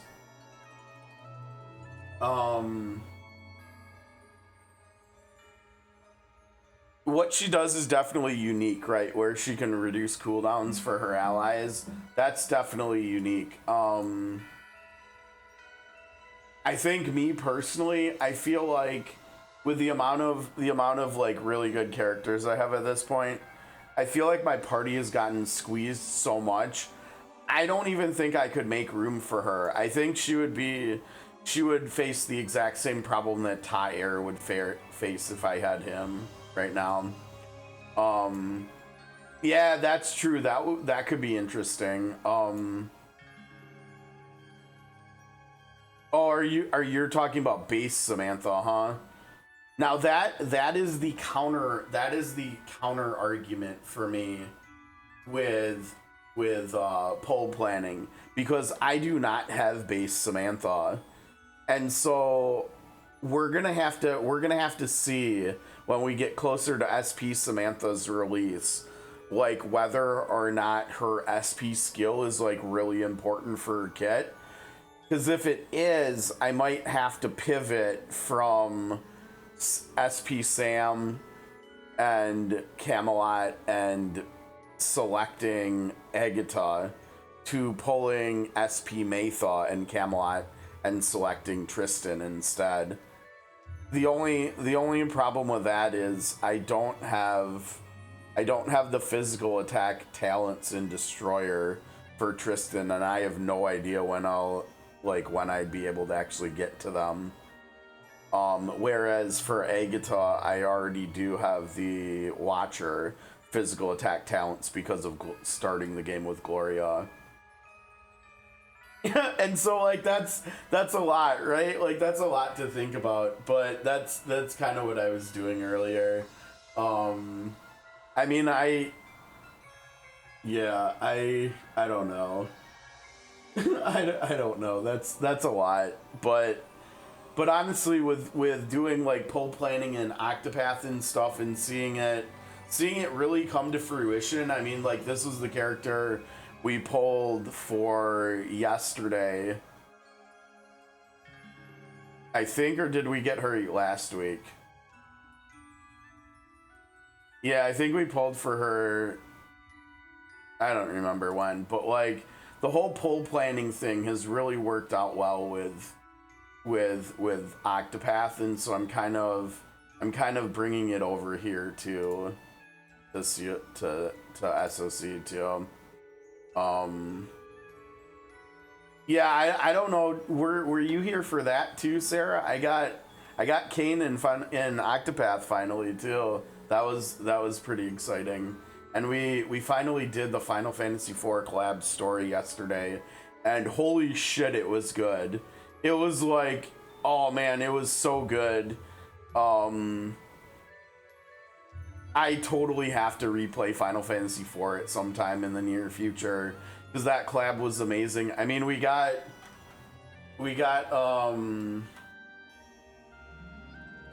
where is it? We got like one of the coolest screenshots I think I've seen recently. Let's see. We got, where is it? Oh no, is it not? It's not on here. I shared it. Oh, maybe it's down here. Yeah, this one. This was the start of the collab. We had the Red Wings flying in COTC. It was so epic, and obviously the Red Wings music was playing the whole time too. It went so hard. It was so cool to see. That was a lot of fun, and we got to see Rydia and Rosa and stuff too, and Cecil. I finally got him recruited, which was fun. Oh yeah. Also on Discord in the resources channel, I've also got this now. Someone on Reddit made visual, like a visual infographics for the class Ascension skills, not the special unique ones, but the role ones, which is kind of cool. It's kind of helpful to see where you want to farm and stuff. So that's on Discord too, in case you didn't see. But yeah, I mean, it's really tough trying to choose between Tristan and Agatha. I mean, they're like right here. They're like neck and neck for just being really good characters.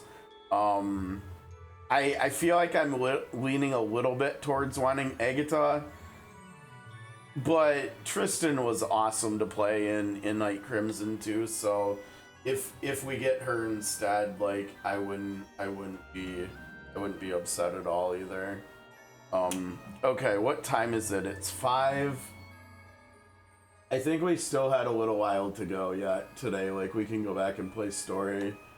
Yeah, we got probably about another hour we can go yet. So yeah, that's where the new characters are at. Luvada's coming along, Kavari's coming along. Kia's gonna take a little bit more time. I don't have the resources, and holy crap, merging is so expensive. Like I could merge, or I could use these, I guess, but that would use almost all of the ones I have up. And if we went to merge, what did we need, like 150 of them? I mean, I can do this, but again, I'm gonna go and be poor again, right? that's gonna use up most of my money again. So like, I want to get to being able to use her. Now another problem is this skill is also recommended, and I only have 2 Castalia, and so I kind of don't really want to use one right now either. So I think Kia's gonna take us a little longer to get to. We also looked again at some of the other special ones too. Like I think this was the first time I saw Gloria's unique Ascension skill. But like we looked at Nono's again, and Nono is gonna work with I can't remember. There was someone else that we found that Nono was gonna synergize with. It might have been Kia. I can't remember. I mean, obviously she's gonna go really nicely with all the dots she's doing with Lutfi and Luvada and Kavari and stuff. I think Kia does dots too, so she should also work there. But yeah, I mean, once we get Nono's unique skill, she's gonna help round out basically an entire dot team, which should be a lot of fun, I think. Yeah. Okay, let's go. Well, what do we have here? We'll get whatever we got here. I bet is it just the, oh no, it's here. What did we do?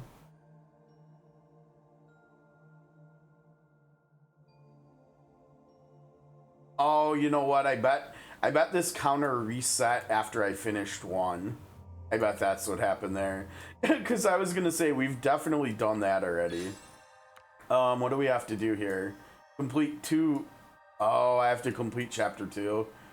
Yeah, I don't know about that. Wait, does that mean there's 4 chapters in the story? Damn, I'm not even halfway done yet. There's 4. Holy cow. There is, I can't even fathom what else, like, plot-wise is gonna happen yet. That's crazy. I think the goal has to be, though, that we have to try to get through the story next week. And so, yeah. Okay, so I think we already did the regional stuff. Yeah, we did our regional stuff, but we've got these two to do. Let's see, we've got Liberate the North Lake region, and we've got Volter Mountain Passage. Now, I remember in other Spiral playthroughs, like in the base, in like vanilla Spiral, I think you couldn't you only do one of these critical missions per week? But I think we saw earlier that you could do more than one. Or maybe it's not even, or maybe it's not even that. Maybe it's just that some of them, when you do them, it like automatically ends the week. But we have to do the top one, and I think the Liberation ones persist. I remember that from the first set of Liberations. From the first one that we did, the Marshwood, or I guess that was the second set, actually, wasn't it? Yeah. So we'll do Volter Mountain Passage here first. 6 or more transport team members reach. Okay. No transport team member can be defeated. Okay. Alright. To deliver supplies to the front line in time, the Volder tribes grant a combat passage through Volter Mountain. Yet enemies watch the Sword of Convallaria's every move. Oh man, they're like stalking us. What the hell? Yeah, well, they're gonna be punished for that. Don't worry about it. Yeah.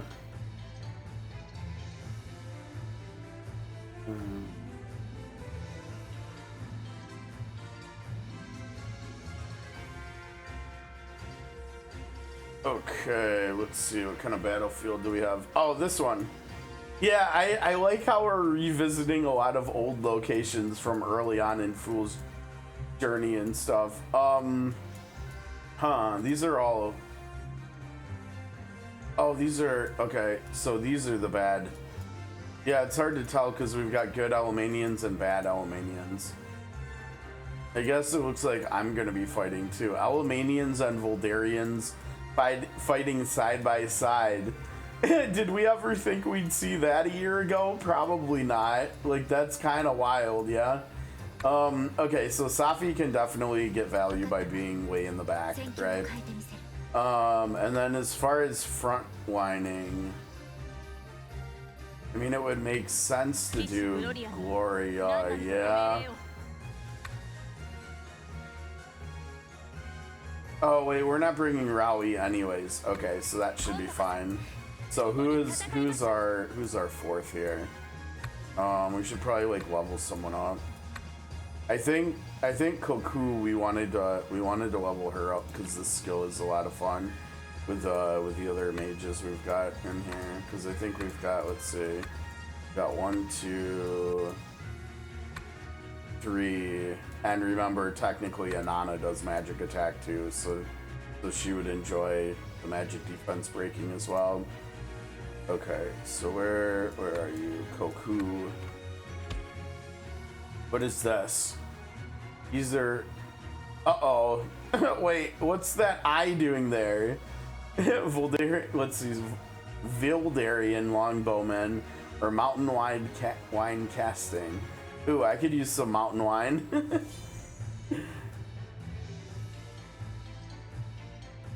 Kambe gathered the supplies as promised. Next, we cross Volter Mountain and deliver them. The mountain paths are too rough for carts. We'll have to carry everything. Oh, jeez. The mayor will surely try to stop us. This won't be easy. Don't worry, this is Volter Mountain, our home ground. Yeah, we've got home court advantage. We'll utilize our Vlderian guerrilla tactics, and we'll gain an advantage. The advantage, even. I see. Thank you in advance. Enemy forces spotted at the mountain pass ahead. They've brought spiders. We'll handle these roadblocks. Leader, friend, consider splitting our forces. We might face attacks from more directions. Uh-oh. Where else do you think they're coming from? Nono knows what's up. She wants Gloria's buff. She could have stayed back with Safi. She's like, nope, I want that sweet attack buff too. That's funny. Okay, what does this do? Let's see. Right, sure, yep. Inflicts drunkenness. Have we seen this before? Control bound. Cannot take any action. Awakens upon receiving damage and gains hangover state. But of course we can't click on hangover state, right? And it does liquor. That's kind of cool. I'm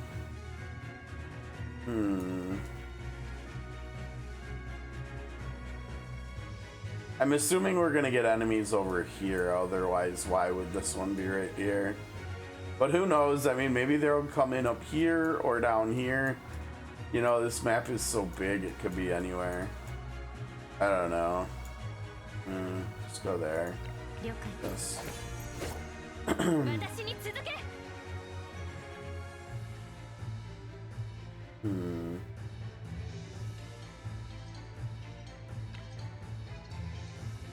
Totally just do that and save the flag for next turn, I guess.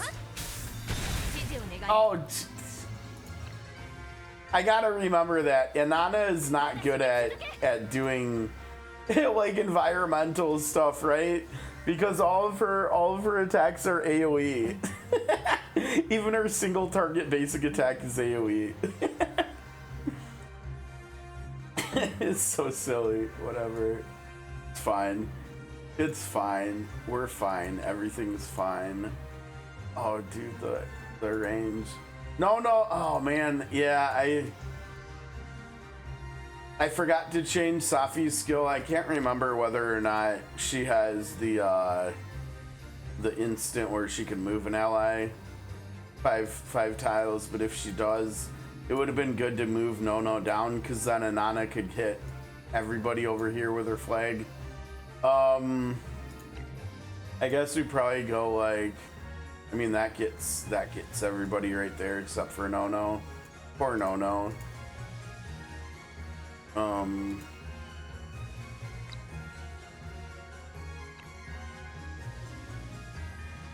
It's an instant. I suppose I could just put this here, yeah.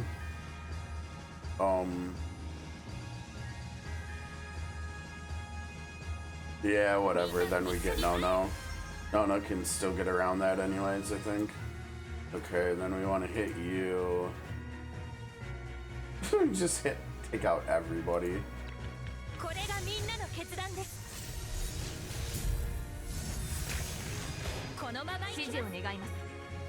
And of course, Gloria in here does not have her ult, so that's nice. But this'll work. This'll play. I think that'll play nicely. And then there was one spider left. That's funny. Oh man, we can't get there. Or can we?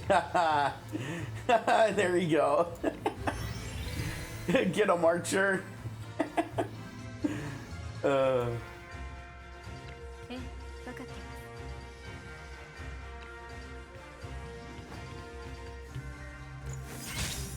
Bye, spider. They are over there. I knew they could be. Large packs of beasts appeared from the mountain peaks. They don't look friendly. What? Okay, question. Question. Why are there scorpions in the snowy tundra of Volter Mountain? Isn't that like the wrong climate for scorpions? I don't know. Maybe I'm going crazy here or something. I don't know. Yep.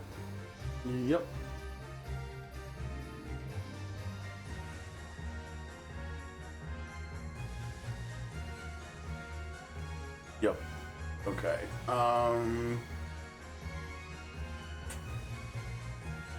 Yeah, I mean, I guess we could do that. I'm not sure. I think line of sight, both of them can see the boar. Yeah. Trying to figure out how far away. Alright, so she's gotta be here for this. Or as safe as possible, I guess. I don't know.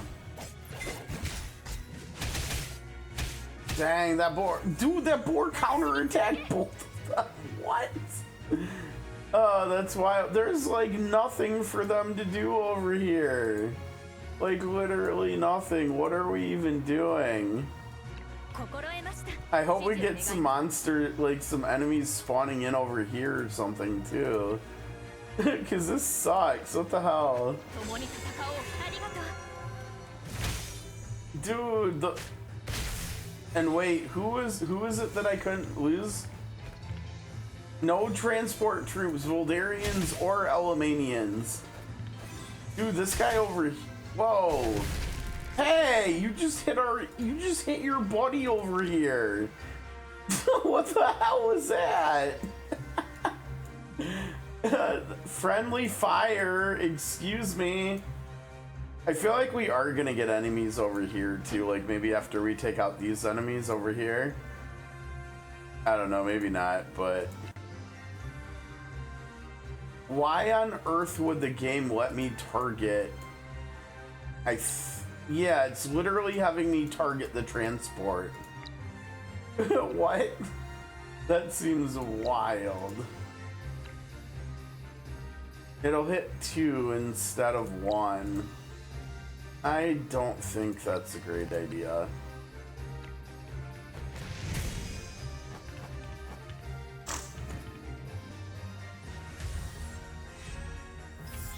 Oh, jeez. And over there, too.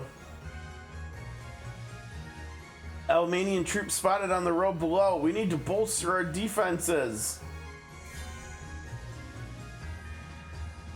Oh, we've got reinforcements, I think. Oh my gosh, dude, that... Oh, thank goodness Safi's going. Because Safi will heal that dude up. And we'll also take this one down. Jeez. Oh, big, yeah, big heals. Now we need to go back down here and go over there. I really wish we had March in this game mode. I wish I would have caught it. Oh no. Where are you guys going? Why are you running away from the enemies? Are they trying to, let's see.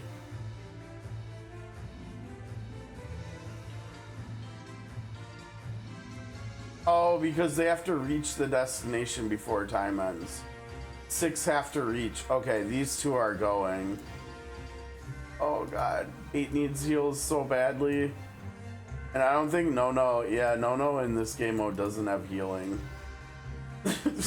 Oh man. Okay, this one's going too, so that's 3. What was the special one? No, nobody can get defeated. Okay. I mean, we're kind of sorta on the road to that, yeah. Why would the game let me attack the truck? It's just like, what? It doesn't make any sense. I have to do this one to hit that one up there. Oh, nice. Agile Eye.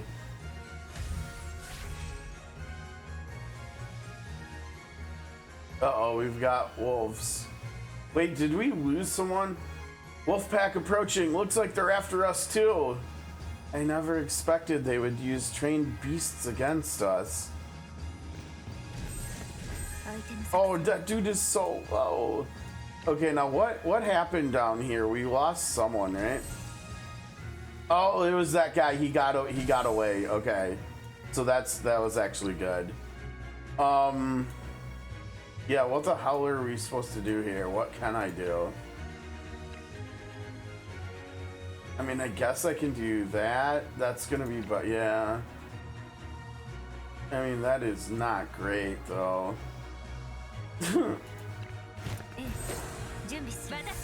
Did she heal him? Yes, good. Yeah, if we lose someone, we might need to start over and bring another healer. Is this is a friend too? Yeah, yeah. I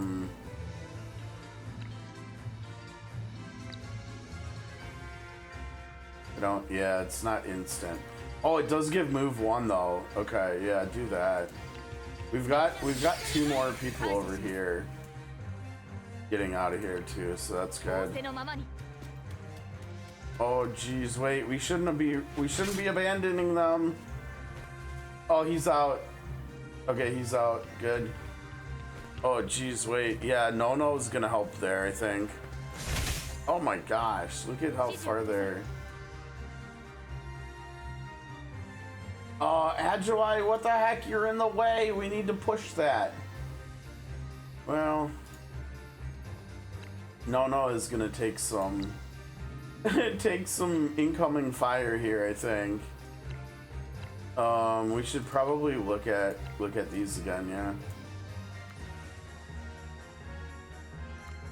Now I wonder, these probably share different cooldowns, yeah.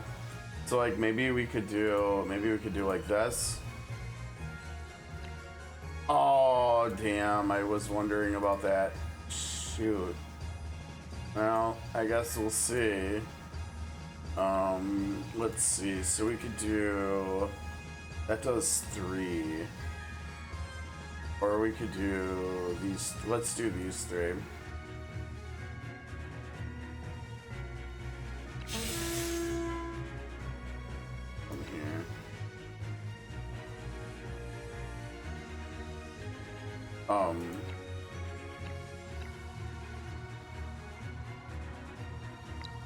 Am I wrong in being there we go. That was weird. We couldn't see their health bars. Stuff Nono. Ping!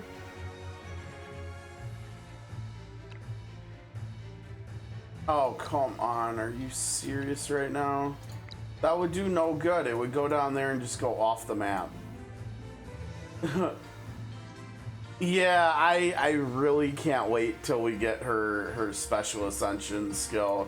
I think I'm gonna be using her a lot again. I can't believe I said it, but I think it's actually gonna end up being true. Like once she gets that skill, I think she's actually just gonna replace SP Rowley. Like no joke, I think she's just gonna replace SP Rowley because she's gonna bring so much infection, and she's bringing support stuff for the whole team too. And so like she might not bring as much damage as Rowley, but it should be hopefully somewhat close. And then she's also bringing all this utility too on top of it. So I think she's probably just gonna replace Rowley for me, honestly. Especially because of having all these dot characters now, and the fact that I think, if I remember right, I think they do synergize together. I can't remember how, but I think they do. I got nothing. I got 0 legendaries from the 70s. Now, granted, those 70s helped me get to the fact that I didn't get anything helped me get down to 2%. So indirectly, they helped me get Kavari, but like directly, I didn't get anything from them. I was a little bit jealous of you guys, but honestly, I'm happy everybody got some stuff. Were the dupes at least for characters that you didn't have at 5 stars yet, or were they 5-star dupes? Because that would kind of seem sucky. Like I think there was at least one person, and I can't remember who it was, that got, it might have been Solstice, who got like an SP Rowley dupe and already has her at 5 stars or something. Oh, okay. Well, at least that's decent. I still think Inanna is a little bit intriguing now with her SP skill. Like the numbers on that skill are not bad at all, both for AoE and single target. and it's cheap, right? It's only 2 energy. It's very cheap. That's right. I forgot when the whole Miguel debacle. I don't know. I'm almost gonna just hit this to get it out of the way to move it. Here, I think. They were all 3 stars, I see. Okay, this dude's almost out of there. Here comes the final 2 that we gotta usher out. Oh, that was really good. That dude, oh, he's still dotted up, isn't he? Oh man. I don't think she can see 3. I think the corner of this tile is in the way, yeah. Which is really silly, but whatever. Yeah. I don't think we need that many people going over there, to be honest. We've kind of got them in a good chokehold. I think we need to come over here and help them out again. So we're just Gloria and Anana are just running back and forth, like not being able to really do that much. You're just looking kind of silly down here. Oh, uh-oh. Oh, no. Oh, what the hell? Oh, man. All right, go back. How do we avoid that? I think for starters, let's see here. What did we decide to do here? I think we did this, and that probably was our best option. I think she did get a kill out of it, so that's good. Yeah, and so hindsight is 2020. We didn't need Gloria and Anana to go over there. So maybe we can actually, if we bring them over here, maybe we can actually get there in time, get them to around here to help protect 8 and 9 here, and 8, 9, 10, and 11. I'm trying to get over to here. Okay, so that gave more movement. So next, this is gonna be tough. I don't know. Now he's the one that gets out. Is this the one that got defeated? No, it was one of those 2. How do we? Yeah. I think it was 20 here who got defeated. So maybe if we put, let's see, because I know one choice we made was putting an archer over here. Now, I think the problem is the archer goes before all of these puppies, and so, oh, you know what? And I bet it was 13 here, the Watcher. I bet the Watcher is the one that killed the Destroyer. So, oh man, we can't get her over there to hit 13, can we? We might have to put her. No, it can still get in front of him too. Shoot, I don't know what the hell we're gonna do here. Let's see. We might have to do. I think we have to do this one probably. Oh no, we can't even. Yeah, we can hit 13. Okay, good. Yeah, I think we have to do this instead. Hopefully this will be enough. It puts down liquor on him too. Now wait a second. Now she can't. Why can't she get there? It's not like she lost move. Man, I don't think. Let's see. 1, 2, 3, 4. Oh crap, we put liquor on the tile she needs to go to.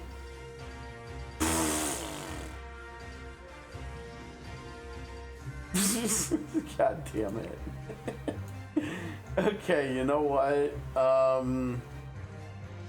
Let's see if we can't block. Let's see if we can. Oh, wait. Someone reached the upper limit. How? Where? What?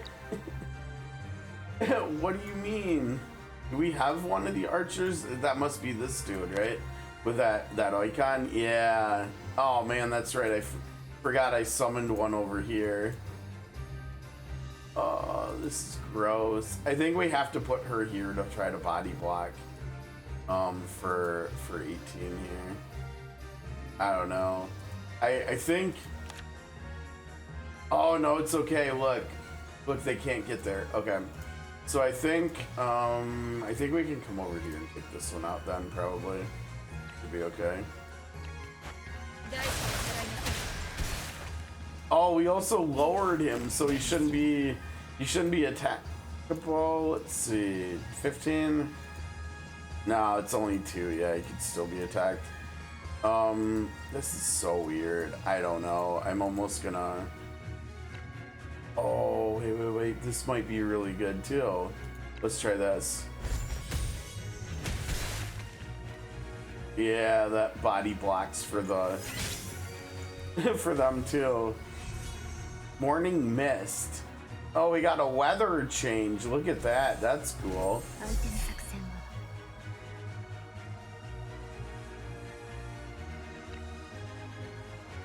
Yeah, she still can't do that.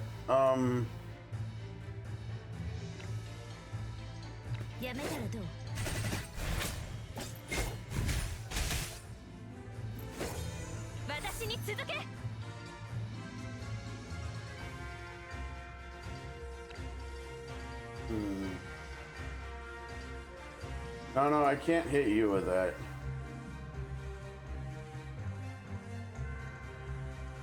Sorry, no. No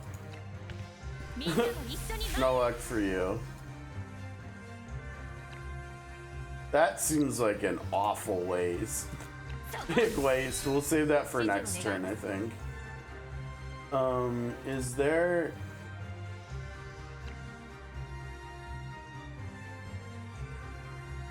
there is some there. Okay, we don't want to go that way then. But we can't go this way either because the flag is there.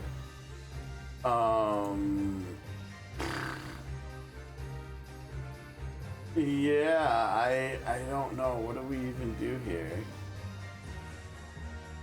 The problem is the logjam here with 5, 6, and 12. Like we might not even move. Let's see. I think that's 11, that's 13. I think this technically gets us closer than if we stay where we are. Because then we're only adjacent. We're not an extra tile away. This is weird. Whatever. Okay, you're out. You're safe. Where are you guys? Why are you attacking? You're supposed to be getting out of here and transporting the... Oh, damn it.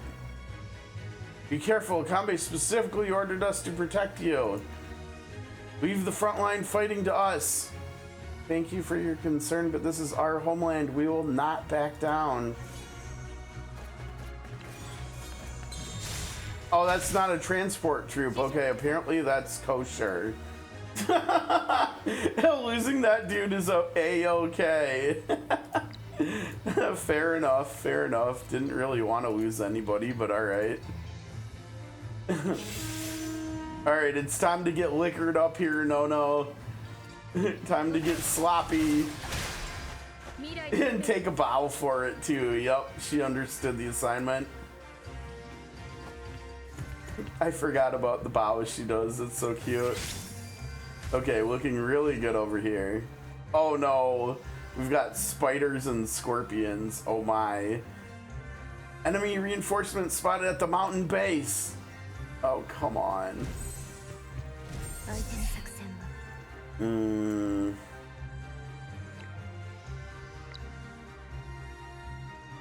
getting really sick of her not being able to do anything here. Get rid of bodies. No, you've got to get rid of this one because this one's actually gonna hurt 14. Oh my gosh, look at the damage. Can you get close enough? Oh, let's go. Let's go. Love this character. Love this character. Love this character. Oh, spirit bomb the crap out of these spiders. There we go. Sick. Sick, sick.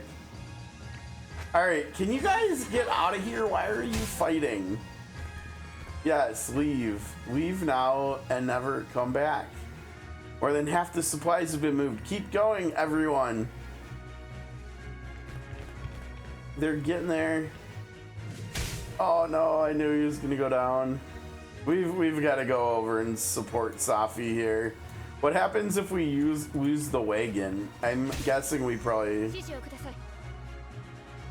That's literally not a concern. I don't understand how that's not a concern, but apparently it's not a concern. Whatever. Man, the weather is changing a lot here. We've got 2 more. I don't think we need 2 more though, do we? Here we go, and then we can do this kind of deal. You move, good luck. And Nana's like, I kind of took care of all of those reinforcements by myself.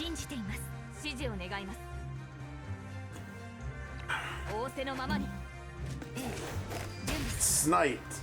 2 bees.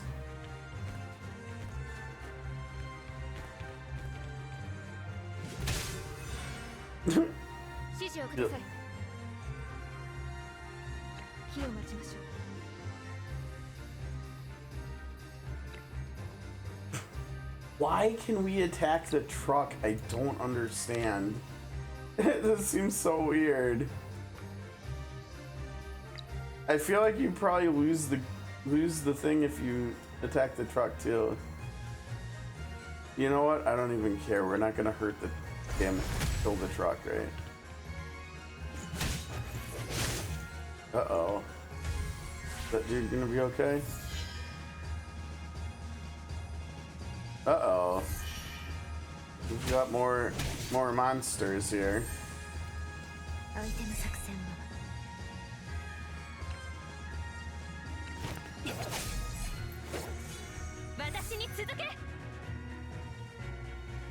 I have no idea what Anana is doing over here. It's just like... I can't wait until Anana is 5 stars and she gets Seeker movement. That's gonna be so nice. It's gonna be so nice. We're only a couple months away, don't worry.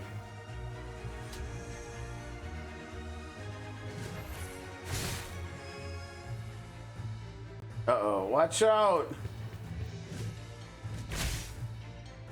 I've got this. Agile Eye for the win. All pursuers eliminated. Oh, it's Rowie. We delivered earlier than expected. Well done, everyone. The cooperation went smoothly. This kind of alliance would have been unthinkable before. But Vlder is changing now. We're all changing. Indeed. I think that's it, yeah? Okay. I think...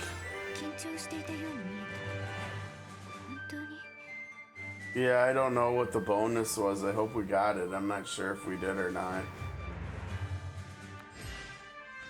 Alright, up to 40 out of 50. Looking at the clock, it's like 5:30. We probably... Yeah, that stage has always been fun. I remember part of the reason why I liked it so much was because I think the first time I saw it, I already had Nono. And either that or she was in the story, but... and maybe that was when we got to play as her or something. And, yeah, her having jump on that stage was just really fun, right? It took me 5 hours. I hope not. That. Let's see. Who are we meeting there? And also, do we? Yeah, I guess we don't need to do that. We do have the other event battle though too, right? Let's go see who's at Town Square first. Maybe Gloria's back. Oh, what the heck is Safi? Yo, let's go. It's Safi. Oh, my bad, Safi. The illustrious order of the Iron Thorn Knights plan to attack while the King's army lacks supplies. Fortunately, Akambe's goods relieve the urgent need at the front. What's up, Safi? And also, where's Rowie? Rowie, get over here! I heard Vlder played a crucial role in this aid mission. Such a change is remarkable. Please convey my thanks and respect. You got it, Safi. And now, so we just talked to Safi. Are we going to the leader? Are we going to our office to talk to Rowie? Please be Rowie. Oh no, who the heck is this? Leader, an urgent letter has arrived. It's from a Combe. Leader of the Sword of Convallaria. My sources confirm Gomer has secured support from the Union.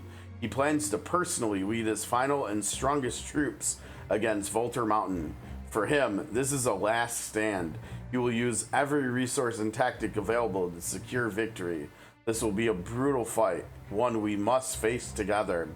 I will marshal every resource to supply both the Sword of Convallaria and the Vlder tribes. My business instincts tell me you will emerge victorious. I wish you success in your defensive operations, Akambe. So he's not gonna fight with us though.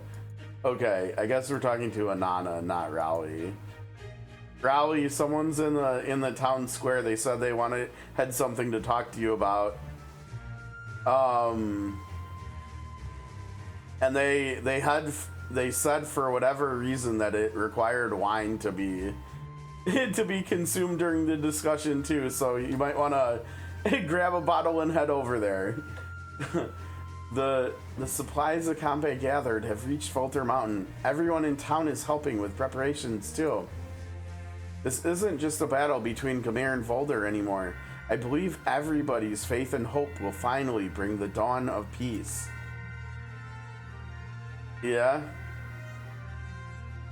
Okay, who are we meeting on the hill? Lily. Yeah, oh, I called it. Nailed it. Thank you for your care. My wounds are nearly healed. Oh, that means she's probably going to be in the battle too, right? Ready to return to Volter Mountain? Yes, this coming battle will decide Vlder's very survival. I can't miss it. I only hope our united strength can truly bring change. Oh, you already know. You already know. Let's see. Oh, wow, we've got a lot to do. Do we have new recruits? Nope, we've got Shaq Lulu. Gomer is preparing his final attack. To defend our home, we must gather every ally pot. Dude, this is gonna be the end of chapter 2, isn't it? It's gonna be a huge battle. Okay, that would be a great way to end the day. I hope this is the end of chapter 2 here. I trust Nono's judgment, and I trust the Sword of Convallaria. Man, I wish I could have recruited you outside of Spiral Shack. We'll get you as soon as we can though. Who do we have? Is this? I think this is Iggy, yeah? Medicine ready. Defenses under construction. What else needs doing? Oh, right. I must sharpen my short spear again. Okay, buddy. Good luck. Good luck with that. I was surprised to see Safi here. I wish there was a way for us to get Rowie over here.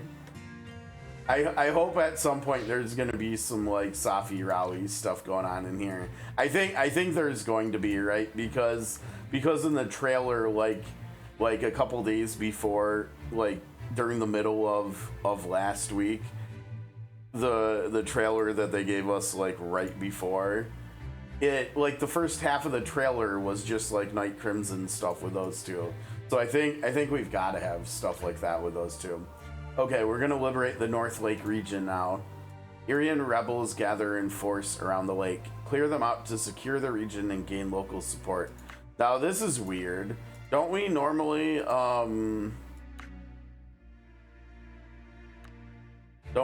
get a character? I think that's different. I think that's what like this is considered, right? Like we're gonna get what we just saw there for the fight, and then after the fight we're also gonna get this stuff. So tailored training. Oh, that's unlocked 3, and we're also working on 2 here. So that means eventually, once we get both of these 2 places liberated, Cape Plain and Northern Lakes, we're gonna be able to have characters with 6 tailored training skills on them. That's crazy. That's gonna be so much fun. I don't know what the hell we can come up with, but yeah, that's gonna be a good time. All right, let's do it. Let's liberate the North Lakes, and then we'll go to the next week, and then maybe we'll go to war. Oh, hey, it's the yeah, it's the banquet stage, right? with Nungul and Maythaw. I unfortunately am not using any of them, so we can't bring them here, but okay, let's see. Safi needs to rest, Rawi needs to rest. Gloria and Anana do not need to rest. Let's see. Oh yeah, they're training for 3 weeks. I mean, it probably would be a really good idea to bring them to get them XP, because they're going to be missing so many battles, so many non-critical battles in the next few weeks. We haven't been using, oh, I guess we have. We've got her equipped with stuff. I don't know about that. I feel like, you know, she's got got like 200 more attack than Shafik. I like this skill the Shafik's got though. And this is like yuck. That's so much yuck.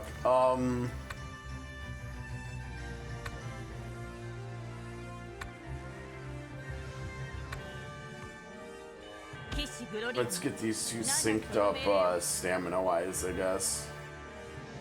And then we've got Alexi and Rico too, I see. These are all enemies, yeah.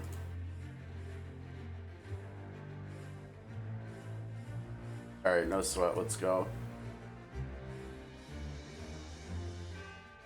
Our mission is to crush these Irian rebels. Perfect chance to show the Silver Wolf's might.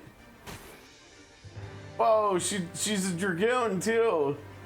Hey, why did you sneak to the front, Rabbit? This stupid bear just talks big. The brave boss Rico leads the charge. I mean, she is a defender. It makes a little sense that she goes first, but so is he. So, is the king's army so desperate that they're sending children to fight? Run back to Mama, little brat, before I give you a swift kick. Haha. Boss Rico will smash your face in. Hey, little rabbit, don't let them bait you. I'm a twin-headed dragon's heir. I'm not scared of them. Just leave everything to mighty me. Let's follow her. We can't let her charge in alone. That's funny. Don't run. Boss Rico can take on 10 more of you. The little brat has some skill, but not much between the ears. Come out. Uh-oh. All at once is perfect. Saves me the trouble of chasing you. Oh no, Rico's surrounded. Don't worry, Rico isn't beaten so easily. Friend, I'll go help her. Oh, Alexi's got a hero's landing going on too. Yeah, that's the problem though, isn't she coming to like fight breakers? Hey Rabbit, I just had a brilliant idea. If we coordinate our attack, we'll be unstoppable. Think you can keep up with me? Ah, who are you looking down on? Boss Rico doesn't follow you. You follow Boss Rico. Alexi can use coordinated skills. Well, that's interesting. We got team up stuff, huh? I wonder if that's the one that we keep seeing in the in here, right? I think that's what we keep seeing over here. Like where's the Nana? Here. Coordinated response. That might be what we're getting in the future with like SP Maythaw and Fakel and Nungul, like this coordinated response thing. We might start getting team up attacks. That would be really cool for this genre too. I hope that's what that is. We'll have to see. But it made me think of that because this is coordinated skill, right? Coordinated What was it called? Coordinated response. I mean, same word, maybe. We'll have to see. Okay, so it does charge to one enemy, deals plenty of damage to enemies within range, and inflicts debuff. Inflicts a debuff. What debuff? If Rico is nearby, the character will use Bye Bye Ball to perform an assisting attack. Charge to one enemy. Okay, well, let's see. Do we go here? Here, here. Oh, it'll hit all three. Yeah, this has got to be cool. Let's turn it down because hopefully the animation looks sick.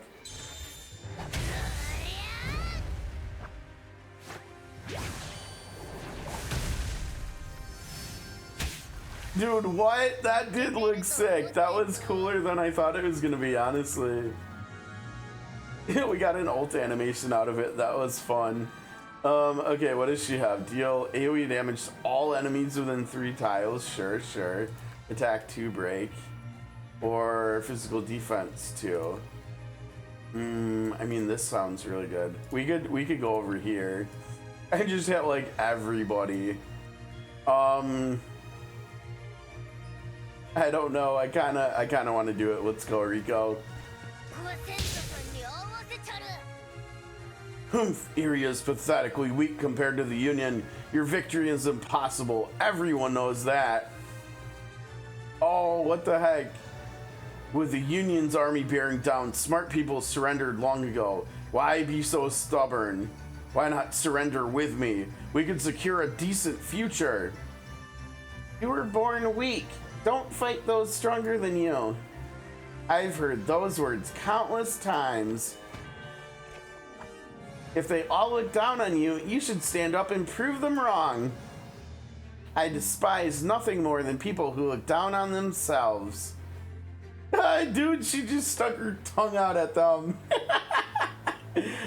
Dude, Rico's hilarious. I still feel like we've got to see we've got to get like an event where in the event story, Rico and Beryl are doing stuff together. Like, we've got to see Rico and Beryl up to no good together, I think.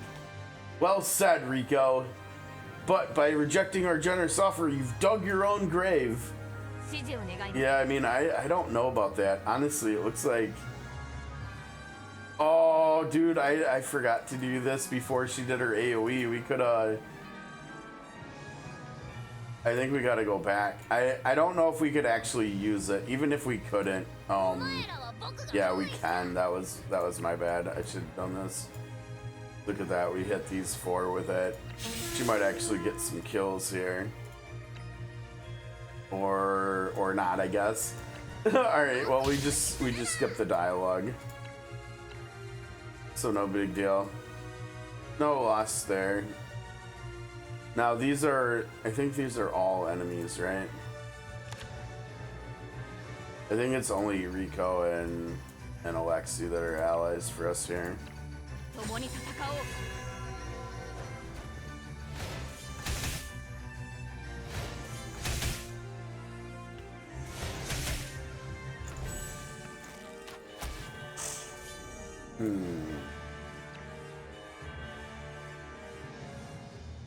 Is this the one where you don't move? Dang.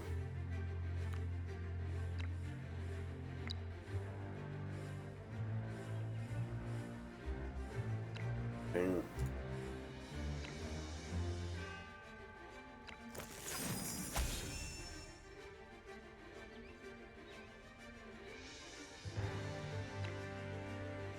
Oh, man.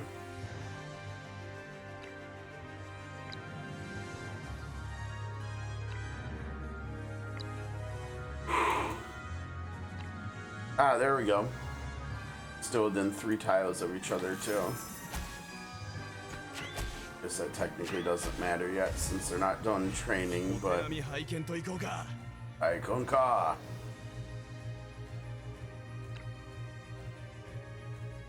I now remember... Does anybody remember back to launch? I actually started a second account, too, like in the first week.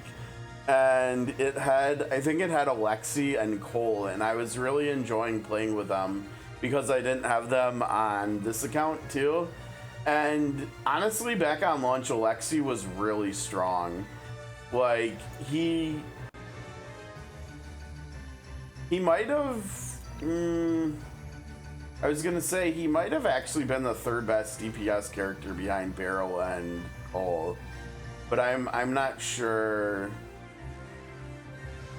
I'm not sure about that. I mean, there were a few other characters that might have been kind of close, but he was like, I think he was definitely the best tank. I mean, it was either him or Magnus. He's just so like survivable, right? And he can go on the front line and do a lot of damage, and he can reduce the cooldown on his trait, so he can keep unlimited resolve up more often as long as he's getting kills. And I mean, like, this number is not a bad number for an AoE.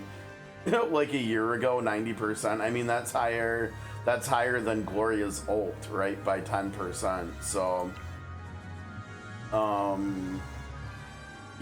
remember he has like a whole counterattack build. Like, I can't remember if it's his ult at rank 11 or the other rank 11 skill, but it makes this count go up. It makes the range on this go up. I think he could counterattack like 4 or 5 times every turn with the rank 11 buff too. I mean, like, look at this.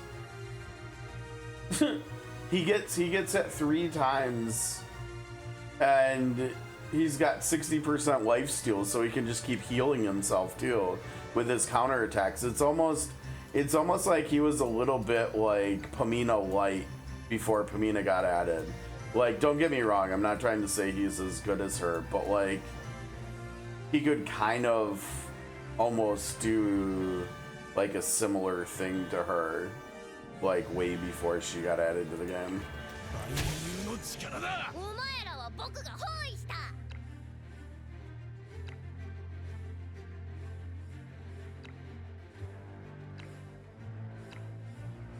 I mean, you gotta get a couple kills, right? Good stuff. Well, this is just like not great all around, right? She can't even get close to do anything. We've gotta go help her, cause what do you think you're doing, buddy? What do you think you're doing over there, 13?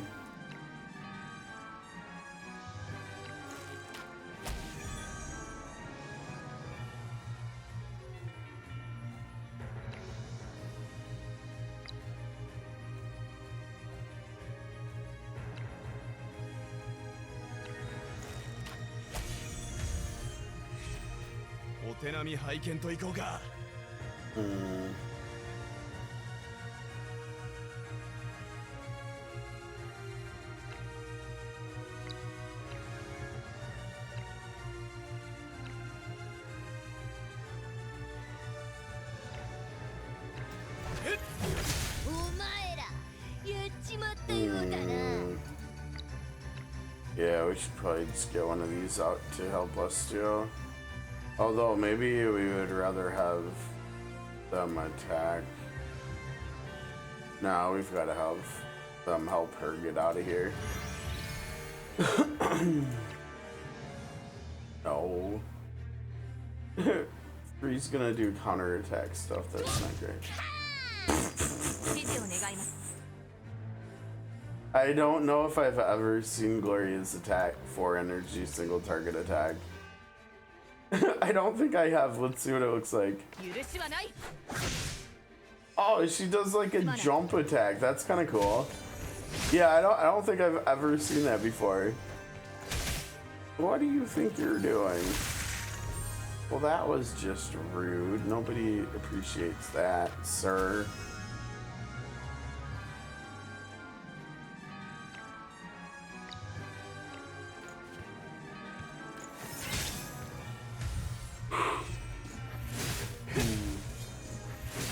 Alexa getting low is more than okay. Oh man, he can't get a kill though, huh? He needs kills to reset. Now, I guess he technically doesn't need kills, right? Because his trait is not procced yet, so. Oh, that's coming up next turn, yeah?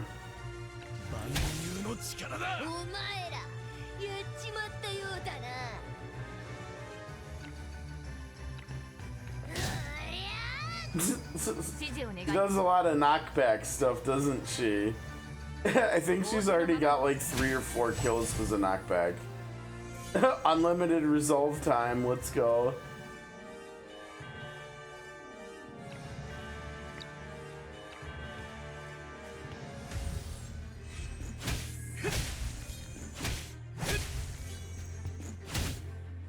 Oh! Let me drink some milk first, then we'll go again. Did I put her there? I think I did, right? Where's Rico? Here. Yeah, nope, bad idea. So he can do knockback, that's good to know.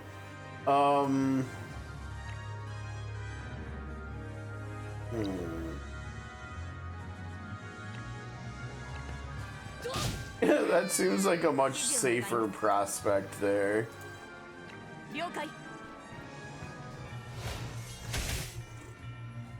Come on, Archer, win your 1v1 there.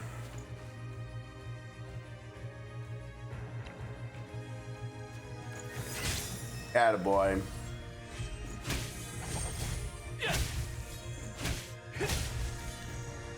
Look at the life steal go. Uh-oh. Oh man, we don't have 180 shit. Well, it doesn't matter. This skill looks cool. Okay, so we saw it on slow-mo. Let's see what it looks like at full speed. What? Wait. If you hadn't charged ahead after being provoked, you wouldn't have walked into their trap. Try to control yourself next time. I am a twin-headed dragon's heir, not some rabbit. You are a rabbit, but also the bravest, strongest rabbit I've ever seen. Really? Of course, and the most foolish, impatient rabbit, too. Shut up, stupid bear! Now, wait a second. Wasn't that supposed to be the combo attack, too? What happened there? Was it a different one? I want to go back and see, because I don't know. If Rico is nearby, is that the problem? She wasn't nearby? Because we gotta see the bye-bye ball. There we go, there it is. That looks so cool. You can't even complain about her though after she did that. She just got all those kills for you, buddy. Can she knock him back, you think? Nope.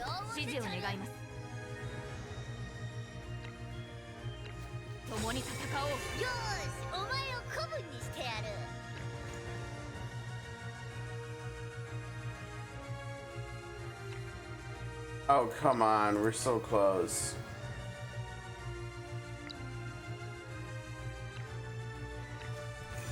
That's not gonna matter, right? Yeah, because now it's blah, blah, blah, blah, blah, blah, blah.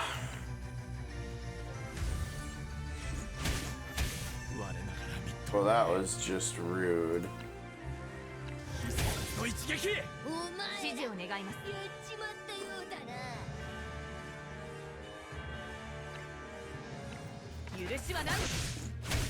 Oh, gee, goodness. Oh, you can't do that, huh?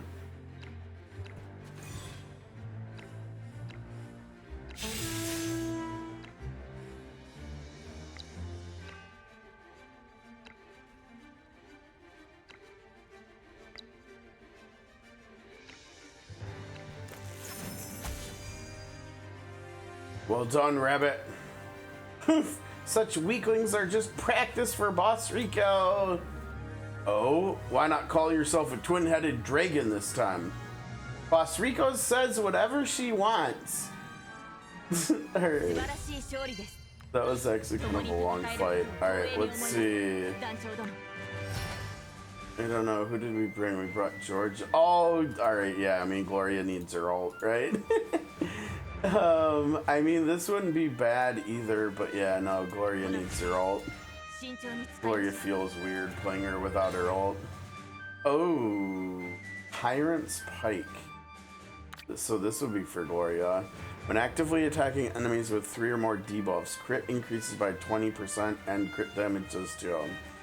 Do we have enough buffs? Yeah, I mean, or debuffs. I mean, we've got buffs coming, but like we don't have Lutfi in here, we don't have Kavari in here, we don't have Luvada in here. I'm not so sure how easily it would be to do that. Let's see what else we got. I think we already have one of these. Pretty sure I already have this on SP Rally. And we haven't really been using base Rally at all, so probably not. I mean, there's also this one. But as we've seen with Ragnar, I think this is Ragnar. He has a weapon like this or he has a learn tailored skill where he gains a big attack bonus and he loses HP. And he's died at least one time during this playthrough already because of it, so probably not. I think we've got to take this one. We've just got to figure out how we're gonna get the debuffs. Because I think this should be nice. This fight was literally just for Gloria, basically, it looks like, but I'm here for it. Congrats, Gloria. You got some new toys to play with.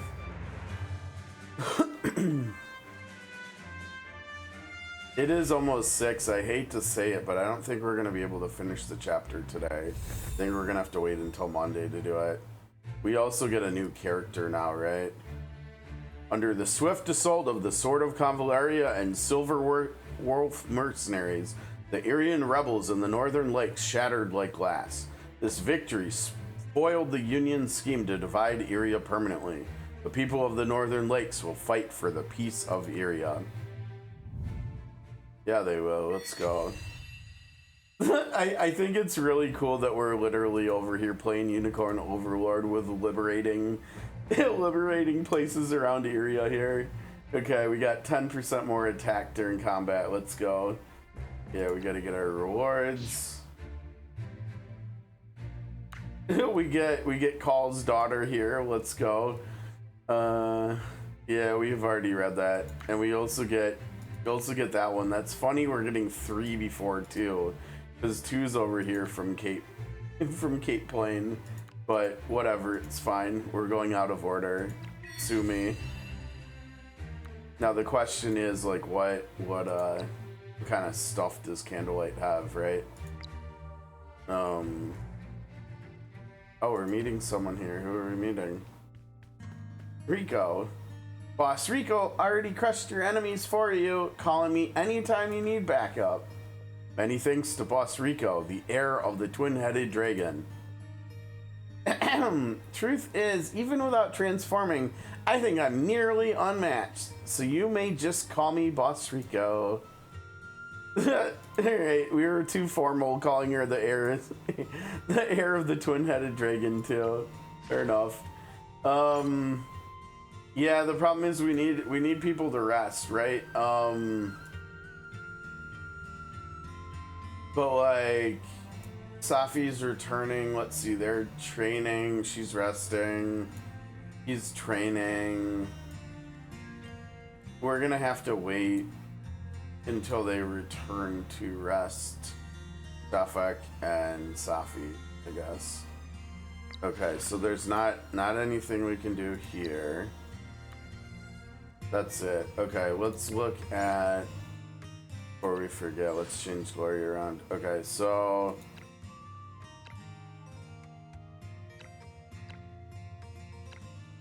I mean, honestly, let's do, I think let's do this for now.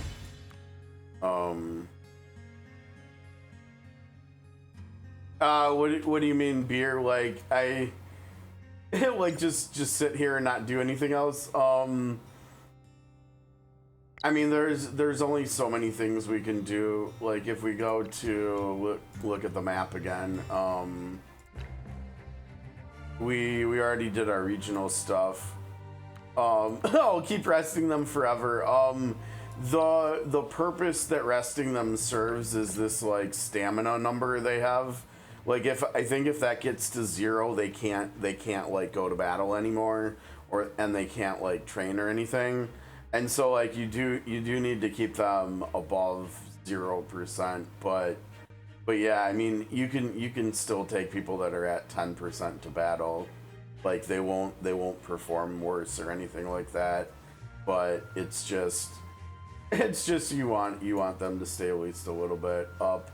Okay, we've got Candlelight. Let's see what she came with. No basic attack skill. Let's see, when hit by an active magic attack, damage taken is reduced and gains damage. Oh, that's interesting. I don't think I've seen damage reflect before either. Okay. So we've got this skill. She's got this outside of this game mode. She's got this outside of this game mode, and she's got this outside of this game mode. Okay, so this is nothing new. But we actually technically do have a dedicated, like an actual healer here, other than Safi, who's like kind of a like half healer. After healing, the target recovers energy 2 times per round. How? Well, I mean, as of right now, we can't. I guess like here, because you can hit 2 people, right? So 2 people can get energy from this. That's kind of cool. Yeah, I mean, back on launch, I used her a little bit. She was pretty fun. She was definitely one of the better epic characters. Okay, but Gloria, also Gloria's weapon. So debuffs. Let's see, 53. Yeah, she's got a lot of attack now. we still need a legendary weapon for Nana. That's kind of funny.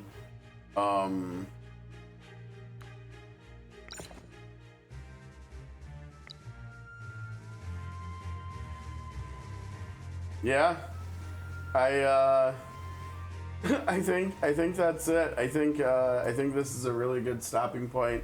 Right around the time we were looking to stop. So on Monday when we come back in, we should be able to